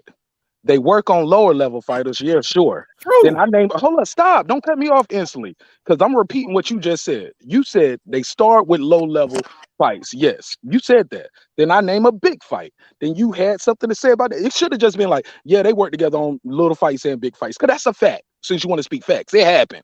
I don't care what they had to go through to get the second or the third fight done or the trade. It happened. But see, Big fights, context little matters when you fights. talk about that, Mark, because we had to No, pull sir. teeth No, facts to get matter. those Oh, last facts 2 matter fights. first. Because you Man, said they come only on, Mark. you made it seem like they only work together on If little you want fights. to be rigid about it, let's be rigid about it. No, But at we the don't. same No, time, you're being context rigid matters on about this it. type of stuff, You're bro. being rigid about it. I'm trying to move forward. All right, man. You're trying to be rigid about it. I said they work together. You said, well, they worked together back in the day with Golden Boy and Don King. Right? Was it a You said fact that. Don King and Bob Arum hated each other? Yes or no? But they got the I, fights done. Yes or no? I don't know what's in a man's heart and mind as far as hate. Okay, I ain't gonna say that. Hey, Mark, can you let I Young can't Billy speak to a in the man hate. chat That's a great. I got you. I can't speak on to the a man panel? hating another man, homie. I never heard Bobby Arum say I hate Don King or vice versa. Have you? All right, man. Oh, Hey, you don't Mark, like that? Mark, can you drop the link? Can Young Man, Billy I come on? found, bro. I'm low key. Y'all know what's been taking so long? Man, I got this little thing packed up in the car, and I've been tearing up the car left and right looking for it. I can't travel not knowing where this thing is. You know, you gotta know where them thingamajigs at in your car. I was like, did it slide under the seat? Is it in the glove box? Is it in the trunk? The suitcase? How I misplaced the thingamajig? But Hey, Mark, can you drop the link in the chat? bro, did you just hear what I just said? No, I I'm didn't hear. on another mission right now. I'm packing up my whip. I'm gotta get this thingamajig. I gotta get that straight first. I heard you, my brother. I gotta get straight. I'm packing up for the road. Like I'm not in the studio. I'm picking up out of what you're town. putting down, Mark. I'm picking up what you're Yeah, putting down. nigga, I gotta know where this shit at in the car, dude. I can't just be riding from NC back to Atlanta. I don't know where the thingamajig's at in the car. This nigga talking about dropping a link, nigga. I'm gonna be dropping a case. I'm gonna be dropping a picking link up for what some you're bail putting money. down. Like, yo, y'all help But me back out, to the man. original question, like, no, I don't think it was necessarily hate. I just think those guys were, expressing their man crush for Bud Crawford, and it's well within their rights to do so. I think they're wrong, but it's up, it's on them. But go ahead, I'll pass the mic, as Mark would say. You got them niggas sounding moist as hell, man. I can't believe all of y'all niggas turning on all these Hall of Fame legends and greats for one fighter. Y'all turned on Tony, Hopkins, I didn't turn Floyd. on them. I I ain't just have talking a about difference you of per opinion. se. I'm just speaking in general. Like a lot of fans have turned on all of our legends that we grew up loving and watching in the fight game, man. Y'all don't turn on them because they didn't pick Spence, or they was look. I heard people hating on Layla Ali. I'm like, she ain't even say nothing. Who hating on Layla? Hey, man, Mark, that's what Man, happens. go When on you, these YouTube streets. Go hey, around. that's Talking what that happens Layla. when you mess with the Spence fan base, baby. You got a strong cast over here, bro. I mean, Bernard Hopkins is also the one who's trying to insinuate that Errol was faking his eye injury, but that's neither here nor there. But go ahead, fellas. I'm sorry. That's true. That's true. I mean, so you got to kind of take his opinion with a grain of salt, because we already kind of know what Bernard Hopkins think of Errol Spence. Same thing with James Toney. That's what there's a little bit of hate, but I do think it's their opinion, but it's a little bit because James Toney. I don't really see it with James Toney, but definitely Bernard Hopkins, because I remember the man hey, saying Errol faked his eye James, injury. hold on. If you don't, James Toney's the same man who picked Danny Garcia to be Earl and Ugas to be Earl. Now, if that's his honest opinion, that is. But he's basically said Errol Spence is not the good. You can look at those interviews. Okay, see, I really hadn't followed James Toney interviews like that, because I can't tell. I can only tell 35% of stuff he's saying. So, I mean, this is just straight up. I'm not trying to be funny. I really can't understand a lot of stuff he said. I try to put you messed up, DJ. You messed up. I'm being serious. I'm being serious right now. I really can't. I'm being so serious. I wouldn't make fun of that. I really can't tell a lot of stuff I'm he's fucking saying. with you, DJ. I'm fucking with you, man. So, it's just, especially Bernard Hopkins. I get Roy Jones. We've heard Roy Jones say it before. He think Bud win the fight. This is the first time I've heard Antonio Tarver, which, I've never liked Antonio Tarver, never have, never will. I don't hate him, because I don't hate is such a strong emotion, but I just never been a fan of Tarver. Never liked his fighting style. I think he got lucky and knocked Roy out, and then caught him again in another rematch. After Roy decided to weight drain his body and come back down from heavyweight. I think he got lucky. I think it was a lucky punch, and he's been living off that lucky punch for the past almost 20 years now.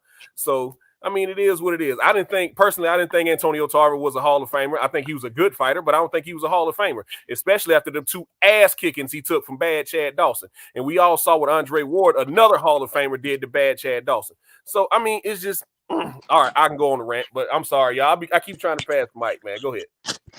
Yeah. Yeah. DJ, I'll go ahead. DJ, I want to talk to you about what you said about Tarver. Now, you may not think Tarver is a Hall of Famer, and he may not be, but the Hall of Fame got now has a different type of judging now that you have a Turo Gotti got in.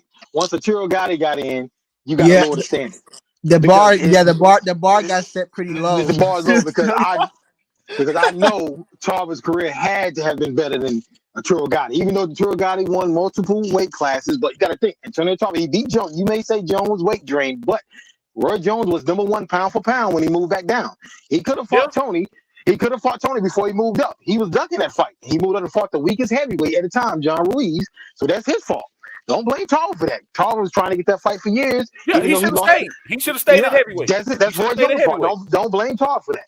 Okay, now I'm not blaming Tarver for that. I just said he landed a lucky punch. He landed a lucky punch and been eating off that lucky punch for 20 years. Now I did give Roy Jones the first fight. I had to fight even going into the 11th and 12th, and then Tarver gave up the last 2 rounds. I don't think that was a robbery. I gave it to Roy Jones, but he got him in. But the thing is, it wasn't a lucky punch because the thing about Roy Jones, he was always susceptible to a left hook. We saw that in his fight with Montel Griffin. Roy Jones, in his prime, he was finish his combination, drop his hands, and pull back. I was saying it since the 90s. Roy Jones is susceptible to a left hook. If you throw left hooks, once he finishes his combination, you can hit it. And Tarver was the first one to actually capitalize off that. Even though Montel Griffin doesn't have the power of Tarver, but he was hitting Roy Jones with left hooks all night. So I said when he faced a punch, he might be in a little trouble. And I said this years before Tarver fought. And on top of that, was it? Well, I mean, this act like Roy. I mean, we know Roy has athletic style, so it's not like he was a little bit older in his style too. Like that was the best of the best. And I agree, but at the same time, him and Tarver are around the same age, like 1 year apart. And when Chad Dawson beat Tarver, Tarver was in his 40s. That's why I've always said Chad Dawson was the 40-year-old killer because he beat Tarver in his 40s. He fought Glenn Johnson twice, and I gave Glenn Johnson the first fight because he was beating Dawson all over the ring. And he beat Bernard Hopkins. These are 40-year-old fighters. But once he fought not Bernard Hopkins, but Andre Ward, and what's the other guy? Pascal, they beat him because they're not 40-year-old fighters. Age, yeah. You know what I'm saying? You know, so I mean, somebody, I think I seen somebody in the community posted that they would favor Andre Ward over James Toney. I wouldn't. Hell no, I wouldn't favor. No way. But that's all I have to say. That's all I have to say. Though. That's it. No, I don't know. I don't see that. I think so. Who said that? I forgot. Some YouTube channels that they favor Andre Ward over James Toney. I couldn't. I mean, Andre Ward is great, but I couldn't, bro. So do y'all think it was hate coming from Roy, or do y'all think it was hate coming from Tarver? Do you think they were just giving their honest opinion? I didn't get an honest opinion. I didn't get an honest opinion, but I think that Tarver kind of underestimated him when he said something like, "I've never seen Earl ever fight a different type of style. Like he didn't fight a different type of style with Mikey Garcia." But other than that, no, I think that's their honest opinion. I mean, I don't think they don't have anything to hate on him for. I mean, for you to hate on somebody, they got to have something that you want, like some kind of accolades or something that you want. I mean, Roy Jones is an accomplished fighter. What would he have to hate on Errol Spence about? True. You know, Roy Jones has been saying that he thinks Bud will beat Errol Spence. Like I said, I don't have a dog in the race. I like both Bud and Errol Spence. You can't find any clip of me talking bad about either fighter to support any other fighter. I've always been straight up the middle. But I don't think Roy Jones is. I've never seen Roy Jones really being biased against any fighter. I mean, I think he's calls it like he sees it. Yeah, I agree. Yeah. But I will say, I think that to me, I know you've seen James Toney's interview. I think he has a little bit of an axe to grind with Earl. And maybe not an axe to grind, but I think he's a little bit of something because the way he speaks about, like, he thinks he's just nothing, man. He just thinks that he's like nothing, almost, you know. Like, it was so crazy to me. I made a statement like James Toney's the same man who went to the Errol Spence fight, and then when somebody put a mic up in his face as soon after the fight, he's like, "Oh, this is going to be a 50-50 fight with him and Bud. It's a toss-up type of fight."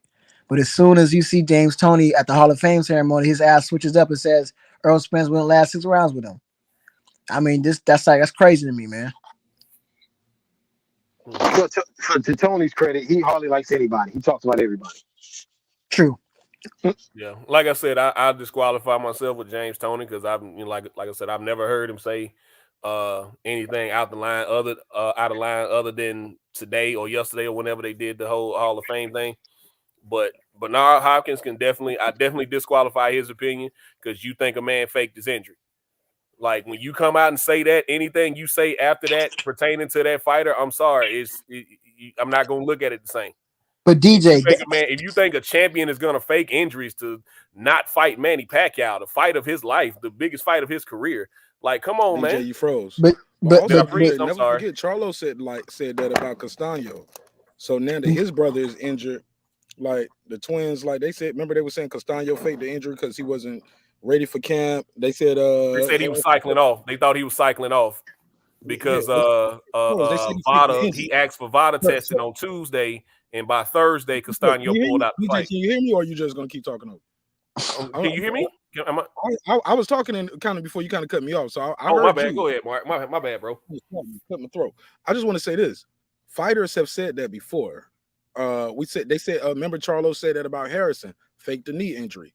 They said Castano faked the injury, whether it was cycling off, missing weight, whatever.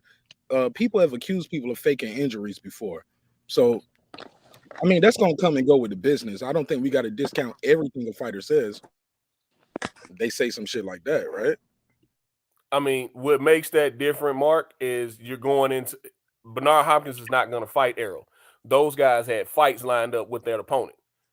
That's what makes it different. So if I'm actually going to fight this guy, if I think something fishy, I'm gonna sell it out. Let's not forget Bernard is actually promoting a welterweight contender in Virgil Ortiz right now.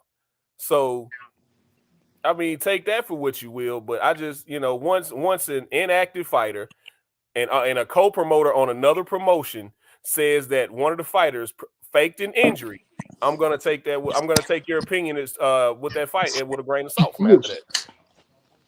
Mute your mic while he's talking, yo. Like you kind of cut him off. Go ahead, finish, DJ. Oh, I'm done. Go ahead. Go ahead. What's that, Leonard? Go ahead. Oh no, I didn't say them. I didn't say them. But yeah, go ahead, DJ. No, I was done. I mean, I pass it around. Fair enough. Go ahead. 4 different divisions. Sir Senior, All Positive Network. You there? Did you have a chance to get your bars off? Yeah, I spoke. I'm good. Yeah. All right, cool. I just want to make sure everybody had a chance to speak because at the end of the day, I'm gonna put a survey in the chat real quick. Shout out to okay. But DJ and All Positive Network. But don't y'all think that it's a good thing that these Hall of Famers are coming out and picking against Earl?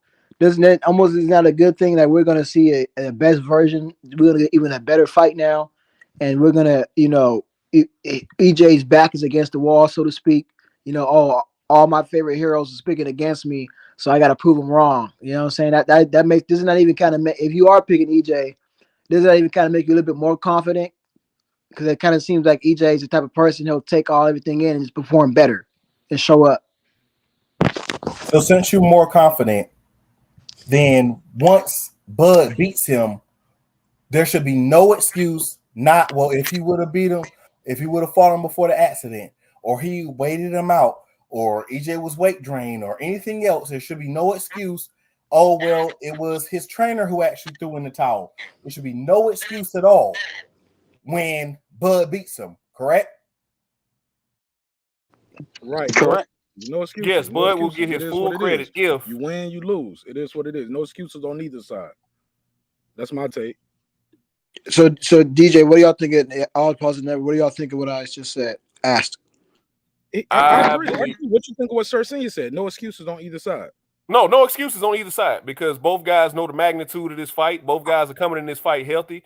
We've seen Errol beat the brakes and rotors off 2 different guys since both of his injuries. Both of his injuries he came back from didn't look like anything was wrong with him. I mean, he beat the brakes and rotors off Danny Garcia by his own admission. He said he was 75%. So, and then we came back from the eye injury and we all saw what he just did to Ugas. So I've put both injuries in my rearview mirror, so to speak, no pun intended. But as far as like what these legends are saying about Errol Spence, I don't think it adds any motivation or takes any motivation away. Both guys know the magnitude of this fight. Is Errol gonna punch Bud any harder? Try to punch Bud any harder because of what these guys said? No, he's gonna punch him just as hard as, and Bud's gonna try to punch Errol just as hard. Going into this fight as they were before the whole Hall of Fame ceremony. That's my opinion of trash talking. At the end of the day, we got to get in there and fight. No matter what we say, you're gonna try to whoop my. This is an ass whooping contest. You're gonna try to come in here and whoop my ass, or I'm gonna try to come in here and whoop your ass. At the end of the day, like I said, both of these guys are gonna fight. So I don't think it added anything. I don't think it took away from anything. So both of these, all those guys said the same thing they've been saying for years. So it's nothing Errol ain't heard before, and it's nothing Bud ain't heard before. Bud hears all this praise too. Bud hears all this praise just like Errol hears all this hate. So I don't think it added or took away from it. Positive Network. I agree with EJ. DJ, that's what I was gonna say.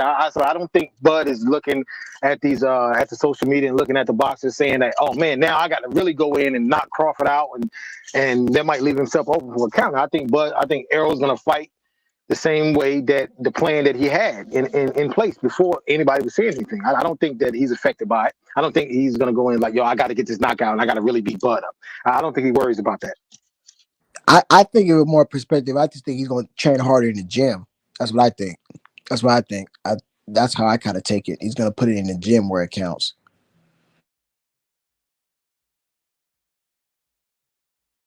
That's a fair assessment. Yeah, I was just about to say, fair enough. Fair enough. If you think he's going to do, 3 of days instead of 2 of days, I get what you're saying.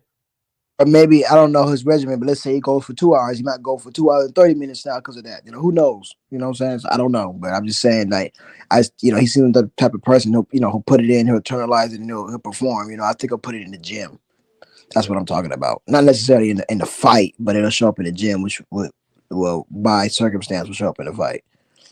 Yeah, I mean, like I've just heard. I think both guys have plenty of motivation from the years of this build up.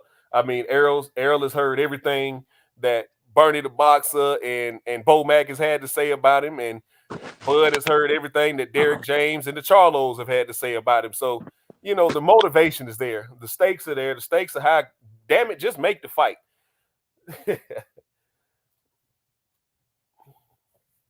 That's where I'm at with it. I just want to see the fight. Both guys have heard all the trash talk that they could possibly hear, and I'm glad they haven't disrespected each other's families, man, because as long as this build-up has been, I actually remember how nasty the Mayweather and Pacquiao thing got, man. I mean, just being online and seeing everything.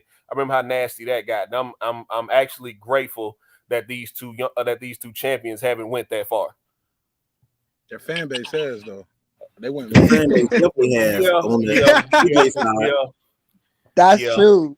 I've heard grown men screaming on the phone. I never thought I would be in boxing watching this shit and hearing folks calling people slaves because they went top rank. But on the flip side of the coin, some of your favorite fighters have and are still fighting for top rank. And we don't call Shakur Stevenson, Troy Osley. That was ridiculous. Like, we don't call none of these guys slaves. And Leonard Thomas up here talking about, I think it's funny when they call him coon. I think the coon word is fun. That shit ain't nothing cool about that shit, G. That shit is beyond the pale. That has nothing to do with lefts, rights, and what any of us, I believe, got into boxing for. Let's call the other black guy coon. And I definitely don't. Go ahead, Mark. That's it. Go ahead.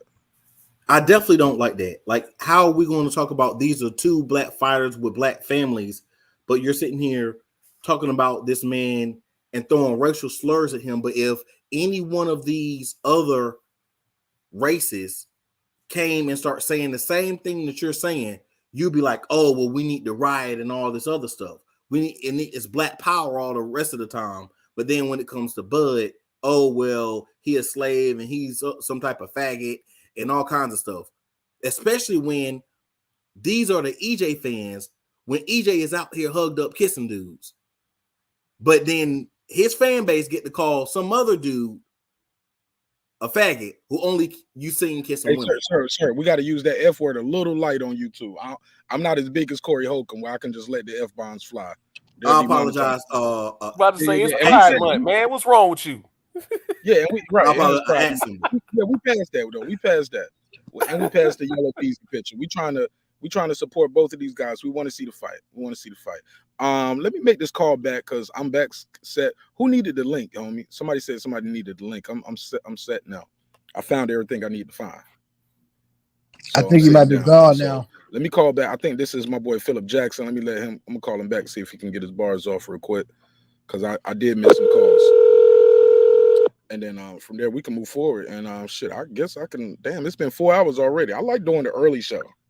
Mark, this is Philip Jackson, man. You got me on, Mark? Yeah, you live right now. Talk to me, PJ. All right, look. The panel, man, the panel is tripping because it's crazy why these fighters, these Hall of Famers, they aren't allowed. It seems like they aren't allowed to give their opinion. And if they were to give their opinion, not for their favorite fighter, it comes out to be hate, which is retarded way of thinking. You know what I mean? I think retarded. Roy Jones, if you not wise. like Let's not say retarded. If you don't like retarded. If you don't like Roy Jones, what does it matter if you don't like Tarver? These dudes, I mean, they are professionals, right? These motherfuckers took punches. They know how to avoid a counter. You know what I mean? They know what they're doing. They know. And then look, don't take it as why would you want to take it as hate? Take it as criticism. Take it as, if you're a Spence fan, take it as a challenge. Take it as a fucking challenge. Drop your motherfucking hole, you nuts, nigga, and go in there and face that shit. That's what I would do. Because I'm a street nigga. If y'all picking against me, cool. That's why you wasn't much invited. That's really what it is about. It's about, nigga, you need to come on to the table with the big boys.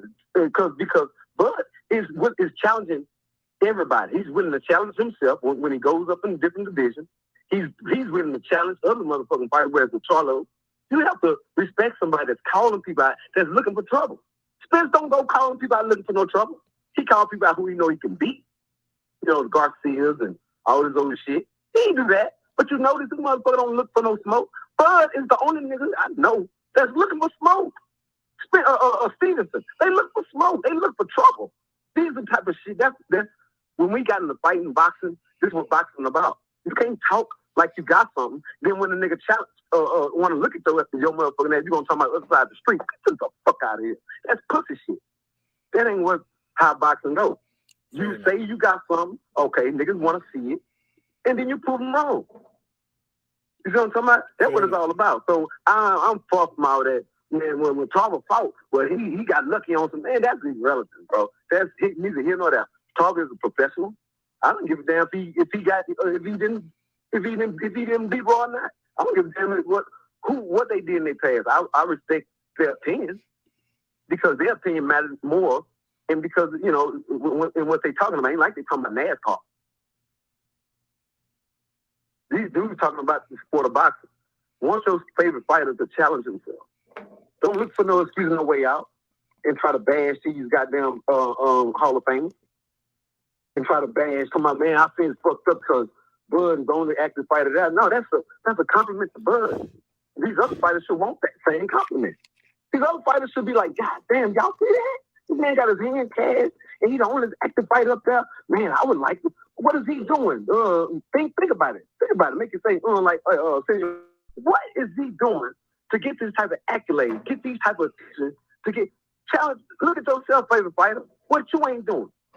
That is what Bud is doing. What the fuck you ain't doing. Sorry about the noise. I'm listening, sir. Go ahead. That is what Bud doing. What your favorite fighter isn't doing, that's what Bud doing, homie.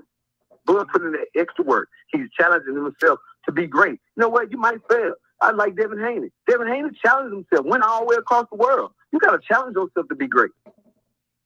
You might not come on top, but that's how fighting goes. Shit, you got to win some, lose some. Sometimes you can go undefeated. Sometimes you can pick them in however you want to do it. But what I see a fighter who's willing to challenge himself, and the professionals and the people that know the sport, they see that. They recognize that. That's why they invited him. They didn't invite the others. Proof is in the pudding. All right, good call. Shout out to my boy Philip Jackson. Yes, sir, Fifth Boy, Texas. I holler at you boys. I'm gonna listen in, baby. I ain't here, Texas guy. See? Yeah, man, we been fair. Let everybody get their bars off. DJ, you want to do a rebuttal to that? If so, your mic is Oh muted. yeah. Okay. So I said what I said by saying I hadn't heard what James Toney had to say because I really don't understand everything he says. But if everybody said he's been picking against Errol, that's fine. That's his honest opinion. The only guy's opinion I said I disqualified was Bernard Hopkins because we've heard him say we've heard him insinuate that a man was faking an injury. So I mean, if you're not fighting that guy, I don't see the point in bringing that up. I had no problem with Tarver making his pick. I said my personal opinion. I don't think Tarver was a Hall of Famer, but he is a professional. He can make whatever pick he wants to pick. We've heard Roy Jones. And I said this before. Roy Jones has been picking against Errol Spence. He's been picking Bud in that fight. He's been saying things about Errol Spence. But that is these guys' honest opinion. The only guy I think who has an axe to grind really is Bernard Hopkins, and that's because he has another fighter in that weight class that he is promoting. So that's the only guy, in my opinion, that has an axe to grind. Now, with the whole thing with James Toney, I don't know about. But if y'all say he's been doing that, he's been doing that. I mean, I can have my personal opinion about Antonio Tarver. So what? I didn't think he was that great of a fighter. So what? But that doesn't disqualify his opinion because he was a professional. Yeah, me too. As good as he was, when I see him out here, DJ, I'm sorry, will you finish? Go ahead, bro. I'm done. Yeah. I thought I was just adding a caveat to that. As good as he was, I don't see what he's talking about when he says he sees himself in Terence Crawford.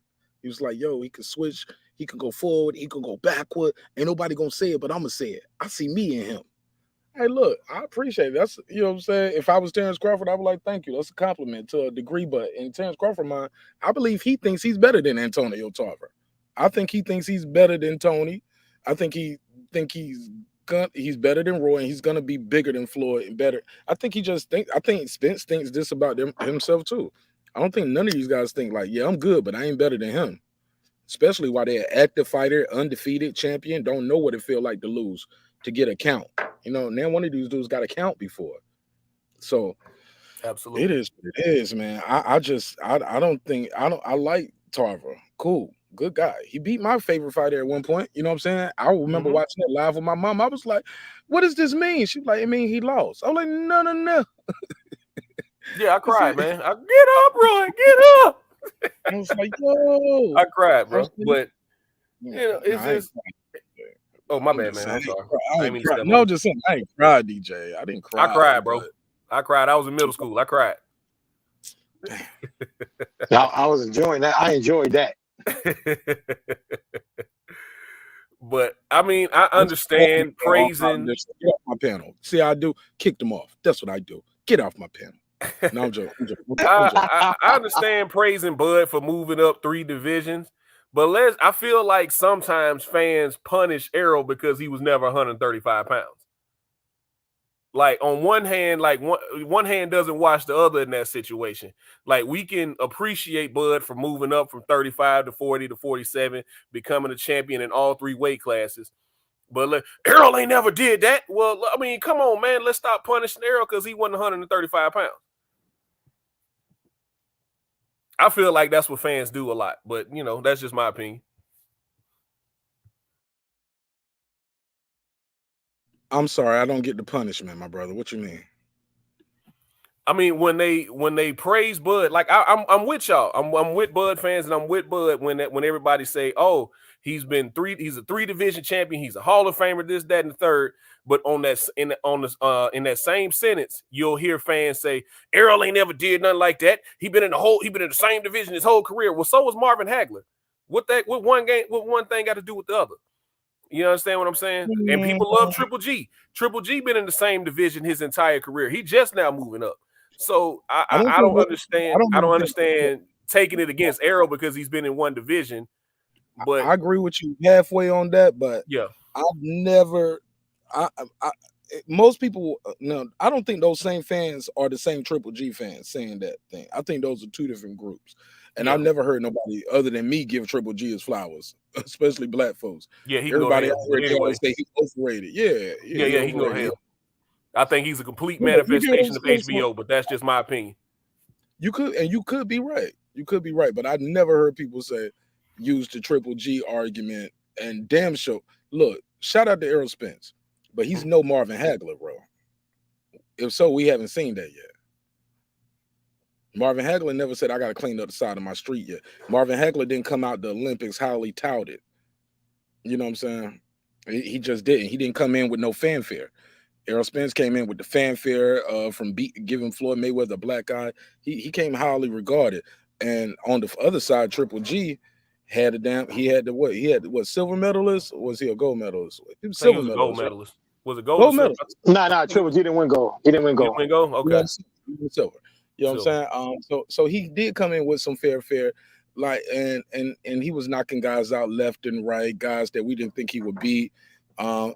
Big drama show, like, but but Errol Spence, I think people believe Errol Spence is more of the goods than Triple G, but he's no Marvin Hagler neither. But also Marvin Hagler ain't no Errol Spence. He didn't go to the Olympics.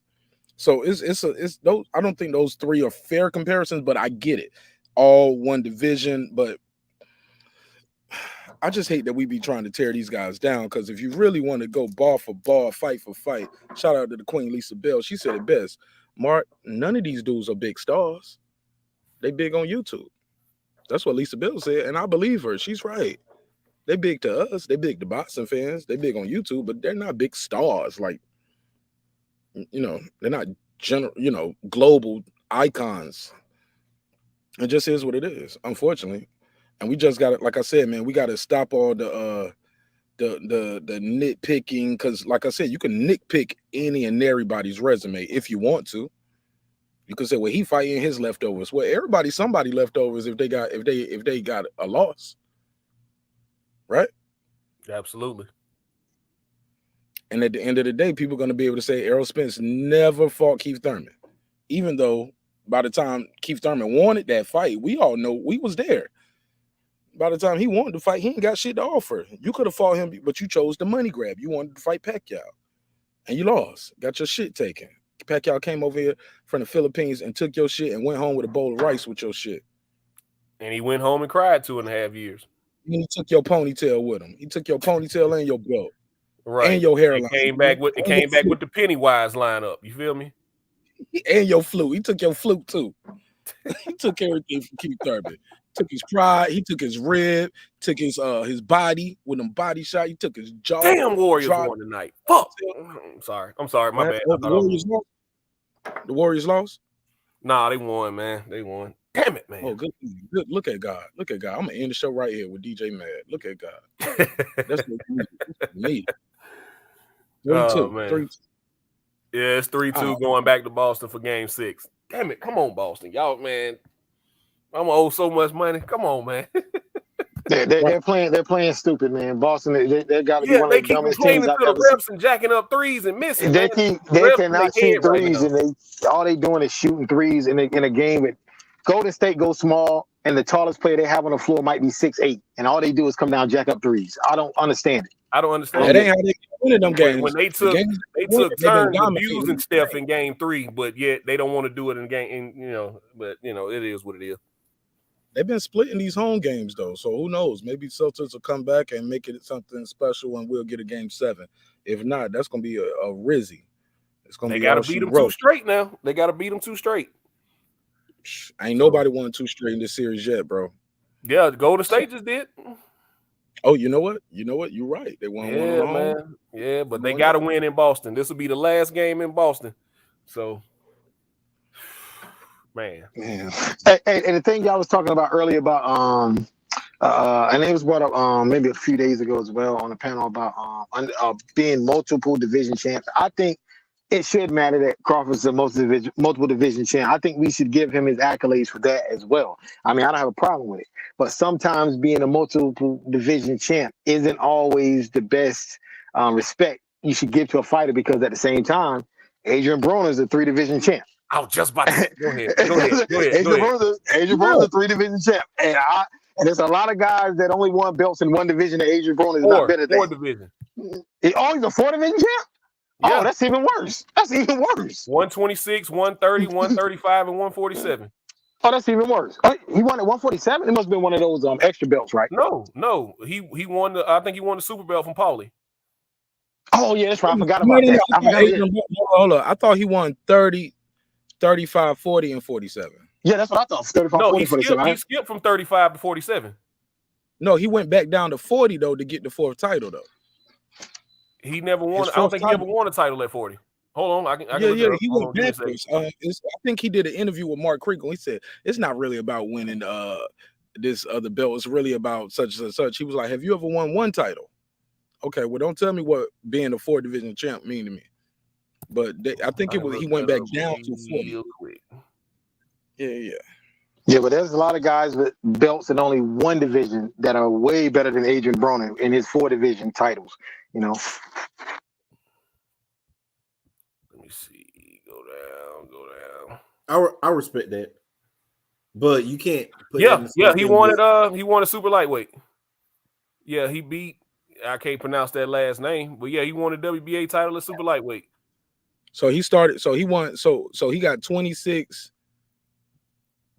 30, 35, and 47. Because he went back down. Let me see. He got super featherweight. That's 130.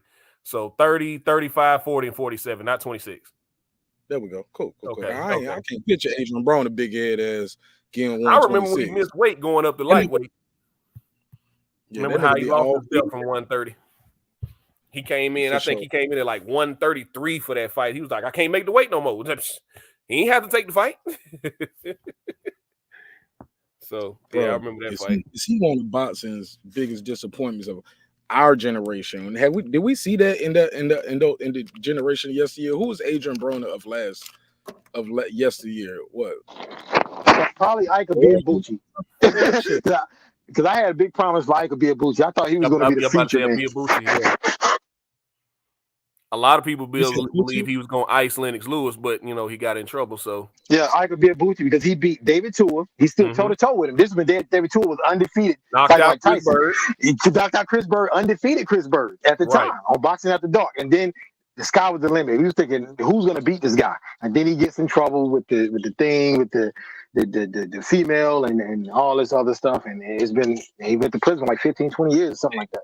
Look, bigger disappointment. Oh, sidebar, I got some news too for y'all that I need to tell y'all. I don't know if I told y'all this, but I thought I did a drop on it. I did a story and did a covering of a story where Hector Macho Camacho's murderers had been arrested some few months back. Have y'all heard the update? All the charges have been dropped against the murderers, alleged murderers, and that's because the witness has fled Puerto Rico to Miami. The judge had to drop the charges because the witness has fled Puerto Rico, and they fled Puerto Rico because they fear for their life. It was a lot of gang activity allegedly involved in the murder of Macho Camacho. Camacho. So, yeah, that's the update on that. That happened over the weekend while I was driving here. So that came out on Saturday. So I don't know if anybody talked about it, but they had to drop the charges on the 5 people. Even though I believe 2 of those people they charged are already dead and that happened for something else. And I believe 1 person was arrested and 2 of the other 5 were already in prison in different places for different cases. So, but all these charges for this murder, those shits are done data. The people in Puerto Rico are trying to get the U.S. to cooperate with them in Florida to get that person extradited back because they are a material witness and they have fled. But that's where we at with that. I had to say that before I forgot. Shout out to Hector Macho Camacho. Rest in peace to him and his family. It's truly unfortunate that he got murdered sitting right there in his car. And there's still an unsolved murder. So yeah, that's crazy, man. Pay respects to that. 4 people. Okay, it was 4. I thought it was 5. My bad. Shout out to Philip Jackson. Go ahead. Oh yeah. I just remembered. Just popped in my head. I know an even bigger disappointment than Adrian Broner and Biabuchi. Tony Ayala, probably the biggest disappointment in boxing history. Had one of the brightest futures. Then he gets in trouble for raping someone. Then he goes to jail for 50. I'm gonna tell you how great Tony Ayala was. He went to jail for like 15 years, prison. Comes out and he's still competitive with guys younger than him. And he's 15 years past his best. That's how great this guy could have been. Then he eventually gets in trouble again for another sexual assault. But I guess he couldn't help himself, man. I guess it's one of look him up, Tony Ayala, if you've never heard of him. Man. I'm sorry. That was my Cat Williams impersonation. Damon just gonna take it. But let me ask you this: what about Julio Cesar Chavez Jr.? He came in with a lot of fanfare, and he won some titles very early, but he just couldn't make weight. He He got was his never that paycheck good, Mark. stolen. Nah, I ain't never think he was that good, but he was a what 2 division champion? Was 3? He got 50. What did he get? How many divisions did he win? But I know he came in with a lot of 54 and fanfare. 60? I think he was at That was 54 and it. 60. He ain't never get nothing at 68. I don't Or think I so. don't so. think so. I don't think so. Man, Hold on. I can look that up. Now you got me curious. Hold on. man. I, Look, that I, kid was a big disappointment. I had high hopes for because I never liked Julio Cesar Chavez Senior. I thought he was a dirty fighter, even though he was Man, great. He was a Dirty great fighter, fighter, but one of the dirtiest fighters yeah, ever dirty ever fighter. lived. But I man, did think what's his son. I had promise for his son though. I had high hopes for his son, but because he showed me, even though he lost the Martinez fight, he showed me heart because he knocked Martinez down, almost knocked him out in the 12th round. So I'm like, man, I like this kid. I like him, but then he just kept eating and eating. He ate himself out of box, out of the weight classes, and going up. Then he ended up getting knocked out, and Canelo beat him 12-0. It just never was the same. Remember when them hoes stole his paycheck in Vegas? That shit was on TMZ. He was cheating on his wife. Rooms at the damn Let's MG. see. Middleweight. She think he in there just getting a massage because he had a rough fight. Oh, he getting a throat massage from some bad Dominicans and Mexicans and Puerto Ricans. Man, he was in there fucking off. Them bitches stole his check. Al Heyman's like, man, I gotta put a stop loss on the $5 million. I ain't never had to do this shit before. Man, they stole all his money and his Rolex. That shit was embarrassing. Technically, he was just a former middleweight champion, man. But there's a lot of silvers and youth Latino super welterweight titles. But technically, he was only middleweight champion. Yeah, tell Chavez, DJ, you ain't even got to say all that. Chavez Jr., I need you to hold this. Never heard of it. Nah, nigga, we don't respect no silver. We don't respect no youth champ. This got YMCA. You got boys club. You got boys and girl club trophy up there. He got boys and girl club trophy up there. That nigga got Pop Warner football trophies. He was the best boxer in the football team. They was reaching to give him an award. Fuck up out of here. Sorry, I'm sorry, DJ. I had to get some little. Bro, you good. But nigga, we do not respect no damn silver, purple, LGBT. I don't respect that damn Black Lives Matter belt that Charlo got. The Juneteenth champion, freedom belt, whatever they call it. Nah, I don't respect none of that shit. But you know what somebody told me the other day, or not the other day, we was talking about this months ago when they created Bridgerweight. I was like, we don't respect that now between cruiserweight and heavyweight, and it's just like cruiser or heavy. I was like, but years and years later from now, our grandkids gonna be like, yo, it's cruiserweight. That's how we talk about cruiserweight and junior welterweight. Like, they didn't have all these divisions back in the day. So they don't make this Bridgerweight shit, and we're gonna have to deal with it. You know what I'm saying? Or our kids, or the fighters that we working with in training and interview, however you want to take your YouTube career with this boxing talk or your journalism, you're gonna have to deal with that Bridgerweight shit at one point. What y'all think?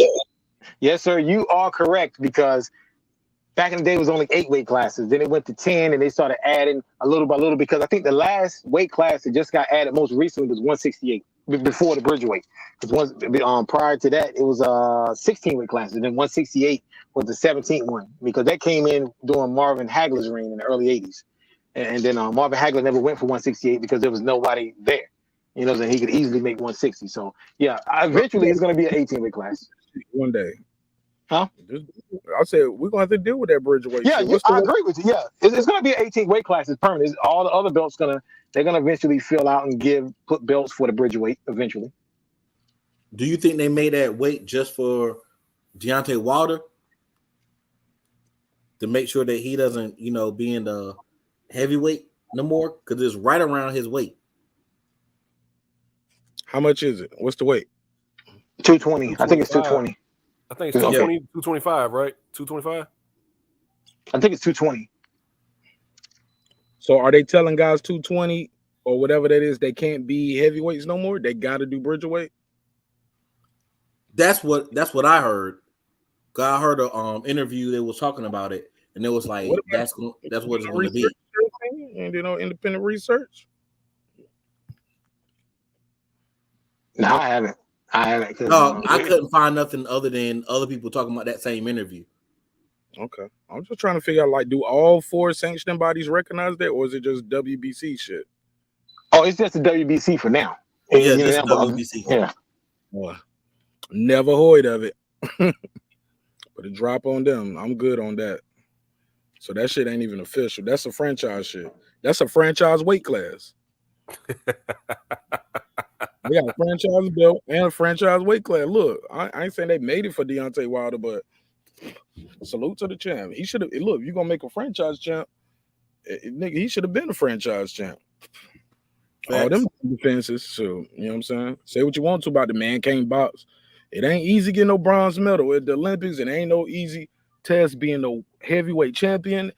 Ask Daniel Dubois. You know what I'm saying? If it was as Big Baby, as the first Big Baby. Look, it's not easy. Look, ask Luis Ortiz. It's not easy becoming a heavyweight world champion of the world. And then to defend it. So I don't know. I get a lot of flack from people because I respect Deontay Wilder. Look, I think he lost. I thought he lost fair and square. That's just me. It is what it is. But far as I'm not gonna go up there and say the man can't fight, he can't box. Nigga, we know a whole bunch of people 6 feet tall, 200 pounds. DJ, you 6 feet tall, 200 pounds. You about to go in there and beat Klitschko? You about to go in there and beat Fury? You about to go in there and beat Ortiz? Come on, bro. Hell no, I ain't gonna win, but I'm gonna get one off. Oh, yeah. You're gonna get a check, and I'm gonna be right there in your corner, man. I learned a lot from Stitch Duran in my interview. Mark, throw in the towel after the first round. I can't come out. No. Not gonna let you take that punishment, champ. Cool. Mark, you know I can't quit, man. So you got to do it for me. You better get knocked down once though, because they ain't gonna Kenny Porter me out the game. Knocked down a couple times. Okay, my guy Piero said boxers can choose, and it's only for the WBC. I knew it was only the WBC, but yeah, I guess they can choose. I mean, much like any other weight class. Man, I don't respect no franchise weight class. Yeah, how you got a weight class, but then he could choose? Yeah. I mean, I don't even know who's all in that weight class right now. So I think that's still a work in progress. But we'll see how that plays out. But anything over 205, in my opinion, is still a heavyweight. Like even Deontay Wilder, right? When people say he couldn't fight, his best weight was at 212, 215. That was his best weight. That was his prime weight. I didn't like when he got up to 230 and 240 going into the second and third Fury fights. But this is what I say when people say he had no skill, he couldn't box. Well, he knocked out a lot of people who could. So what does that say about them? Checkmate. That part. You're right about that, man. And to Deontay Wilder's credit, nobody else has beat Fury either. So it ain't like he got beat by a bum. It ain't like he beat by a bum. Nobody else was knocking Fury down either. Yeah, nobody knocked. Well, actually, one guy did. Yeah. Mm-hmm. A couple guys did. Yeah. But other than that, hurt him back. Yo, can y'all believe Derek Chisora got another deal? People about to pay to see him fight. Yeah, he about to fight. Was it Pulev, ain't it? Bro, did y'all remember the last time he fought when he laid on the ropes versus Joseph Parker? Now, granted, that shit was entertaining to see him almost get knocked out, stumble to the ropes, and say, he literally turned his back and walked to the ropes. I was like, in America, they would have stopped this fight. They ain't gonna Tony Weeks, Robert Bird, and Kenny ain't gonna let you turn your back, walk to a corner, lean on the ropes, and say, "Come on." They're gonna be like, "Nah, you good." Mark, I'll say this: Tony Weeks has gotten better because he used to let you get your ass beat, son. I'm telling you, go back and watch a lot of Tony Weeks' old fights. Yeah, I wouldn't have been mad if Weeks had stopped the Castillo Corrales after the second knockdown because Corrales was hurt, but he let it go on. So I give him credit for that. See, another example. Who was it? He always defended it was Badu Jack and somebody else. Who was it? Badu Jack and Pascal, wasn't it? No, Marcus Brown when he had that big ass cut on his face. Was that Marcus Brown? I'm trying to think. It was another fight that Badu Jack was in too, where he let Badu Jack get his ass whooped. What it can't be the Pascal fight because both of them traded knockdowns every time they fought. Like he would knock him down, he would knock him down. It got to be that Marcus Brown fight, bro, because that Marcus Brown. It might have been that. Yeah, because I think that's the one I'm thinking about. The one with the big ass cut, right? Yeah, and Tony Wheat's shirt at the end looked like he was Yeah. extra in a Okay. horror Okay. It movie. was the Marcus He Brown was fight. smiling, taking pictures with all that shirt. He got that shit framed. You know that, right? He got that shirt framed? That shit framed. That's nasty. That's nasty. But all right, to each his own. Like I said, he used to let you get your ass thoroughly beat before he would stop the fight. He's gotten better, though, in his old age. Shout out to that high top fade he still got, though. It's absolutely Nigga, let pristine. that shit go. Hey, yo, I still got It's a high top absolutely fade. pristine, man. I got to give him his credit. Hey, DJ, I still got a high top fade. Nothing wrong with that, man. I'm still rocking the Rakim joint. I mean, I'm bald, Nah, man. I ain't that got no shit- choice, so It's cool because you still got it, nigga. No, y'all just in the same boat. Y'all still got that same boat. That part. You still got it. That's like saying, nigga, I still got herpes. Ain't nothing wrong with it. No, man, no. What? Yo, cool just because you got it, nigga. Just because you got it is cool now. No, my imagine judge is Magic tight. Johnson in this same conversation. What would he be saying? Fuck them condoms. Live your best life. Nah, my judge is smooth, man. I went too far. Damn, Magic Johnson. I always pick on you. It always come back to you. I'm sorry. All right. I went too far again. With that said, I guess I could do final thoughts after I just embarrassed myself. Hey, look, it was crickets on that joke. It was like, nah, we ain't laughing at Magic Johnson. Leave him alone. What a Magic Johnson fans in the chat, like.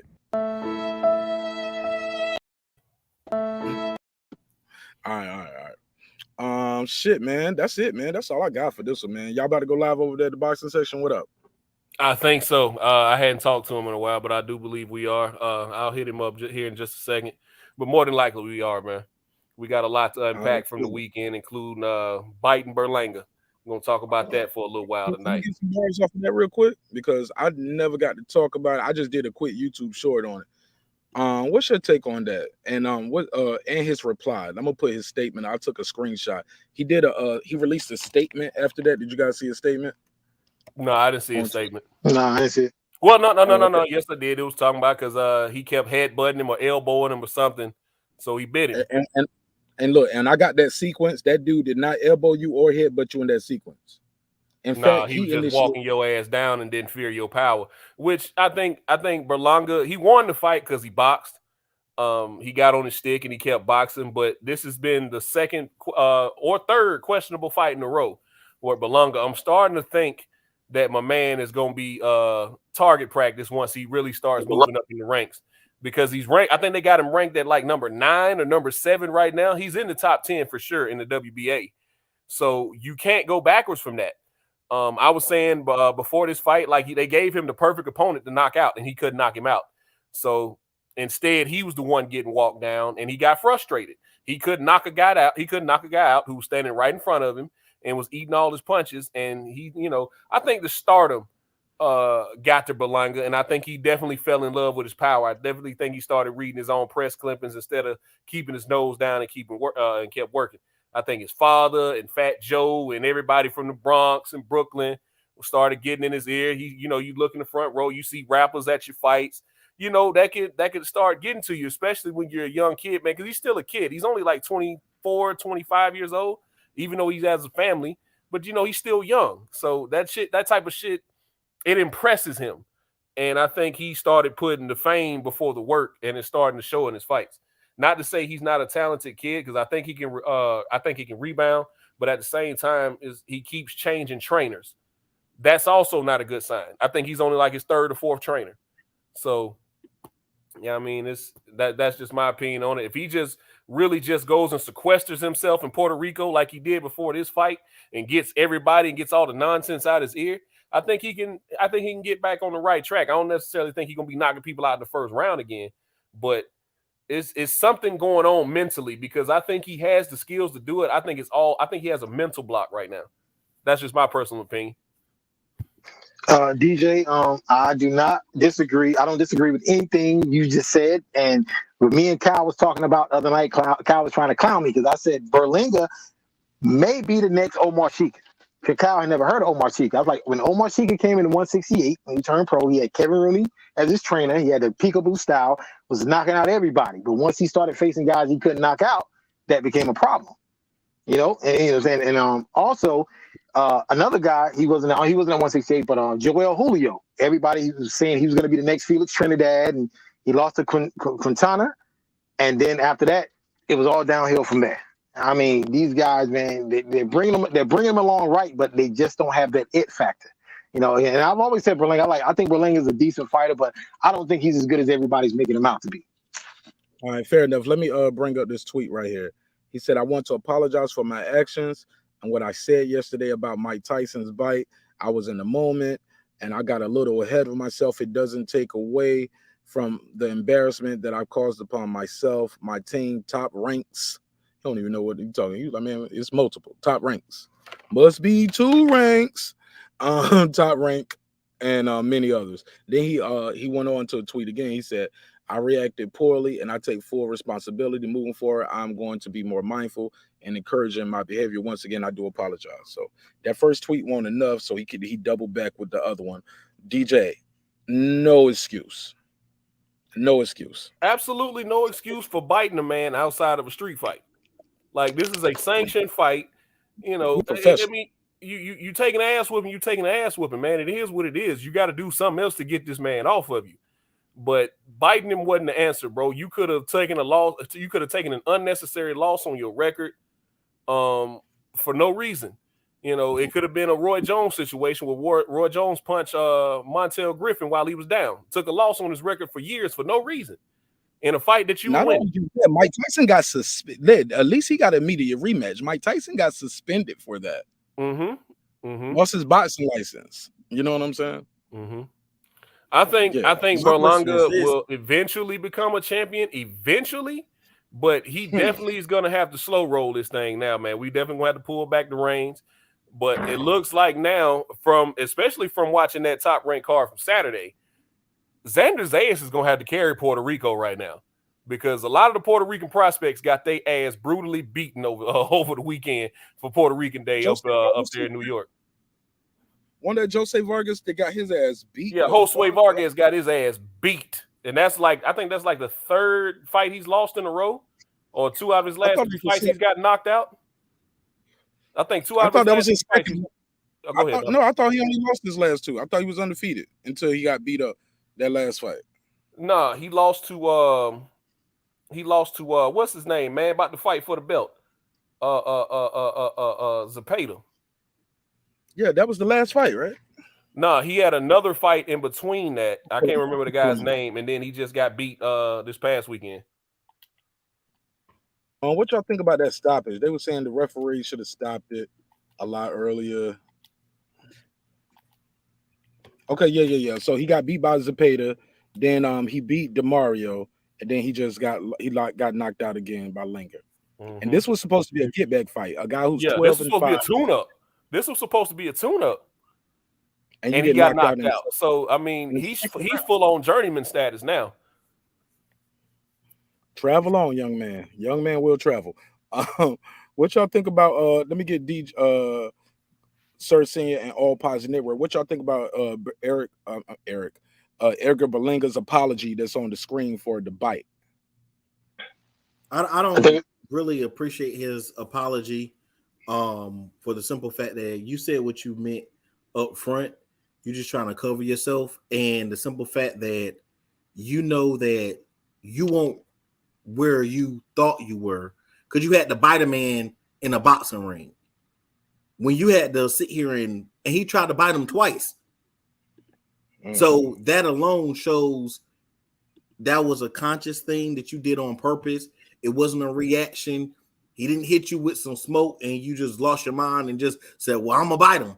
No, you couldn't do what you thought you could do, and you felt embarrassed, so you're gonna bite this man. It was horrible. He should have got his points. He should have got points taken away for that. He should have got penalized. Warning. And that's my point. He didn't even see it. That's my point, is nothing happened to him even after the fight. Nothing happened to you. Good point. And you mentioned Mike Tyson. Mike Tyson got in real trouble for that. And nothing happened to you. Good point. Let me ask. Hey, that's a good point. Let's pass all positive on that note right there. All positive. Do you think something should have happened to him in retrospect? Because now we have a confession. Oh, yep. I'm putting cases on Edgar Belenka. I'm sorry. So something happened.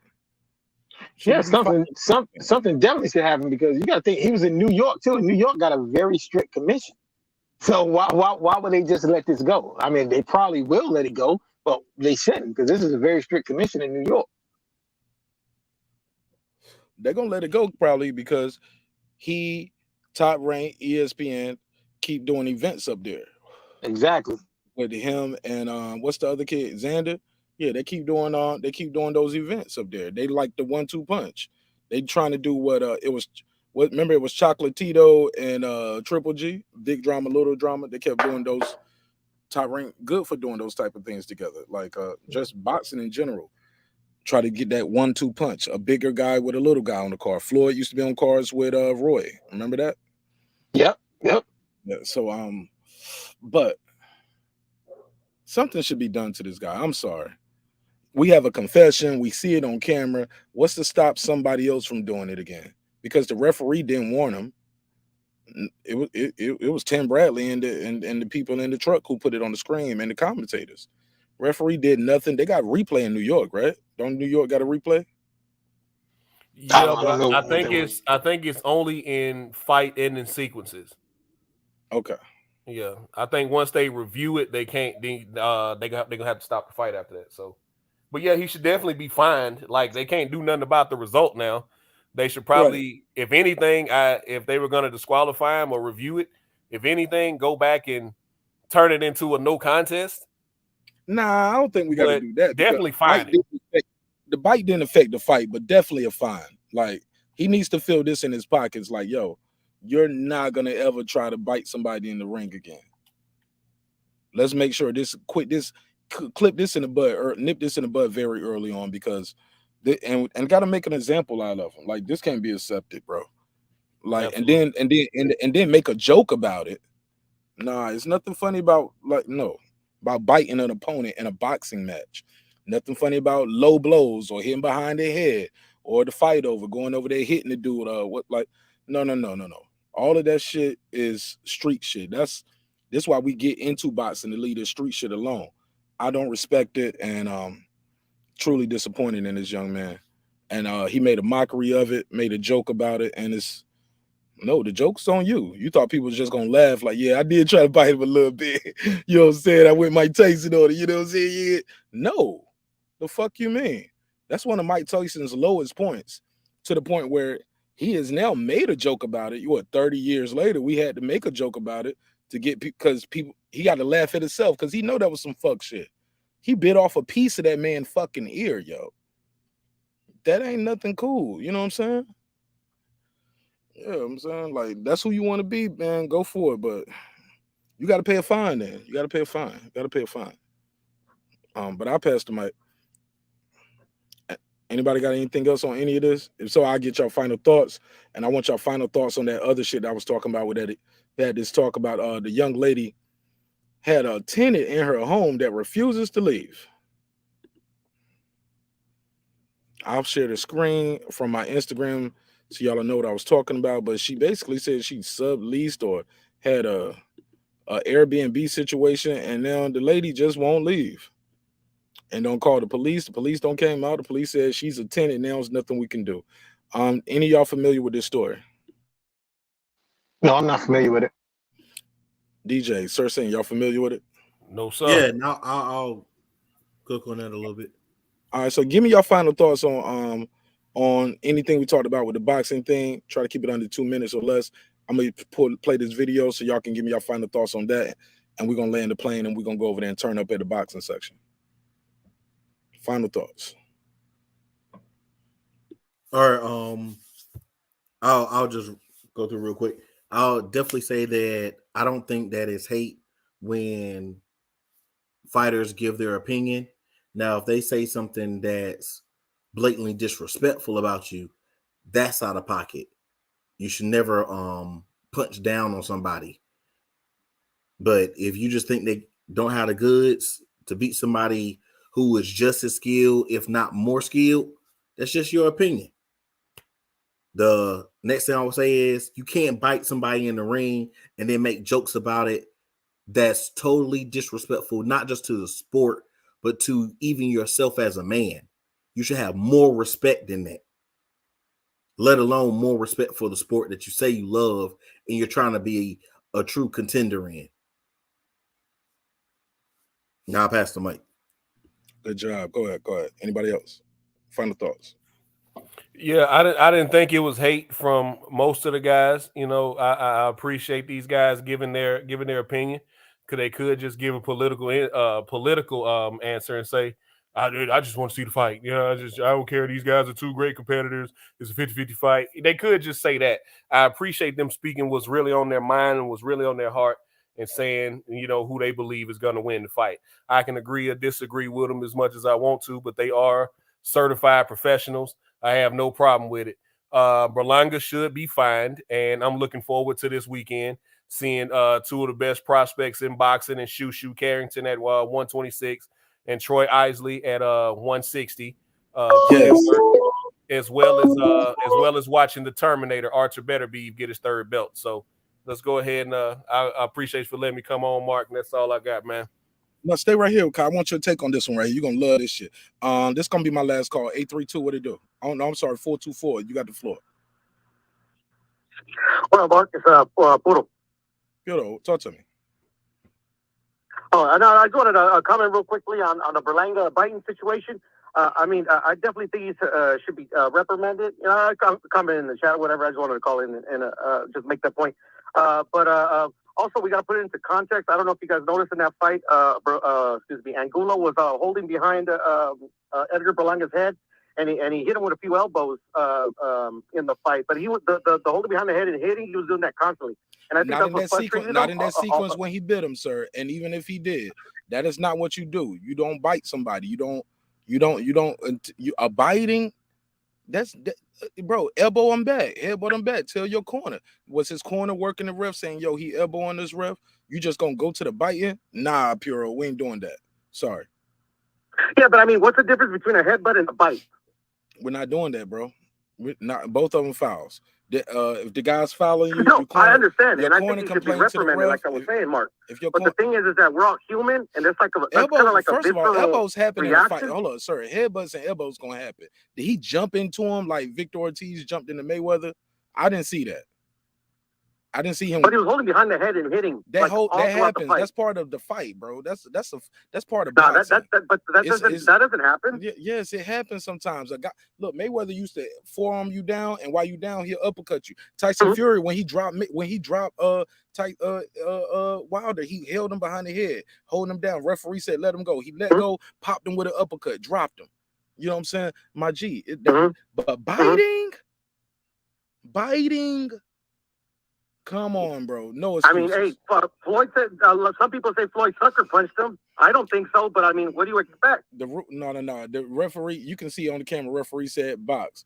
That dude was trying to get another hug anyway. I understand, and I agree with you, Mark. But the thing is that no biting. Even the just how he got there, like some people say he shouldn't have done it. Like he should have. Like you get what I'm saying? It was just a visceral reaction. I need to see the footage of his corner. Complaining to the referee saying, ref, he's holding behind, he's elbowing us, he's doing this. But that sequence right there, when he bit him, none of that happened. It wasn't no headbutt, it wasn't no elbow, wasn't nothing dirty. In fact, I believe Edgar Berlanga initiated a clinch, and while he's clinching, old boy hit him on the right side, then he hit him on the left side, which is legal because my hands are free, I can hit you. And that's what started the bite, sir. It was nothing illegal happening in that sequence. I'm sorry, sir. I can't respect that. There's no justifying that. And I like Edgar Berlanga. I knew more about his career than the guy he was fighting. But that right there, it's nefarious. It's malicious. It's beyond the pale. We're never going to support that. No biting. Shout out to Brandon Washington. No biting. Yeah, and I'm not saying to support it though, but we're kind of like excusing one dude and like going after the other. No, sir. Elbows happen. Holding behind the head, that happens. Holding and hitting happens. Clinching, a low blow might happen. A headbutt is gonna happen. No biting. Mistakes don't happen, sir. No, but a biting is malicious. It's intent, sir. That's intent. That's malicious. Oh, I know, but we've all done stuff we're not proud of. My in nigga, like heat of passion type I'm of thing. doing something I ain't proud of now. I should be in there getting some rest. I'm here talking to niggas on YouTube. You think I'm proud of this? You think I'm proud of my life right now? I'm here talking to you, nigga, about Edgar Berlanga biting. You think this make me proud? Think I'm happy about this shit? I'm outside in the country getting bit by mosquitoes, nigga. Talking to y'all about laptop light. Snakes. Fucking deer. Look at me, nigga. Look at me. I'm outside talking to y'all niggas. You think I'm proud Brandon, of this shit? I don't like but you know what? I'm not gonna bite nobody. Goddamn. All right. Okay. No biting. No biting. Hey, Puro, it's DJ. Can you hear me? Hey, what's up, DJ? Yeah, man. I just wanted to add this little tidbit in, right? You remember in the Porter and Spence fight when Porter kept leading with his head and headbutting Spence? What did Spence do? Punched him in the nuts. He put a couple of them on that belt line and Porter backed off for a while. I think if anything, Berlanga should have done that. Put a couple of them on that belt line. He'll stop headbutting you. He'll stop holding your head, man. It's other ways that he could handle that. And I think that was part of his inexperience. Like an experienced fighter would have known, man, I'm going to put a couple of these shots on that belt line that may stray a little low. And I guarantee you'll stop leading with your head. Yep. I got you. So instead of fouling them by biting them, foul them by hitting them in the nuts. I got it. Nah, bro. Yeah, see, you can play that off. Ain't no way to really justify biting. It was like, oh, I'm sorry. It's kind of like in baseball when a guy gets hit by a pitch. Oh, it got away from me. Well, you know damn well you was throwing at that man. Dude, I'm just saying that these cats are human, man. Yeah, we're not about to litigate this. We're not about to litigate it. I'm gonna let you get your bars off, and we're gonna move forward. No, I'm not trying to litigate. I just wanted to get my opinion off on it. That's all. And you did. For sure, I respect your opinion. Yeah, it's all love on this side, bro. You ain't my enemy. I know you ain't mine, Mark. Man, I love your show. All right. Better not be my enemy. I play for keeps, nigga. I'm joking. Oh shit, man! Don't go there. Nah, man. I don't want no beef. Look, ever since me and you got cool, I stopped getting the trolls pull up with the porn on my joint. So I just want to make sure I stay cool with you. Yeah, I know. You always blame that on me, bro. Yeah, ever since we became friends, that shit just stopped happening. Channel control, but it's all good. I can take it. No. Please never take it. Fight back. Hey, look, fight back and bite back. I never always take fight back. That's why I'm here, man. I always come hands up. I said bite back. You ain't give me. Never mind. Whatever. Y'all will get it in the morning. All right, man. Thanks for calling in, Puro, man. Thanks for having me on, Mark, man. Hang out real quick. Man. Peace, brother. Yeah. Look, I need you to see the screen for this next segment I'm going into. This is gonna be the last segment. Okay. It's a little comedy, but I don't know if you can see the screen. But Shorty rented out an Airbnb. I can. And the lady won't leave. The bitch from the Airbnb just won't leave her house. Have y'all seen this clip? It's a little viral clip. Let's play it. Hold on. Okay, so yeah, don't trust my Airbnbs. Okay, so I can't even talk right now. I'm so pissed off. I didn't even know this shit could happen, but this shit is real. This shit is really going on. Goddamn, I caught myself trying to find a way to goddamn pay off my mortgage a little better, a little quicker, or whatever. So I put this ad out or whatever, saying I was looking for someone to sublease one of the rooms in my house or whatever. It was gonna be supposed to be like this real smooth transaction, whatever. Went on vacation or whatever. The person was supposed to be gone 3 days prior to my return. So I'm talking to my housekeeper or whatever, XYZ. She's like, yo, that person is still here in your house. What do you mean they're still in my house? It's supposed to be gone. So when I get back and touch down in the city, this is still here in my house, okay? Refusing to leave. So I didn't know what to do. I'm used to this shit. So I go down and I do up. Okay. There you go, y'all. Somebody said it was choppy. Okay, let me try it again. So when I get back and touch down in the city, this is still here in my house, okay? Refusing to leave. So I didn't know what to do. I'm used to this shit. So I go down and I do up. There you go, y'all. straight to the kitchen. I ain't going nowhere. She said, I ain't going nowhere. On top of her ass just intruded into my home, she disrespected. You know what I'm saying? And like I said, I've been trying to do this the right way. I went down there and got the all the paperwork that I need to do to get her ass evicted out my house, whatever. But that shit is a process. I have to go through protocols and all the other stupid legal blah bull. And then I just got the police just left my house, and I'm like, get this out my house. They're like, oh, she's a tenant now. She's a tenant there. You and the police, okay? My door. That's all I know. Your door. This is my house. How about you get the out of my house? How about that's what you do? How about you get the out of my house? How about you get the out of my house? How about you get? Yo. Excuse me. Why she blur her face though? All you want. Why would she blur her face? Not me. I'll put on blast. All you want, but I ain't going nowhere, okay? So deal with it.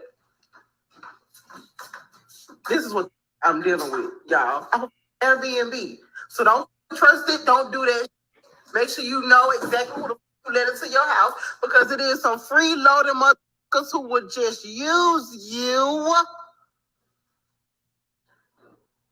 out my house. And then I call the goddamn police and she's a tenant. She's a tenant. Not no tenant in my house. What you mean? This is supposed to goddamn be gone. That's what she's supposed to be. She's supposed to be gone. Is this the police? Call the police, because I ain't going nowhere. Don't touch that door or I'm calling the police on you. And they're going to arrest you. Call it. Are you smoking in my house? Wow. Wow. Yes. Yeah. Okay, so that's the story, yo. Y'all react to it. Live commentary. It's your man Marq Nash. Yo, all I gotta say is I don't know what the rules are in that state, but I'm not playing them games. Matter of fact, they would want to remove themselves, because you know what I'm gonna do? I'm gonna start pulling out rifles. I'm gonna start pulling out pistols. I'm gonna start cleaning them. I'm not gonna point it at them. I'm just gonna start cleaning them, and I think they're gonna be able to get the idea. What if they got a pistol too? They start cleaning. They right there. Well, it's gonna be whoever finish cleaning theirs first. Or how about this? They pull out a gun and shoot you because they said they felt threatened. Well, I'm already have mine on me, so whoever shoots first. No, they got the drop on you. You think you playing with the wrong one? Talking about I ain't gonna do nothing. I'm gonna be cleaning them. They gonna wait right till you break that weapon down. I'm gonna have one that's not broken down. Yeah, but no, I ain't gonna play them games. I'm telling you. They gonna have the drop on you because you gonna playing. Because you playing. You playing with a motherfucker who ain't playing with you, bro. And they gonna own the whole house now. Because ain't nobody gonna want to buy the house where the owner got murdered in front of it. You know what I'm saying? By the Airbnb squatter. Like, I'm just telling you, playing with that. I'm just cleaning the gun in front of it. You better find another way. I like the idea. But DJ, your turn. Go ahead, man. What would you do in this situation?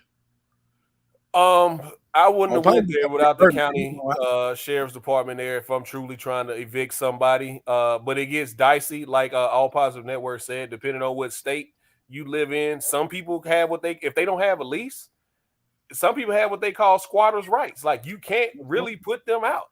In some states, it's crazy. I don't know exactly how it works, but in some states, it's crazy like that when you can't evict somebody. You can't get them out, but it's a process. Yeah. So if she has a lease, then you got to give her 30 days notice. I mean, in 30 days, return with the county sheriffs. Don't ever try to evict nobody yourself. If you're really trying to get them up out of there, come back with the county sheriff's department and try to get them up out of there, man. But that situation is way too volatile, way too dangerous. But if she wants you gone, like, as much as you don't hate it, that's not as much as you don't like it. That's not your house. Get up and leave. I'm not staying anywhere where I'm not welcome. Get up and leave. She bullying Shorty though. You think she bullying her? Hell yeah, nigga. She like, don't touch the door. She slamming the door in her face. She in there smoking at her dining room table. Okay, and I'm gonna have all of that on camera. So when we go to court, I'm gonna have this all documented, and I'm gonna get you up out my house. At the end of the day, what do you really want? Do you want the fight, or do you want her about your house? That's what I'm saying. Because Yeah, because it's a process. She got to go through the process. But is it a way you can make her uncomfortable without cleaning out the guns? I look, I had a different idea earlier. I was like, yo, when she got to leave at some point. Whenever she look, I'll have somebody at my house 24/7. Once she leave, yeah, we getting up out of it. Like all her shit about to be gone. Now when she come back and call the police and say we took her stuff out, it'll be 7 against 1. 7 people word against her. No, she said her own stuff out here. Said she was leaving and she coming back and to get the rest of her stuff. And then she coming back with the police saying we moved her stuff. We didn't move her stuff. As long as we wearing gloves. No fingerprints. None of our fingerprints gonna be on none of her stuff. Just double check. You know what I'm saying? But we can. Shorty gotta go leave at some point to get tissue, get food, do something. Can't you cut the lights off in that part of the room and like have a circuit breaker on the house? But then I was talking to Reggie. Reggie was like, yo, she'll bring one of them trash cans in there and have one of them Skid Row barrels burning in your house. Fuck around and end up setting your house on fire. Because at the end of the day, you want your house back. If you do something too crazy to the person, they know where you live. They'll come burn the house down while you're in their sleep. So it's like you said, it's very volatile. But how can you make the person uncomfortable enough? Can you cut the water and the lights off? No, that's illegal. But it's my house. You're renting a room. Yeah, it's illegal because they're renting a room. You can't cut the water and the lights off. Power? Where's that? But do you have a lease to say that? So whenever you do, anytime you make a short-term lease, you have to actually go through that process of they agree. Keyword short-term, bro. Keyword short-term. Airbnb. Yeah. Once your lease, that's what's blowing my mind, sir. So you can think about it. That means Airbnb ain't getting paid no more, and the person just can still be at your house. But you have to do your paperwork right. A lease is a lease. You have to do your paperwork right. If you don't do your paperwork right, you have to legally evict them. If they're a tenant, if they do what they need to do to become a tenant, and you agree to that by not stopping them, then while the girl was renting the house, because we missing some details. How long has this lady been at your house? Did she rent your house for the month? Because she said the lady she said she's supposed to be gone 3 days before I get back. How long were you gone? She had to be gone over a month for her to be a tenant. Right. She had to be gone over a month, at least a month or longer. And with her paying bills there, and she must have got her mail sitting there. That's all you need in most states. You don't pay the bills at the Airbnb. Unless you got, well, who knows? Maybe she got the cable cut on while she was gone. Maybe she don't got some internet hooked up. But no, you can't do some of that stuff without having a lease, though. You got to have proof of residency. But maybe she got mail there. But shit, it only take a couple of days to get some mail sent somewhere. You can send that your damn self. Yep. That's why you have to have your contract together. I've dealt with that on both sides. And the law has changed because people will get you to move in somewhere, you pay their rent or bills up, and then they kick you out. And you butt naked and alone. So the law has changed. So once you become a resident and you have proof that you paid bills or you did the requirements to be able to stay somewhere, you're now a tenant there and you have to be evicted. Right, because she threw me off when she said I sublease my place. Like maybe she used the wrong term because I don't think that's the right jargon for Airbnb. That's, you know what I'm saying? But I disagree with the people who saying this is fake. I don't think this is fake. And I do believe I know Georgia's one of those states where like once somebody stayed in your house for 30 days and they get mail at your house, you got to go through the eviction process to kick them out. You can't just tell them to get out. Yeah, Alabama the same way. North Carolina the same way. Yeah, it's once they've established a residence at your place, you can't just kick them out. Once they got mail and bills and everything coming to your place, you can't just kick them out. Well, did y'all have an agreement? What type of agreement did y'all have? It's not legally binding, and that comes into that squatters' right shit. So it's crazy, man. It's crazy if you don't have a lease. Get out, though. You can't eventually get out, but it's a process. You got to spend money and file the paperwork in court. And then you got to wait for your court date. That's another 30 days, maybe. At least 14 days. Eviction court usually pretty quick. It's about 14 days. And even when you go to eviction court, I went as a witness to somebody for eviction court because the lady was trying to get them evicted, even though all their bills had been paid on time. They never was late. They was just mad at the lady for not fixing something. So finally, they put the money in the escrow account. So they paid the rent that month. You just ain't gonna get it. I ain't got it. You the escrow account, and they went to court, showed they had proof of escrow, and show all the documents of them, had been asking them to tell the landlord to fix XYZ. Hey, look, this winter's coming. Winter's coming. Winter's coming. You ain't fixed the heat from last winter. Winter's coming. Winter's coming. Winter's coming. Mm-hmm. All right, we got Yeah, cold. I know. In the state of Alabama, you don't have the right to. It's in all the leases. You don't have the right to withhold your rent. All you really have the right to do is leave. You can leave without a notice if you've got it in writing that you've notified the owner of the property or the property management that you're having problems with, pest control, or the heat ain't working, or the AC ain't working, and you've documented that you've made these complaints and they still haven't fixed it. All you have the right to do is leave. You don't have the right to withhold your rent or put it in escrow or anything like that. Oh, wow. Yeah, you ain't got to give any kind of notice at that point. All you have the right to do is leave. And when you do leave and they try to take you to court and sue you for the remaining balance, especially if you sign like a year-long lease, a lot of these property management companies will try to make you pay the remainder, they'll sue you and try to make you pay the remainder of that lease or whatever. But if you have it on record where you've called and documented that my air ain't working, I've had water leaking in my bathroom for 3 months, and I notified y'all, 8 weeks ago that it was leaking. You know what I mean?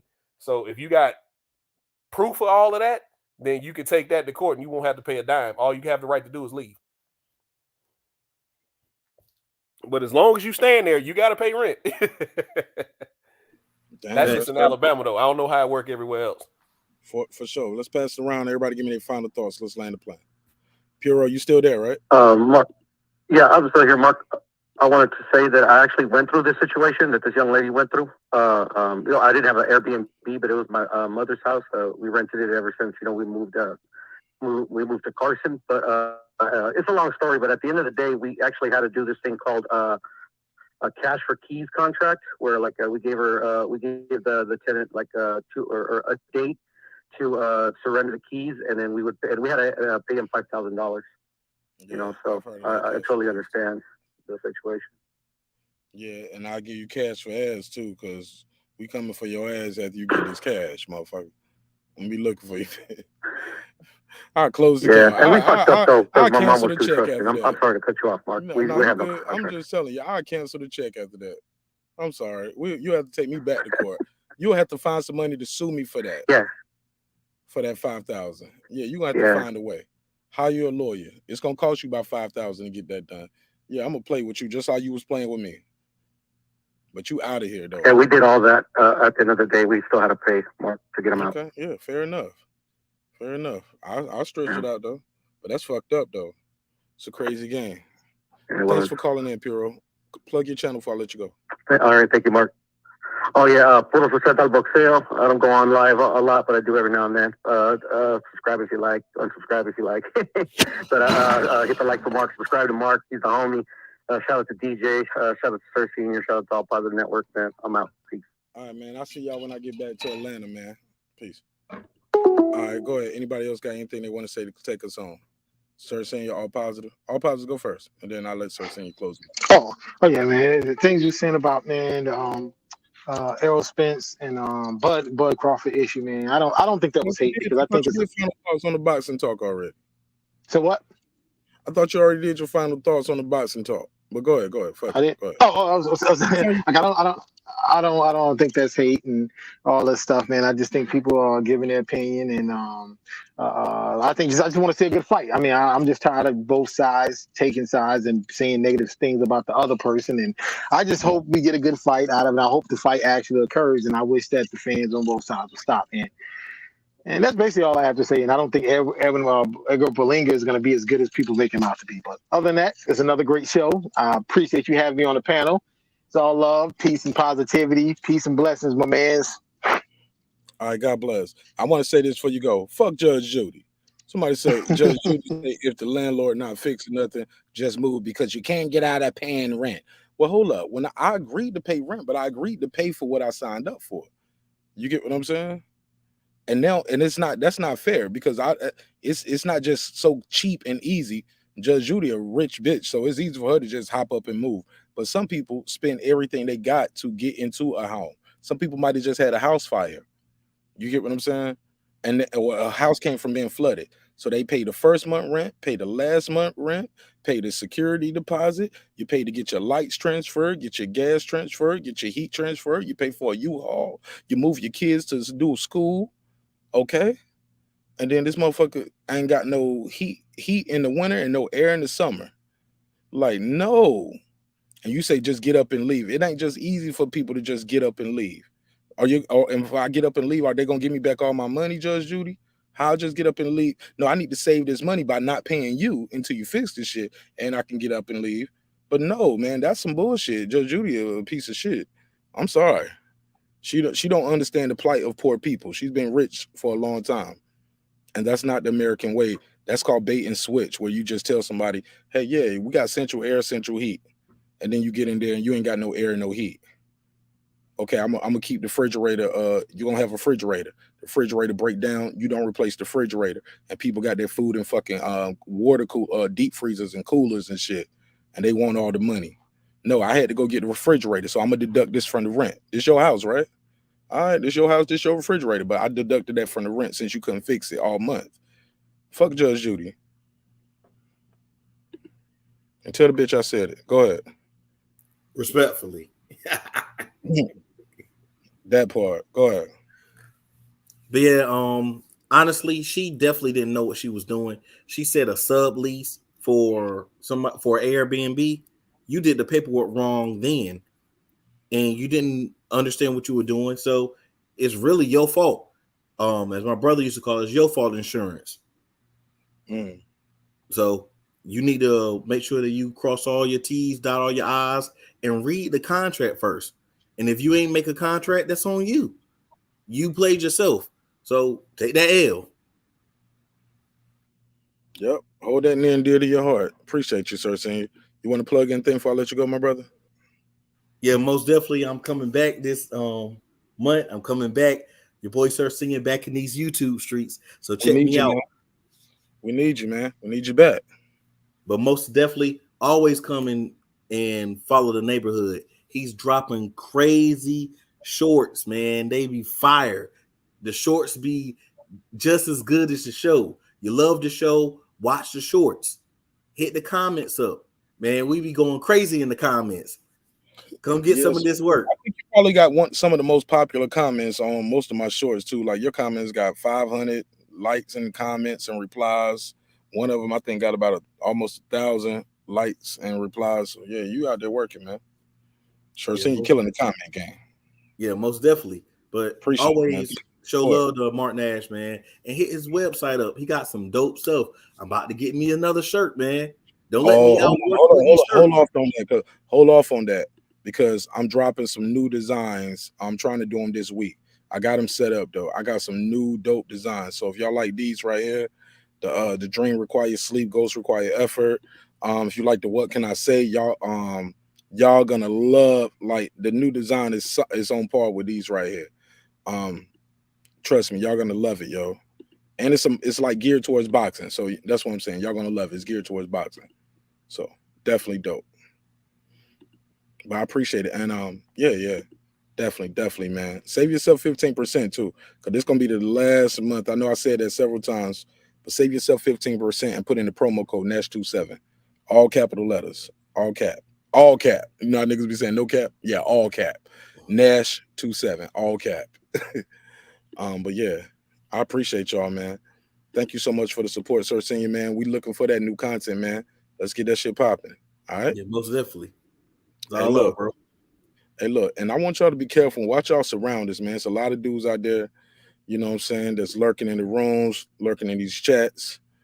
Protect yourself at all times. Protect yourself at all times, you know what I'm saying? Watch for these dudes, man. It's your man, Marq Nash, another great episode of Breaking Beats. Sir Senior, hold on 1 second. Let me run this outro. Hey, man, I'll see y'all on the next one.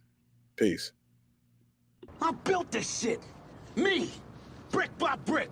And I'll be damned if I let you tear it down just because you don't like the way another nigga talk.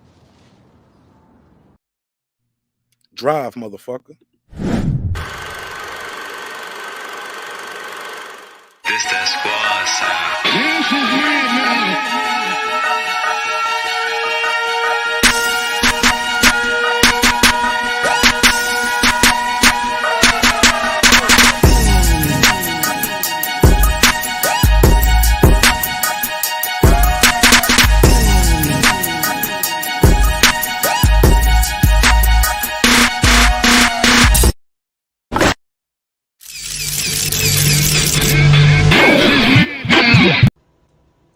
Subscribe. I don't care how many subscribers he has. Support him.